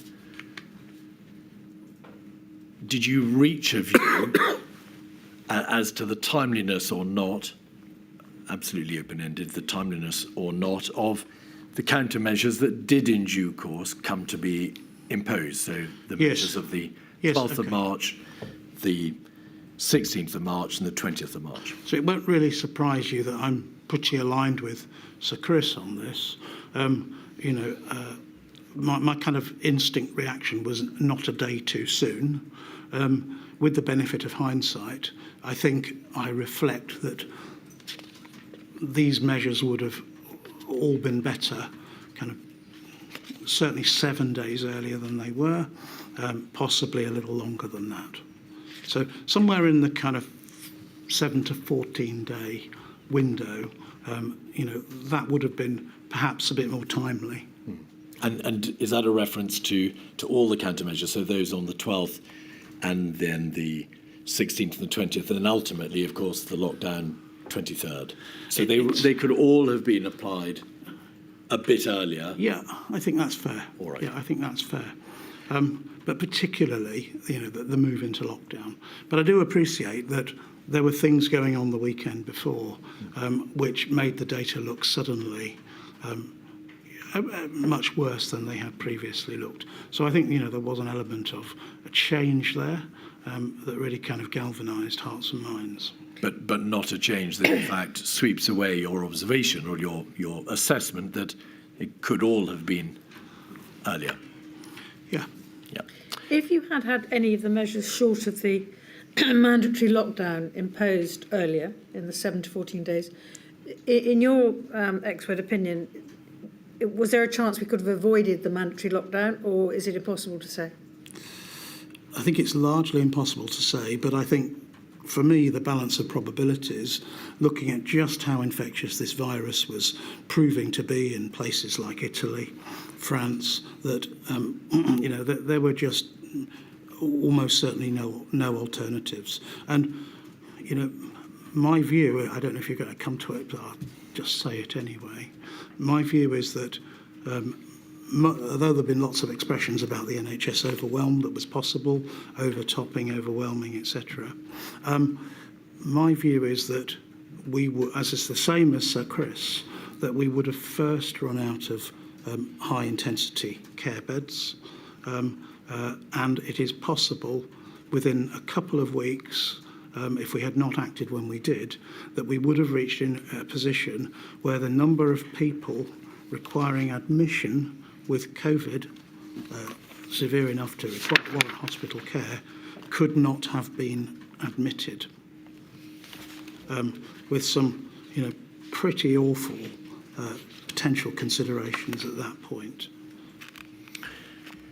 Since you've gone there, we've gone slightly out of the chronology, but that's no bad thing, Professor. Could I ask you to look at a SAGE meeting of the 23rd of March, of course, the date that the mandatory stay-at-home order was imposed, 129072, because in fact you were present at that SAGE. You may or may not recall 129072, and at paragraph 7, these words appear.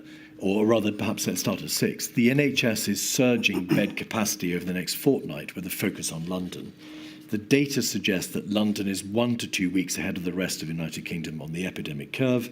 Case numbers in London could exceed NHS capacity within the next 10 days on the current trajectory. Yes. Firstly, that last assessment could exceed NHS capacity. Was that premised upon no further lockdown or no further stringent measures being imposed, and therefore reliance upon the measures from the previous week, that's to say the 16th and 20th, or case numbers could exceed even if we do impose the mandatory stay-at-home order? Do you know? Yes, so I don't know, but the way I interpreted it for sure was that if the current rate of growth continues, case numbers could exceed NHS capacity. Now, NHS capacity has to be something that is a little bit fluid in terms of regions. London was ahead of the curve. I don't doubt that if London was full, for want of a better word, there would then be an overflow of London patients into other parts of the NHS, because that's what we do. And that's particularly what intensive care units do as a matter of kind of routine practice. And that has implications for places not in London and further out of the city who are behind the curve, who essentially, because people don't go into intensive care and come out the next day, they certainly weren't doing at this point, that has implications for kind of whether the remaining capacity in the regions, for want of a better word, and I'm quite sensitive about this because I live in the regions, I don't live in London, what that does to the remaining capacity. So exceed NHS capacity is possibly a slightly loose term because you can kind of sleep out by region, but it still has implications for the totality of the NHS bed capability.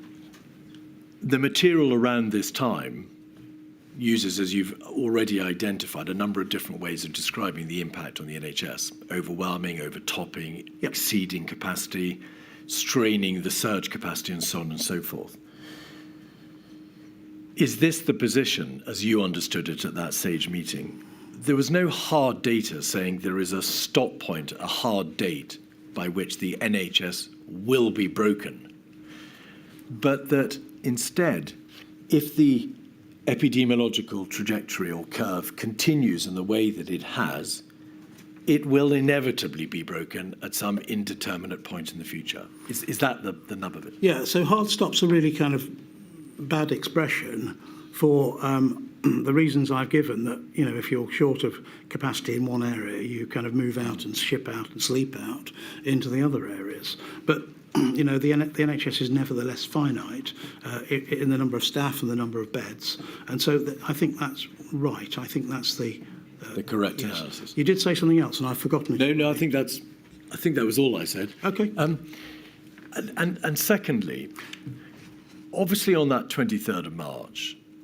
only a few days had passed since the measures had been imposed the previous week. Yes. On the 16th and then the 20th. The household isolation, the individual isolation, then the household isolation, then the request that all non-essential businesses and travel stop, and that people endeavour to stay at home. What was your understanding of what the likely impact of those measures was in terms of the R figure? Because as Sir Christopher has explained it, it's not that government was grappling with absolute data as to when or how the NHS would collapse. It is just that if the the reproduction figure was not brought below 1, the exponential growth would continue, and that point would inevitably be reached. What debate was there about giving more time for the measures the week before, time to bed in, and for the the R figure to come down, in the expectation or hope that it would come down before that future date of collapse of the NHS would be reached? Well, if you enact measures on, say, the 20th of the month, then you if everybody complies with the measures on that date, you change exposures from that date. You therefore change case incidence, shall we say, 5 to 7 days later, something like that. So you don't see the impact of that. You then don't see the impact of those new cases for another 7 days until they require hospital care. So that kind of takes us into quite a way into the next month. And by the exhibit you've just put up, the doubling time for intensive care unit patients at this point was estimated to be 3 to 4 days. So how can you wait to see the results of those measures when you're in such a kind of difficult position in terms of bed number doubling? There was nevertheless some way of assessing compliance or the reaction to or the response to those earlier existing measures, because there was some information at the weekend about levels of compliance. And you recall the fact that the press and the television showed large numbers of people attending national parks over that weekend. So there was data about that.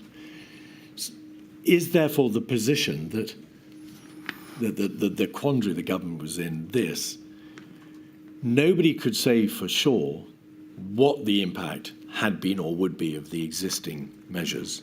No one could know for sure because, as you say, it would take days, if not weeks, for the impact to become clear.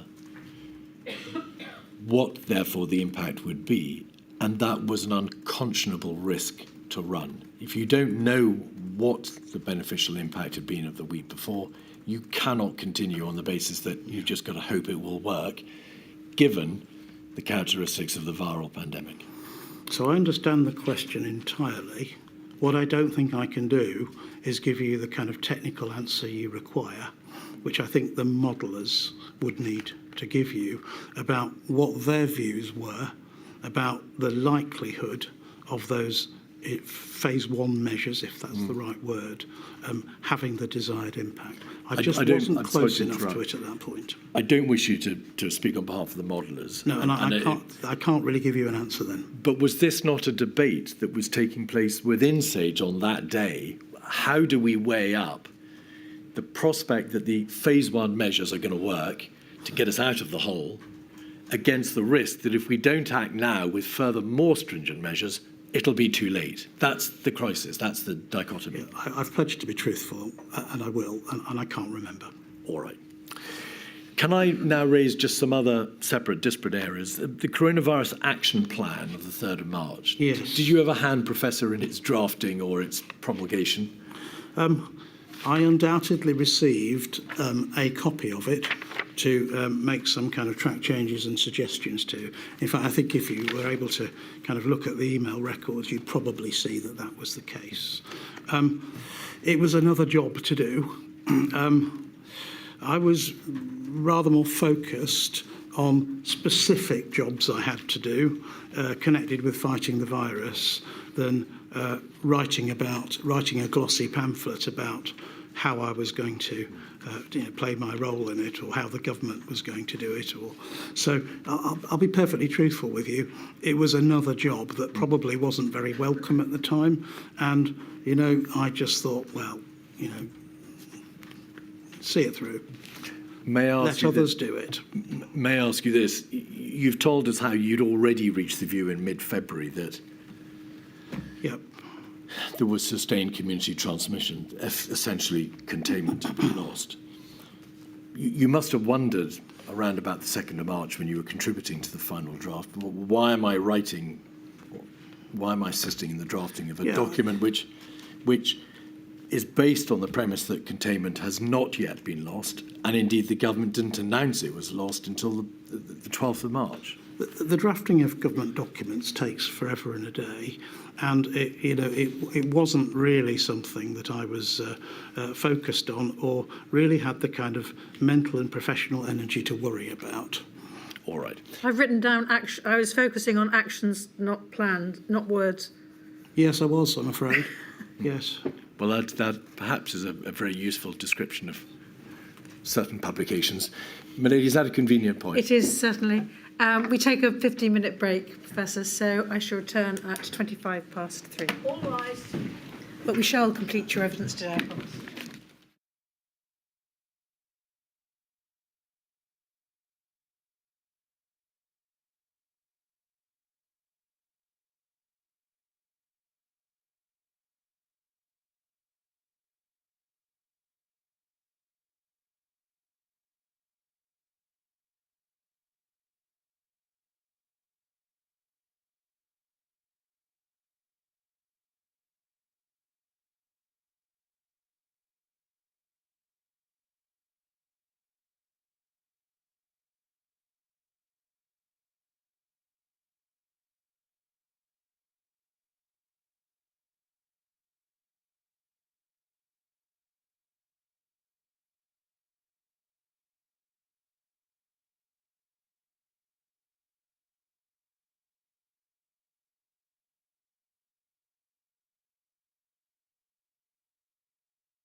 Keith. Professor, mass gatherings. Yes. I detect a quiet groan. It was an issue upon which you advised the Secretary of State for the Department for Culture, Media and Sport in late February. And you also provided advice to DHSE colleagues at the same time. You met with officials in the DCMS in early March. You provided further advice and further papers for a number of government departments in the middle of March, 14th of March. So you were to a considerable extent the go-to person on this issue. In summary, scientifically, epidemiologically, was there a consistent line of advice given by the OCMO to the effect that banning mass gatherings or closing sporting events or sporting occasions would be unlikely to make much of a difference epidemiologically? Yes. I mean, our position, my position, has always been that mass gatherings, particularly outdoor ones, are if you cancel them, they're a very limited epidemiological effect. And if you take into account the kind of pathways around them, it is the activities around them that is, potentially more concerning in relation to kind of pubs, bars, restaurants, etc. But even so, in relation, for example, to, and I know you've already discussed a couple of big sporting events in different countries with various witnesses. In terms of the kind of totality of movement between countries, the effect of kind of cancellation of these events is really epidemiologically quite small. I have also heard Sir Chris's comments, and I have to say I think he's got a very valid point that there is a political layer above this around the optics and what the continuation of mass gatherings means, signifies to the public, because when the football's over, there's not much left to do in life, as it were. So from that perspective, Well, I have to interrupt you there, Professor. That is your personal view. Yes, indeed. Yes, but the point is, it's very symbolic for a lot of people what these mass gatherings are. And I think Chris summarised it very well. I don't think I can add to that. Can I just ask you one extra question for that? I think it's something Mr. Weatherby was asking about earlier. And that is, but what if your football match involves a whole bunch, thousands of people flying in from another country where there is a hotspot of infection? Or hotspots of infection? So that partly depends on whether there are lots of other people coming in through kind of routine tourism and so forth from that other country. And it really depends upon whether you have a belief that the virus is already seeded here in the UK, and whether that additional movement would really be an amplification in relation to what is already going on under the surface in your own country, particularly in those kind of early months when we know we couldn't test at the capacity required to understand the UK case burden. I'm no scientist, but aren't you just raising the risk? It's not going to help matters? I think it's perfectly fair to say that it won't help matters, but equally, it isn't going to it just isn't going to have a significant negative impact either in relation to the totality of what else is going on. So it's back to this point that I think it's always very difficult in this space to separate out the optics from the actual epidemiological effects. But I can recall emails from other experts. I think Professor Ferguson, Professor Edmonds, also agreeing that the effect of mass gatherings is Professor Ferguson, in fact, was asked to advise specifically on this point, and we've seen the evidence. Yeah. But just to conclude this subject, Professor, when you say political and you refer to the optics, do you mean, in fact, that in terms of the public health message that went out, the continuation of mass sporting events was, with hindsight, ill-advised. It just sent the wrong message. It was unhelpful. It was unhelpful. You can't talk about closing primary schools and allow sporting events to continue, can you? It was unhelpful. All right. And then, secondly, this, just on the epidemiological side, that there's some suggestion in the material that whilst it's clear that outdoor sporting events epidemiologically are insignificant because they're outdoor, there may have been an underestimate of the epidemiological consequences of queuing to get into games, or perhaps using public transport or the use of trains. And as my lady has observed, that's one way perhaps in which people may be coming together to go to a game, and therefore there was an epidemiological risk there, which perhaps wasn't fully appreciated at the time this advice was given. Whenever you get people gathering together in conditions of close contact, low ventilation, with this virus, you're likely to get transmission. The however many tens of thousands one could get into a stadium will be dwarfed by the however many millions that are gathering in pubs to watch it on Sky TV. So, there's a broader context here of what the sporting event generates in terms of people coming together, quite often to drink alcohol, which we know reduces social barriers, to observe a sporting event. Indeed. The easing of restrictions. Yes. On the 26th of May, you contributed to a joint letter to Simon Case, the then permanent secretary in number 10. Could we have 69418? Yes. In essence, in general terms, you and your colleagues were writing to the government to say this. You're aware that different government departments are eager to restart their industries. You're obviously acutely aware of the damage and harm that is being done to the health and welfare of societies by virtue of the restrictions. But you nevertheless felt it important enough to warn that the combined effect of seemingly incremental and narrow easings raised essentially an intolerable risk that the R reproduction number would run out of control again. Why was it necessary to write this letter as opposed to just continue to contribute to the sum of government learning by the advices that you were giving with your colleagues day in, day out at meetings, by email and so on and so forth? Yeah, okay. So the actual restriction, the easing of restrictions that was happening on a piecemeal basis, government by government, department, kind of setting by setting by setting, and it was relatively easy to justify for an individual setting that this was kind of okay to ease restrictions.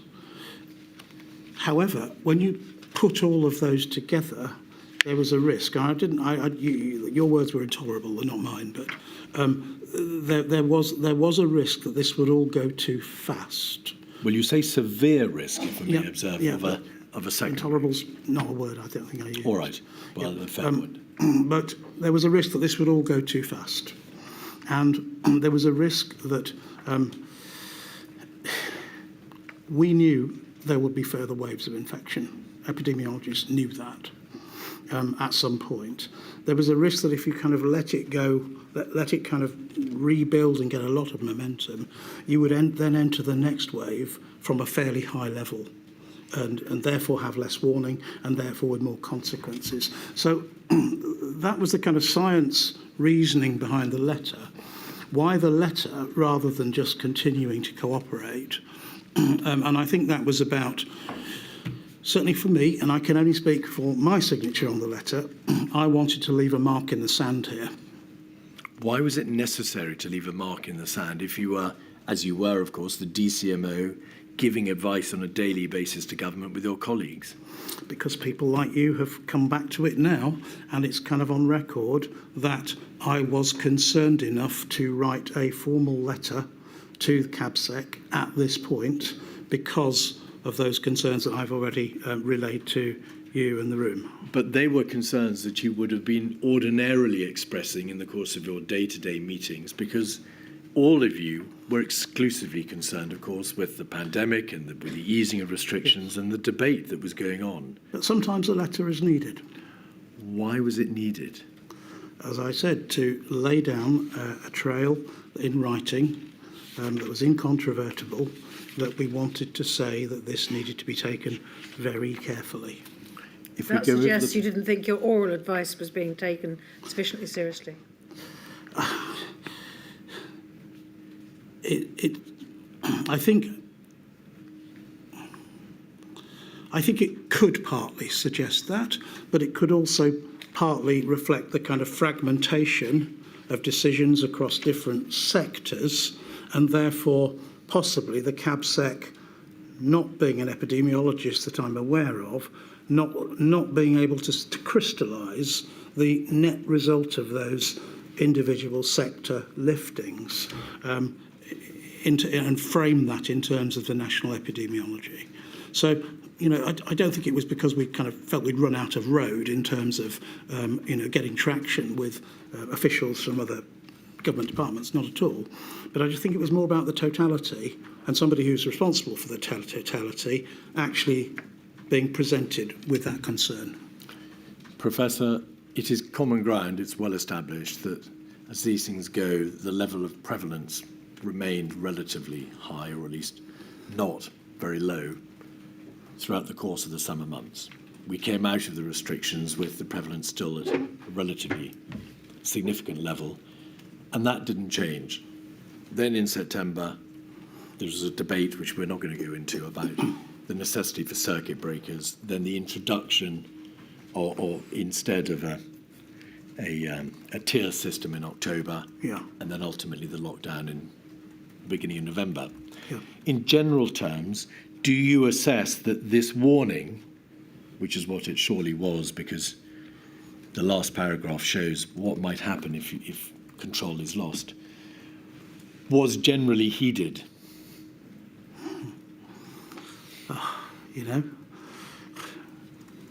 I suppose the epidemiology really just speaks for itself at this point. But could you tell us, please? Yeah. It was clear that we were losing control of the virus bit by bit through the autumn again. And it was clear that the tier system, to my mind, was not working efficiently. That isn't to say that theoretically it couldn't have worked efficiently, but there were just too many delays in implementing tiered restrictions. Those on top of the fact that your data you're dealing with, again, and I go back to the point, reflect exposures 2 weeks before, or at least a week before. So, you're already kind of, dealing with yesterday's data, trying to make decisions. So, and the tier system just seemed interminably slow between a decision and the negotiation on the economic packages to enable it to happen. And can we just focus on that for a moment? And could you just further explain that observation?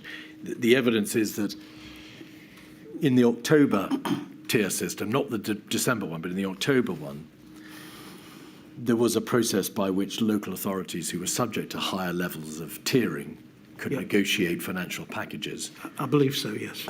Was your concern that there was a delay built into the system between the moment at which the joint biosecurity, the joint biocentre would advise that a particular area had to go epidemiologically into a higher tier, to the point at which it was actually ordered, because there had to be a process of negotiation in the middle? Yes.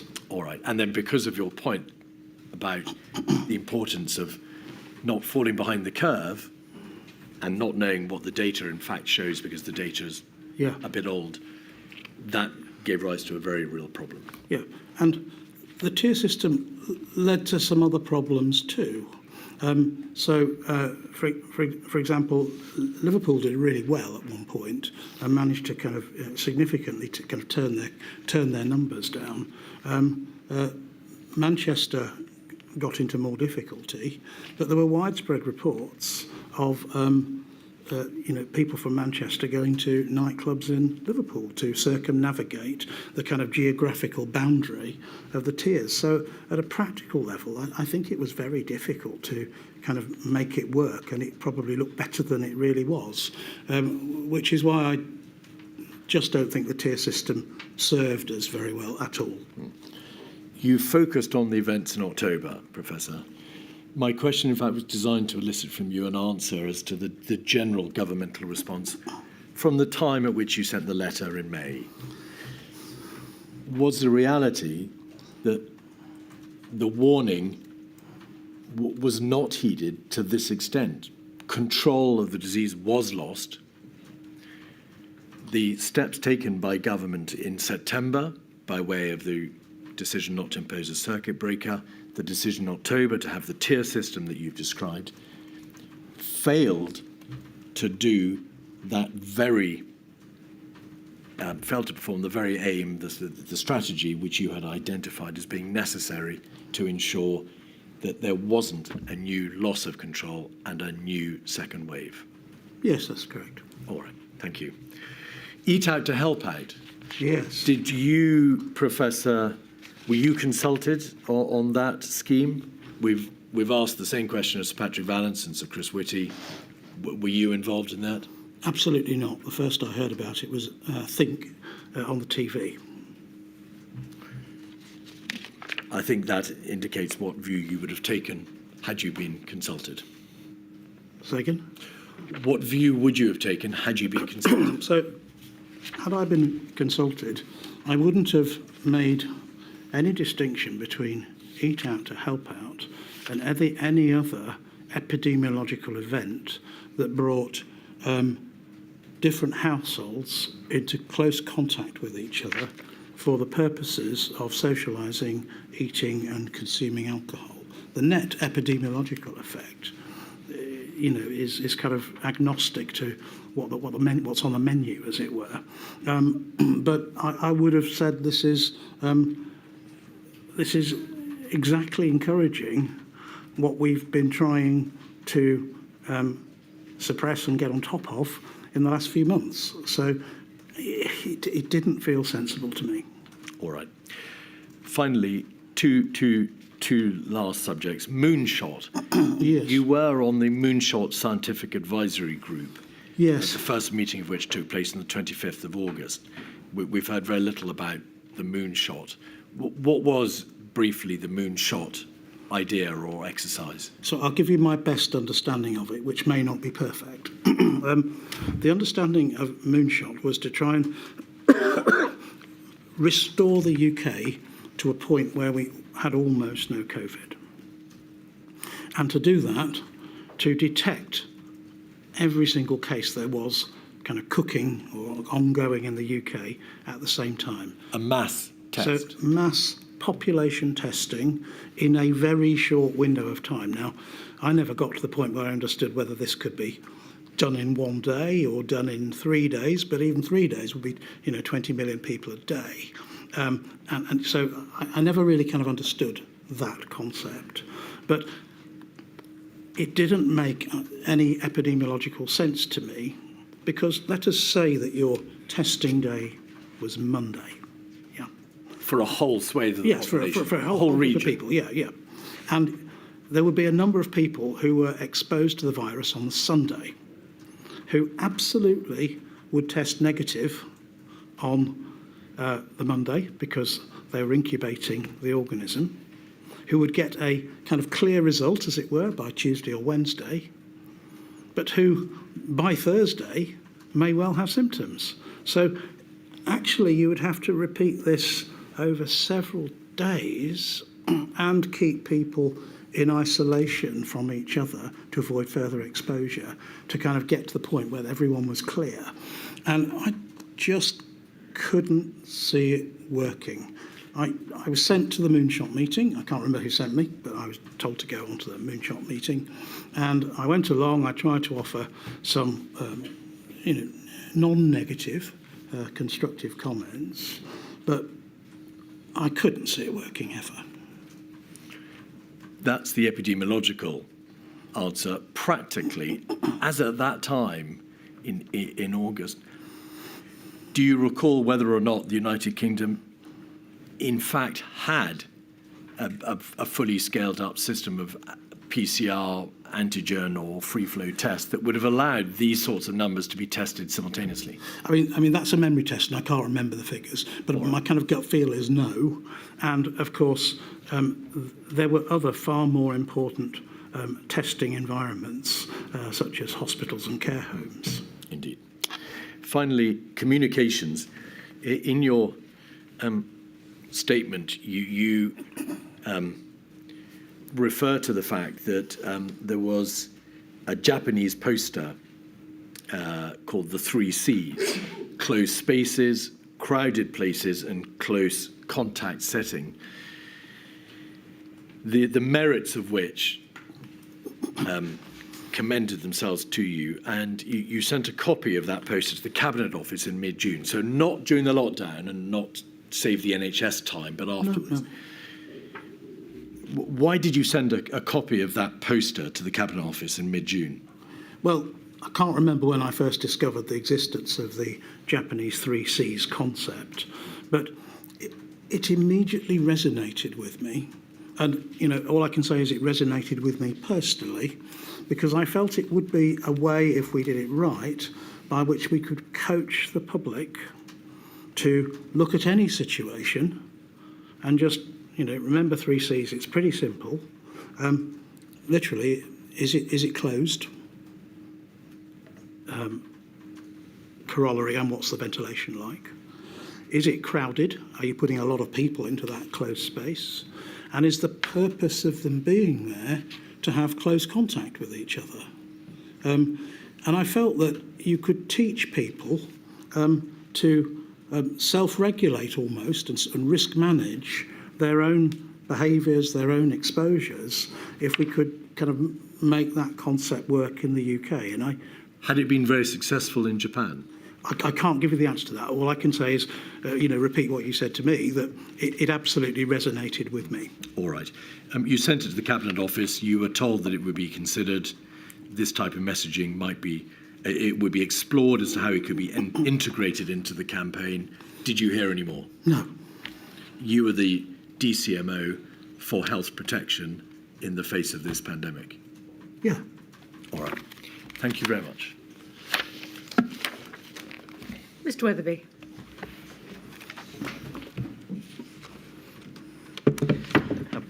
Professor, I ask questions on behalf of the COVID-bereaved Families for Justice United Kingdom.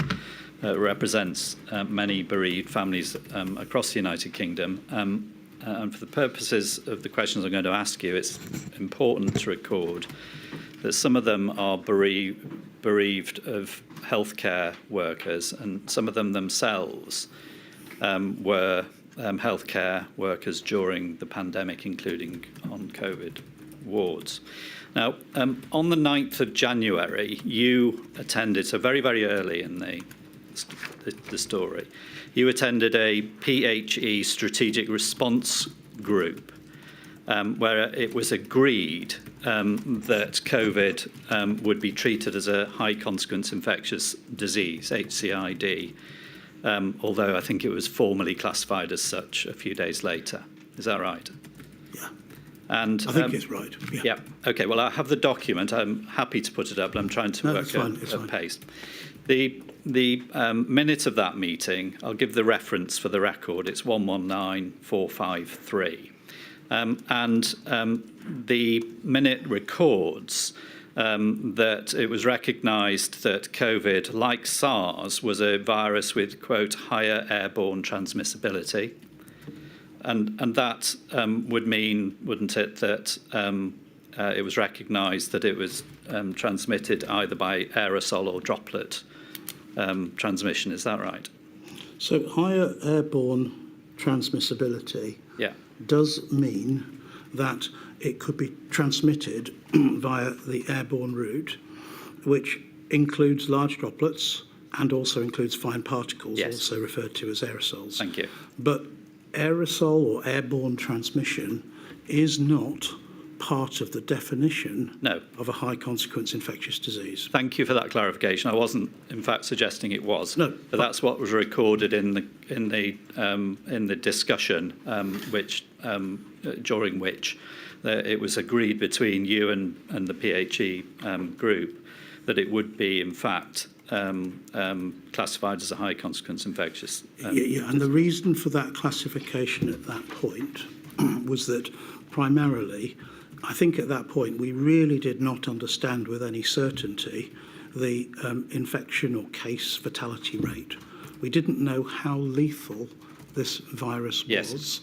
And the HCID classification is used for things which you know are very lethal and used for things where you have uncertainty as to the lethality. Yes. It's the way you kind of start with a new organism. Indeed. And in fact, the document goes on to say that it was agreed to follow a, quote, safety first principle, which is, I think, what you've just helpfully explained to us. In fact, the discussion and the classification at that stage was then added to by guidance. And again, I'll read it rather than put it on screen if I may, but I can if you want me to. It's 184034, and for the record, it's paragraph 4.3. And the guidance on the 15th of January that was issued with respect to this. Could I have that up? Yes, of if course. That's all right. Yeah. Could we have that up then, please? I'll repeat the. It's 184034.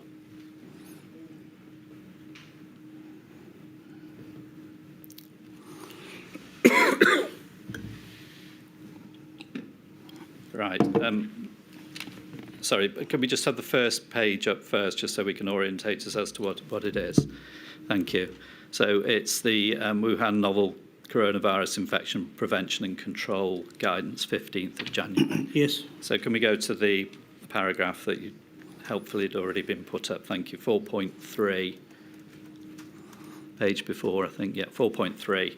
So what was required was, firstly, an isolation room with negative pressure relative to the surrounding areas, or a neutral pressure single room. And then a use specifically set out, use of an FFP3 respirator by all persons entering the room. And then, I won't go through it, but you can see it there. Full PPE. Yeah. Yep. So that's what was. And this is guidance issued by Public Health England. Yeah. Yes. But this is sensible precautions for this type of virus, isn't it? It's sensible and pretty standard precautions for HCIDs at this point in time. Okay. So then move to the 21st of January, and again, I think we should have this up. It's 151342. And this is an email exchange between yourself and a PHE official. It's been redacted, so I don't know who it is, but it doesn't matter. But it's an email exchange. And the person confirms that there's no agreed requirement to stop calling it a disease an HCID in order for confirmed cases to be managed outside of HCID centres. Management in specific HCID treatment centres is deliberately not part of the agreed definition for criteria for HCID. We do have a line in guidance saying confirmed cases should be transferred to HCID treatment centres, but that could easily be changed when an agreed surge trigger is met. And then this. Personally, I would want to maintain the HCID label if it became more widespread, to maintain appropriate IPC, infection prevention control precautions, and general levels of clinical concern awareness around the new disease, as long as we still think it meets the stated criteria. Yeah. So what that means in summary is that you're agreeing with the PHE official that once the spread of the virus reaches a particular point, it's not required that they should be that patients should be within an HCID centre. Now, not quite true. I think what I was flagging, that the HCID process, if you like, and the use of those very high security beds, there was a step down, and a known step down, to the 500 or so infectious disease beds, which again have enhanced infection control, but that there was no provision or understanding about what happened when you got to the end of those 500 beds. Okay. And it was very clear that we were going to get to there quite quickly. Okay, well, can I take this in stages? Yeah. So the HCID scheme, if I can put it that way, is that there's a standing capacity of high isolation beds. Yes. So if there's a need for isolation, the HCID patient is put in there. But it's well recognised that if there's more than a small number of such patients, then that can't It just apply. can't function. And so it's completely impracticable to have a standing capacity of thousands of empty beds. Indeed. So it starts off with an HCID unit, small number of beds, and then if that isn't sufficient, you then have to open it up, and you move on to the high dependency unit capacity or whatever you have, and you have to use practical means to expand the capacity to the best isolation that you can manage within the capacity that you have. Is that right? Yeah, that seems okay. Yeah, okay. But what is being said here is that although that is fine, what should be maintained are the IPC precautions around that. Yeah. So that was personally my view. Yeah. The other factor that was later, I was later made aware of, that is that specimen handling and the whole process of treating patients under kind of HCID rules means that your total capacity is lower and your speed of movement and handling of specimens particularly is lower and more cumbersome. And the classification of HCIDs lies with the Advisory Committee for Dangerous Pathogens. I'm coming to that. Good.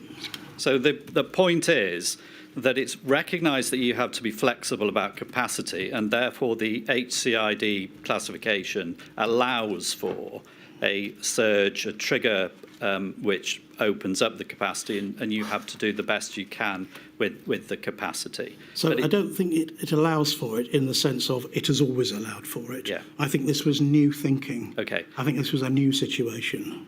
The guidance we've just been to sets out the need for the isolation units, but not in terms of specifically HCID units. But it does specifically refer to the FFP3s and the particular requirements of personal protection for the staff. And that's the distinction I'm drawing. So that's whether it's the HCID guidance or not, that's the guidance that was in place here, which I've just taken you to. Okay. Yes? I'm all right so far. Yeah. So by the beginning of March, as we heard from Professor Whitty this morning, there was then a question right at the beginning of March about the biosafety requirements of dealing with samples in labs. Yep. So perfectly sensibly, the CMO, the Office of the CMO, then consulted with PHE and the HSE and got the biosafety requirements stepped down so that the testing could be maintained, or the analysis of the testing. Yes? I think so, yeah. Yeah. And then we moved to the 3rd of March. And again, I'm trying to go at some speed here, so please stay with me. But then DHS HSC official messaged that the standing capacity for airborne HCIDs had been exceeded, and therefore there was this outward movement from the very high isolation capacity outwards. Now that, you probably won't remember the date, but that was the 3rd of March. I can take you to the document, but I don't think it's necessary. But were you aware at this sort of time, the beginning of March, of that happening in accordance with what we've just been through in I can't remember the date, but I entirely expected that we could not continue to manage a very fast-growing epidemic of hospitalised patients on the infectious diseases network, within the infectious diseases network. But this was what we've just been through, the 21st of January email. The expectation was that if this did become widespread, that this would be necessary. And here we are at the beginning of March. It has been necessary. The plan, such as it was, it wasn't unexpected. No, I think I kind of flagged that there was probably a gap in the plans that didn't kind of bridge between what we classically envisaged HCIDs to be handling, such as Ebola cases, to something that was then becoming a persistent, and widespread infection. But let me just add a little bit to that, where the threat of infection to others was changing over time, so it was not exclusively about the healthcare environment, and it was starting to be more about the general community environment. In other words, the opportunities for exposure to the virus were starting to change. Whereas, if you have, you can have the infectious diseases unit, the HCID, full of Ebola cases, but there's no risk in the wider community. It's contained. This was very materially different. Yes. Okay. So I'm now moving on to the final part of where I'm headed with this, and that's the 13th of March, and NERVTAG met, and I think we need this up. It's 212195. Oh, thank you. And that's the 13th of March, and if we could. And this is a meeting where the HCID classification is considered. And just to remind ourselves, this is where we're in the crisis phase, the exponential rise in COVID cases, okay? So if we could move to page 4, please, and paragraph 2.5. And this refers to, this is relevant to you, action JVT, and then JVT noted that guidance was needed to help relieve pressure points on the NHS in England, and then there's the example of ambulances. Yes? Yes. And then if we move on to 2.9, please. The new guidance that's been proposed is then stepping down from FFP3 proper respirators to the kind of blue surgical masks that many of us are familiar with, having gone through it. So a real step down in PPE for people who are dealing with COVID patients at that point, at the crisis stage. And then, if I may, 2.10, there's a recommendation there that the reclassification of COVID from a HCID is considered by the advisory committee, which you were referring to earlier. And then finally, on this document 211, please, there's an update where you'd spoken to Professor Evans, who had advised that HCID status was discussed, and the committee were unanimous in supporting the declassification of HCID. Now, just to complete the picture, well, first of all, you've therefore got the recommendation that it's reconsidered, and then you've got effectively a decision in the next paragraph referred to, which suggests that the decision has already been taken. Can you help us with that? No, I don't think that's the case at all. Have I misread that? Clearly they're sequential minutes, but the minutes aren't written the moment a NERVTAG meeting is finished. I don't suppose we have the publication date on these minutes, do we? I'm not aware of that. No, we just don't. Okay. But that will be worth looking into. Yes. But likely, having received an instruction from one independent advisory body in the shape of NERVTAG, who were requesting that ACDP looked at this, likely I moved very fast on that. Yes. And likely this should have been reported as an action point that I had done really quickly, and this was almost a kind of post-meeting note that was the consequence. Okay. I just can't spread any further light on that. No. But I refute the suggestion that this was a fait accompli. Yes. I'm extremely fastidious about appropriate procedure, and if NERVTAG had asked for that, I would have asked ACDP in due course. This would not be kind of retro-constructed, as you might have been suggesting. Right. Well, I'm exploring rather than suggesting, but the one paragraph says a recommendation, effectively, and the next one refers to what's effectively a decision. And the reason that you, however it lands, the reason that you were in touch with the professor about this is because they were effectively the decision-making body. ACDP, absolutely, yes. Yeah. And it would be worth possibly seeking some supplementary evidence from the ACDP minutes to understand exactly how that happened. It may not matter, but I was then just going to take one final document, which is 119498, which is the 16th of March document at the top, although it does say the 19th of March at the bottom. It probably doesn't matter, but just to orientate us in terms of the date. But this is the Four Nations HCID definition and list group, chaired by the head of emerging infections. And I won't take you through it, but this is ostensibly a review of the HCID position and then changes the position at the end of the document. And of importance here is that this is a Four Nations group. So this is where the Four Nations are brought together.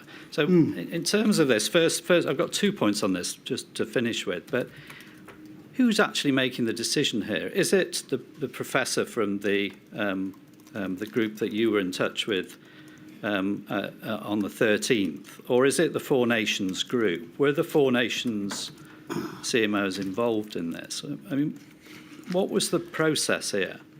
I am pretty certain, well, I can't answer the question about whether the HCID definitions group was a subgroup of ACDP, but clearly my instruction was to contact ACDP. And it may well be that this is some kind of subgroup of ACDP, but the participants are from the public health agencies, Public Health England, Health Protection Scotland, Public Health Wales, and Public Health Agency of Northern Ireland, and therefore CORA. And I can't tell you who they were. But the two dates, the 13th and the 16th, it does seem by the time this review's taken place, the decision's already been taken.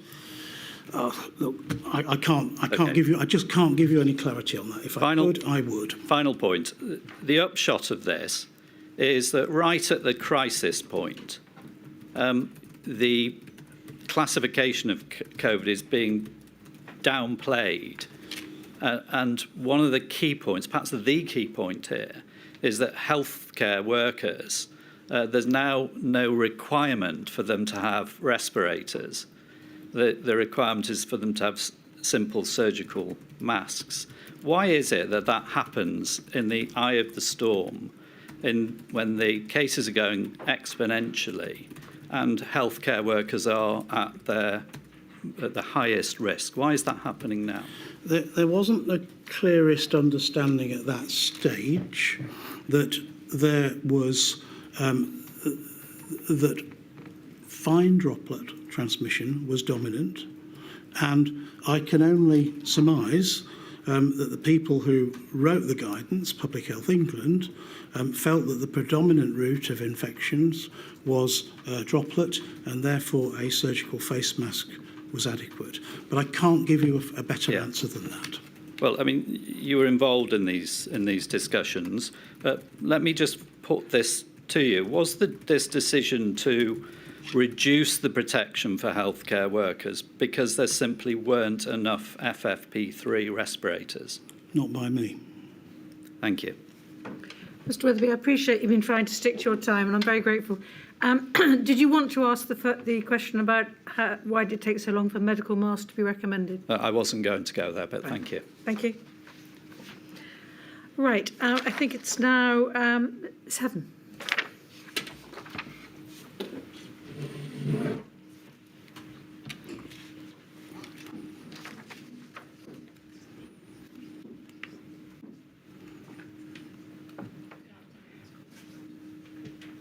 Good afternoon, Professor. Afternoon. I represent the COVID-19 bereaved Families for Justice Cymru, and I just have 5 minutes, so I'll take it quickly if I may. Just one topic from myself, and that is in relation to the 4 meetings convened by Mr Gove in his capacity as Chancellor of the Duchy of Lancaster, and your perspective on how useful they were to a 4 nations approach to handling the pandemic.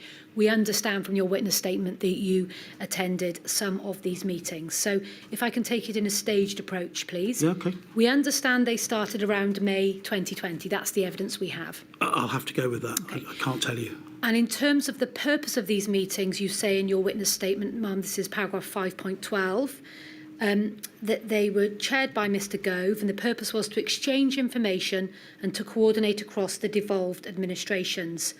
So it would seem from that explanation that you're not suggesting to this inquiry that Mr Gove was using these meetings to gather views from the devolved administrations to inform UK government decision-making. That was not the purpose. Is that correct? No, not really. It was a much kind of, it was a softer exchange of views.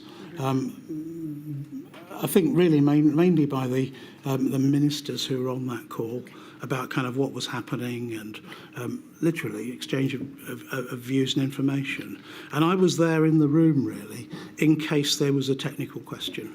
I'll come on in a minute to some specific examples of what may and may not have been said and jog your memory if I may. Okay, yeah, of course. Just on purpose, before we move on to that, was it also your understanding at the time that another purpose of Mr Gove's meetings was essentially to insulate the Prime Minister, the then Prime Minister, Mr Johnson, from having to deal with the devolved administrations because, as we know, he thought it was optically wrong for him to have regular meetings with them? Was that your understanding at the time? Oh, I have no idea. I can't answer that question at all. I didn't enter the meetings with that kind of degree of allegiance to. Well, was that ever discussed in your presence? CDL. Was that ever discussed in your presence? No. This is the purpose of the meeting. Absolutely not. No.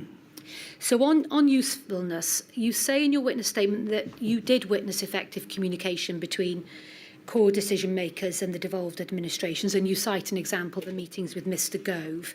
And I think that there probably isn't any dispute between the First Minister of Wales, in particular Mr Drakeford, and I think it's fair to say Nicola Sturgeon. They both acknowledge to this inquiry that the meetings were helpful and constructive. However, I do want to just probe your memory on a few criticisms that, in particular, Mr Drakeford has ventilated to the inquiry about the effectiveness and indeed the overall usefulness of these meetings. And really it's to understand whether you heard any of these complaints being raised in this forum. But can I check first, do you remember now being in meetings with Mr Gove and Mr Drakeford?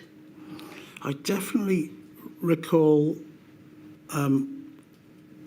Miss Sturgeon being present. I'm pretty sure Mr Drakeford was present too at some points, but it's just a blur to me. It's just a blur. But just thinking about how many you attended, I think you say in your statement that largely it was you that attended. Yes, it was. Okay.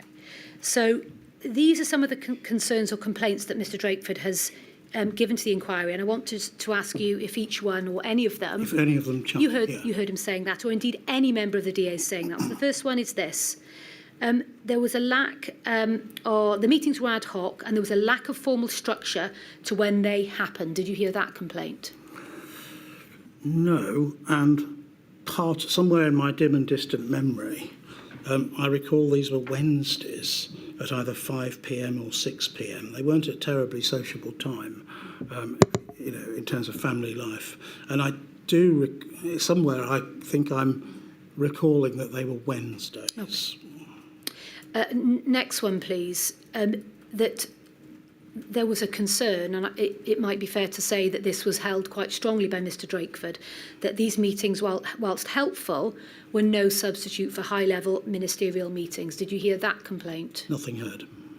And this is a very important one because it might be suggested that this goes to the issue of whether or not there was a coherent Four Nations approach. And this is that the clarity of messaging was a challenge for all Four Nations, and that more unanimity would be helpful, and that could only happen if the UK government gave more notice of its decisions and announcements to the devolved governments. Now that features regularly in written communications, certainly between the DAs and Mr Gove. Did you hear that complaint? I did not hear that. As a slightly broader sentiment, I think I heard that there was some frustration about the timing of communication. Equally, I do recall on a couple of occasions that Scotland went first on a couple of points. But certainly I think what you're suggesting is some of the concern was coming from the devolved administrations that the UK government was perhaps making decisions and briefing the press without telling them first. It doesn't sound like a totally strange concept, but I don't recall it from those meetings. I really don't. And so finally then, did you hear any complaint from any member of the devolved administrations, including Wales, at these meetings about communications? I was there in a technical capacity, and the answer is I can't recall, but I don't think so. Okay, thank you very much. Those are my questions. Thank you, Ms Heaven. Mr Jacob, last again. Okay. Don't worry, Professor. Mr Jacob's used to people having turned their back on him. He doesn't take offence, but you have to keep your voice to the microphone. That's why I'm afraid he's used to it. We're not being rude. Professor, I can be, I think, very short as it happens. My questions are on the same topic as the questions I directed to you, your colleague, Professor Whitty, this morning, namely financial support for self-isolation. Yeah. Could I actually just start with this? Do you agree with Professor Whitty's evidence of earlier today as to the importance of financial support for self-isolation? I think it was, very easy, or relatively easy, for people in well-paid jobs with very good employers who would allow them to self-isolate and who could continue to do their work in a kind of isolated way in the home. But I think it was enormously difficult for people who were not fortunate enough in our society to have those kind of jobs, who had jobs where it was, kind of essential to earn money to actually be out of the house. And I think this was an essential part of the package. Professor, my lady, if you don't mind me going a very tiny bit off script, I will be very short. Professor Whitty referred to heated debate within government on the issue. Is that something that you were party, or is that really his preserve, given his particular involvement in meetings in Downing Street and so on? The package of support handed down to people who had to self-isolate, who were, for example, self-employed, was just kind of way above my pay grade. Fine. Can I just ask this then? Was this issue on the importance of financial support something that was foreseeable prior to the onset of the pandemic? And I have in mind your own sort of research and expertise. Prior. I think in influenza pandemic planning, and if you go back to influenza pandemic exercises undertaken by the government, the concept of school closures was pretty well rehearsed, to the extent that anything is ever rehearsed through a short exercise. But I think the kind of society-wide kind of lockdown and social distancing measures, particularly ones that were then applied multiple times during the pandemic in total to kind of put the brakes on each time, I think that was just, way beyond anything that had ever been planned, and therefore, and most of those exercises were about kind of technical issues related to antivirals, vaccines, health service responses. I'm not aware of any response on, any rehearsal or concept of economic support being aired widely before this. Yeah, that's helpful to understand. I had in mind something slightly narrower. Oh, I'm sorry. You refer in your statement to a 2017 article that you, I think, co-authored about influenza, I think in that specific context in care homes. Yes. And you referred in that article, didn't you, to care home workers being a group that, given their low pay and insecure work, were at high risk of working while sick. Yes. So in that sense, is it right that the link between insecure work, prevalence of working while sick, was something that was understood really from the outset of the pandemic?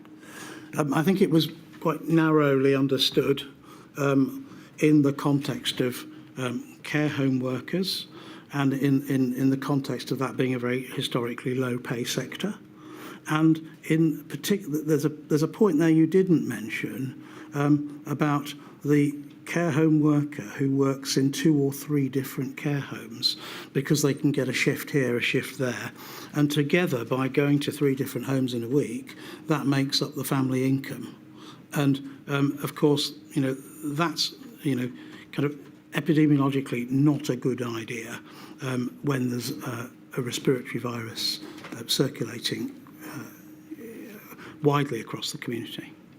Thank you, Professor. I think that may be an issue taken up with other witnesses as well. Thank you, my lady. Thank you, Mr. Jacobs. My lady, may I detain you just for one moment, which is that although he's not made a rule application, Mr. Friedman, King's Counsel, has asked very nicely whether or not, based upon something that Professor Sir Jonathan Van-Tam has said in his statement, we would refer back to that article and just elicit a single point, which may mean we needn't put it to Professor Jenny Harris next week. Professor, in that 2017 article, did you and your co-authors warn, in fact, of the potentially devastating consequences of explosive outbreaks in care homes in the context of runaway viral infection? I guess we did, in as much that we looked at the literature and we understood the mortality rate that is possible when an infectious virus gets into a very vulnerable population who live essentially quite close quarters to each other.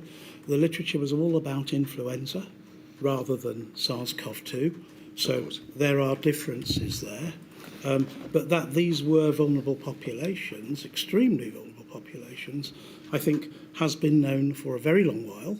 And I personally have dealt over the years, and I can't quite give you the details, as a registrar in public health with a number of really difficult to control explosive outbreaks of influenza in care home settings, nursing or care home settings. Thank you. That concludes the evidence for today. Thank you very much indeed, Professor Van-Tam. I don't know if you heard what I said to Chris Whitty in Module 1, but in relation to the abuse and threats that you described earlier, I've come across that kind of extraordinarily awful behaviour in another context, and I know the impact it can have upon the recipients, the victims, and the victims' families, even if they don't receive threats, which by the sounds of it, yours may have done. It's just too awful to contemplate. I just want you to be reminded, you probably don't need reminding, but just in case you do, the vast majority of the population abhor such conduct, and we are enormously grateful to you and your colleagues for the way in which you served the public of this country, of the whole of the United Kingdom, in a time of national emergency. So please ignore the violent, criminal, idiot element, and remember the rest of us are grateful. Thank you. Sorry, I'm losing my voice. Milady, thank you. 9:30 tomorrow. All rise.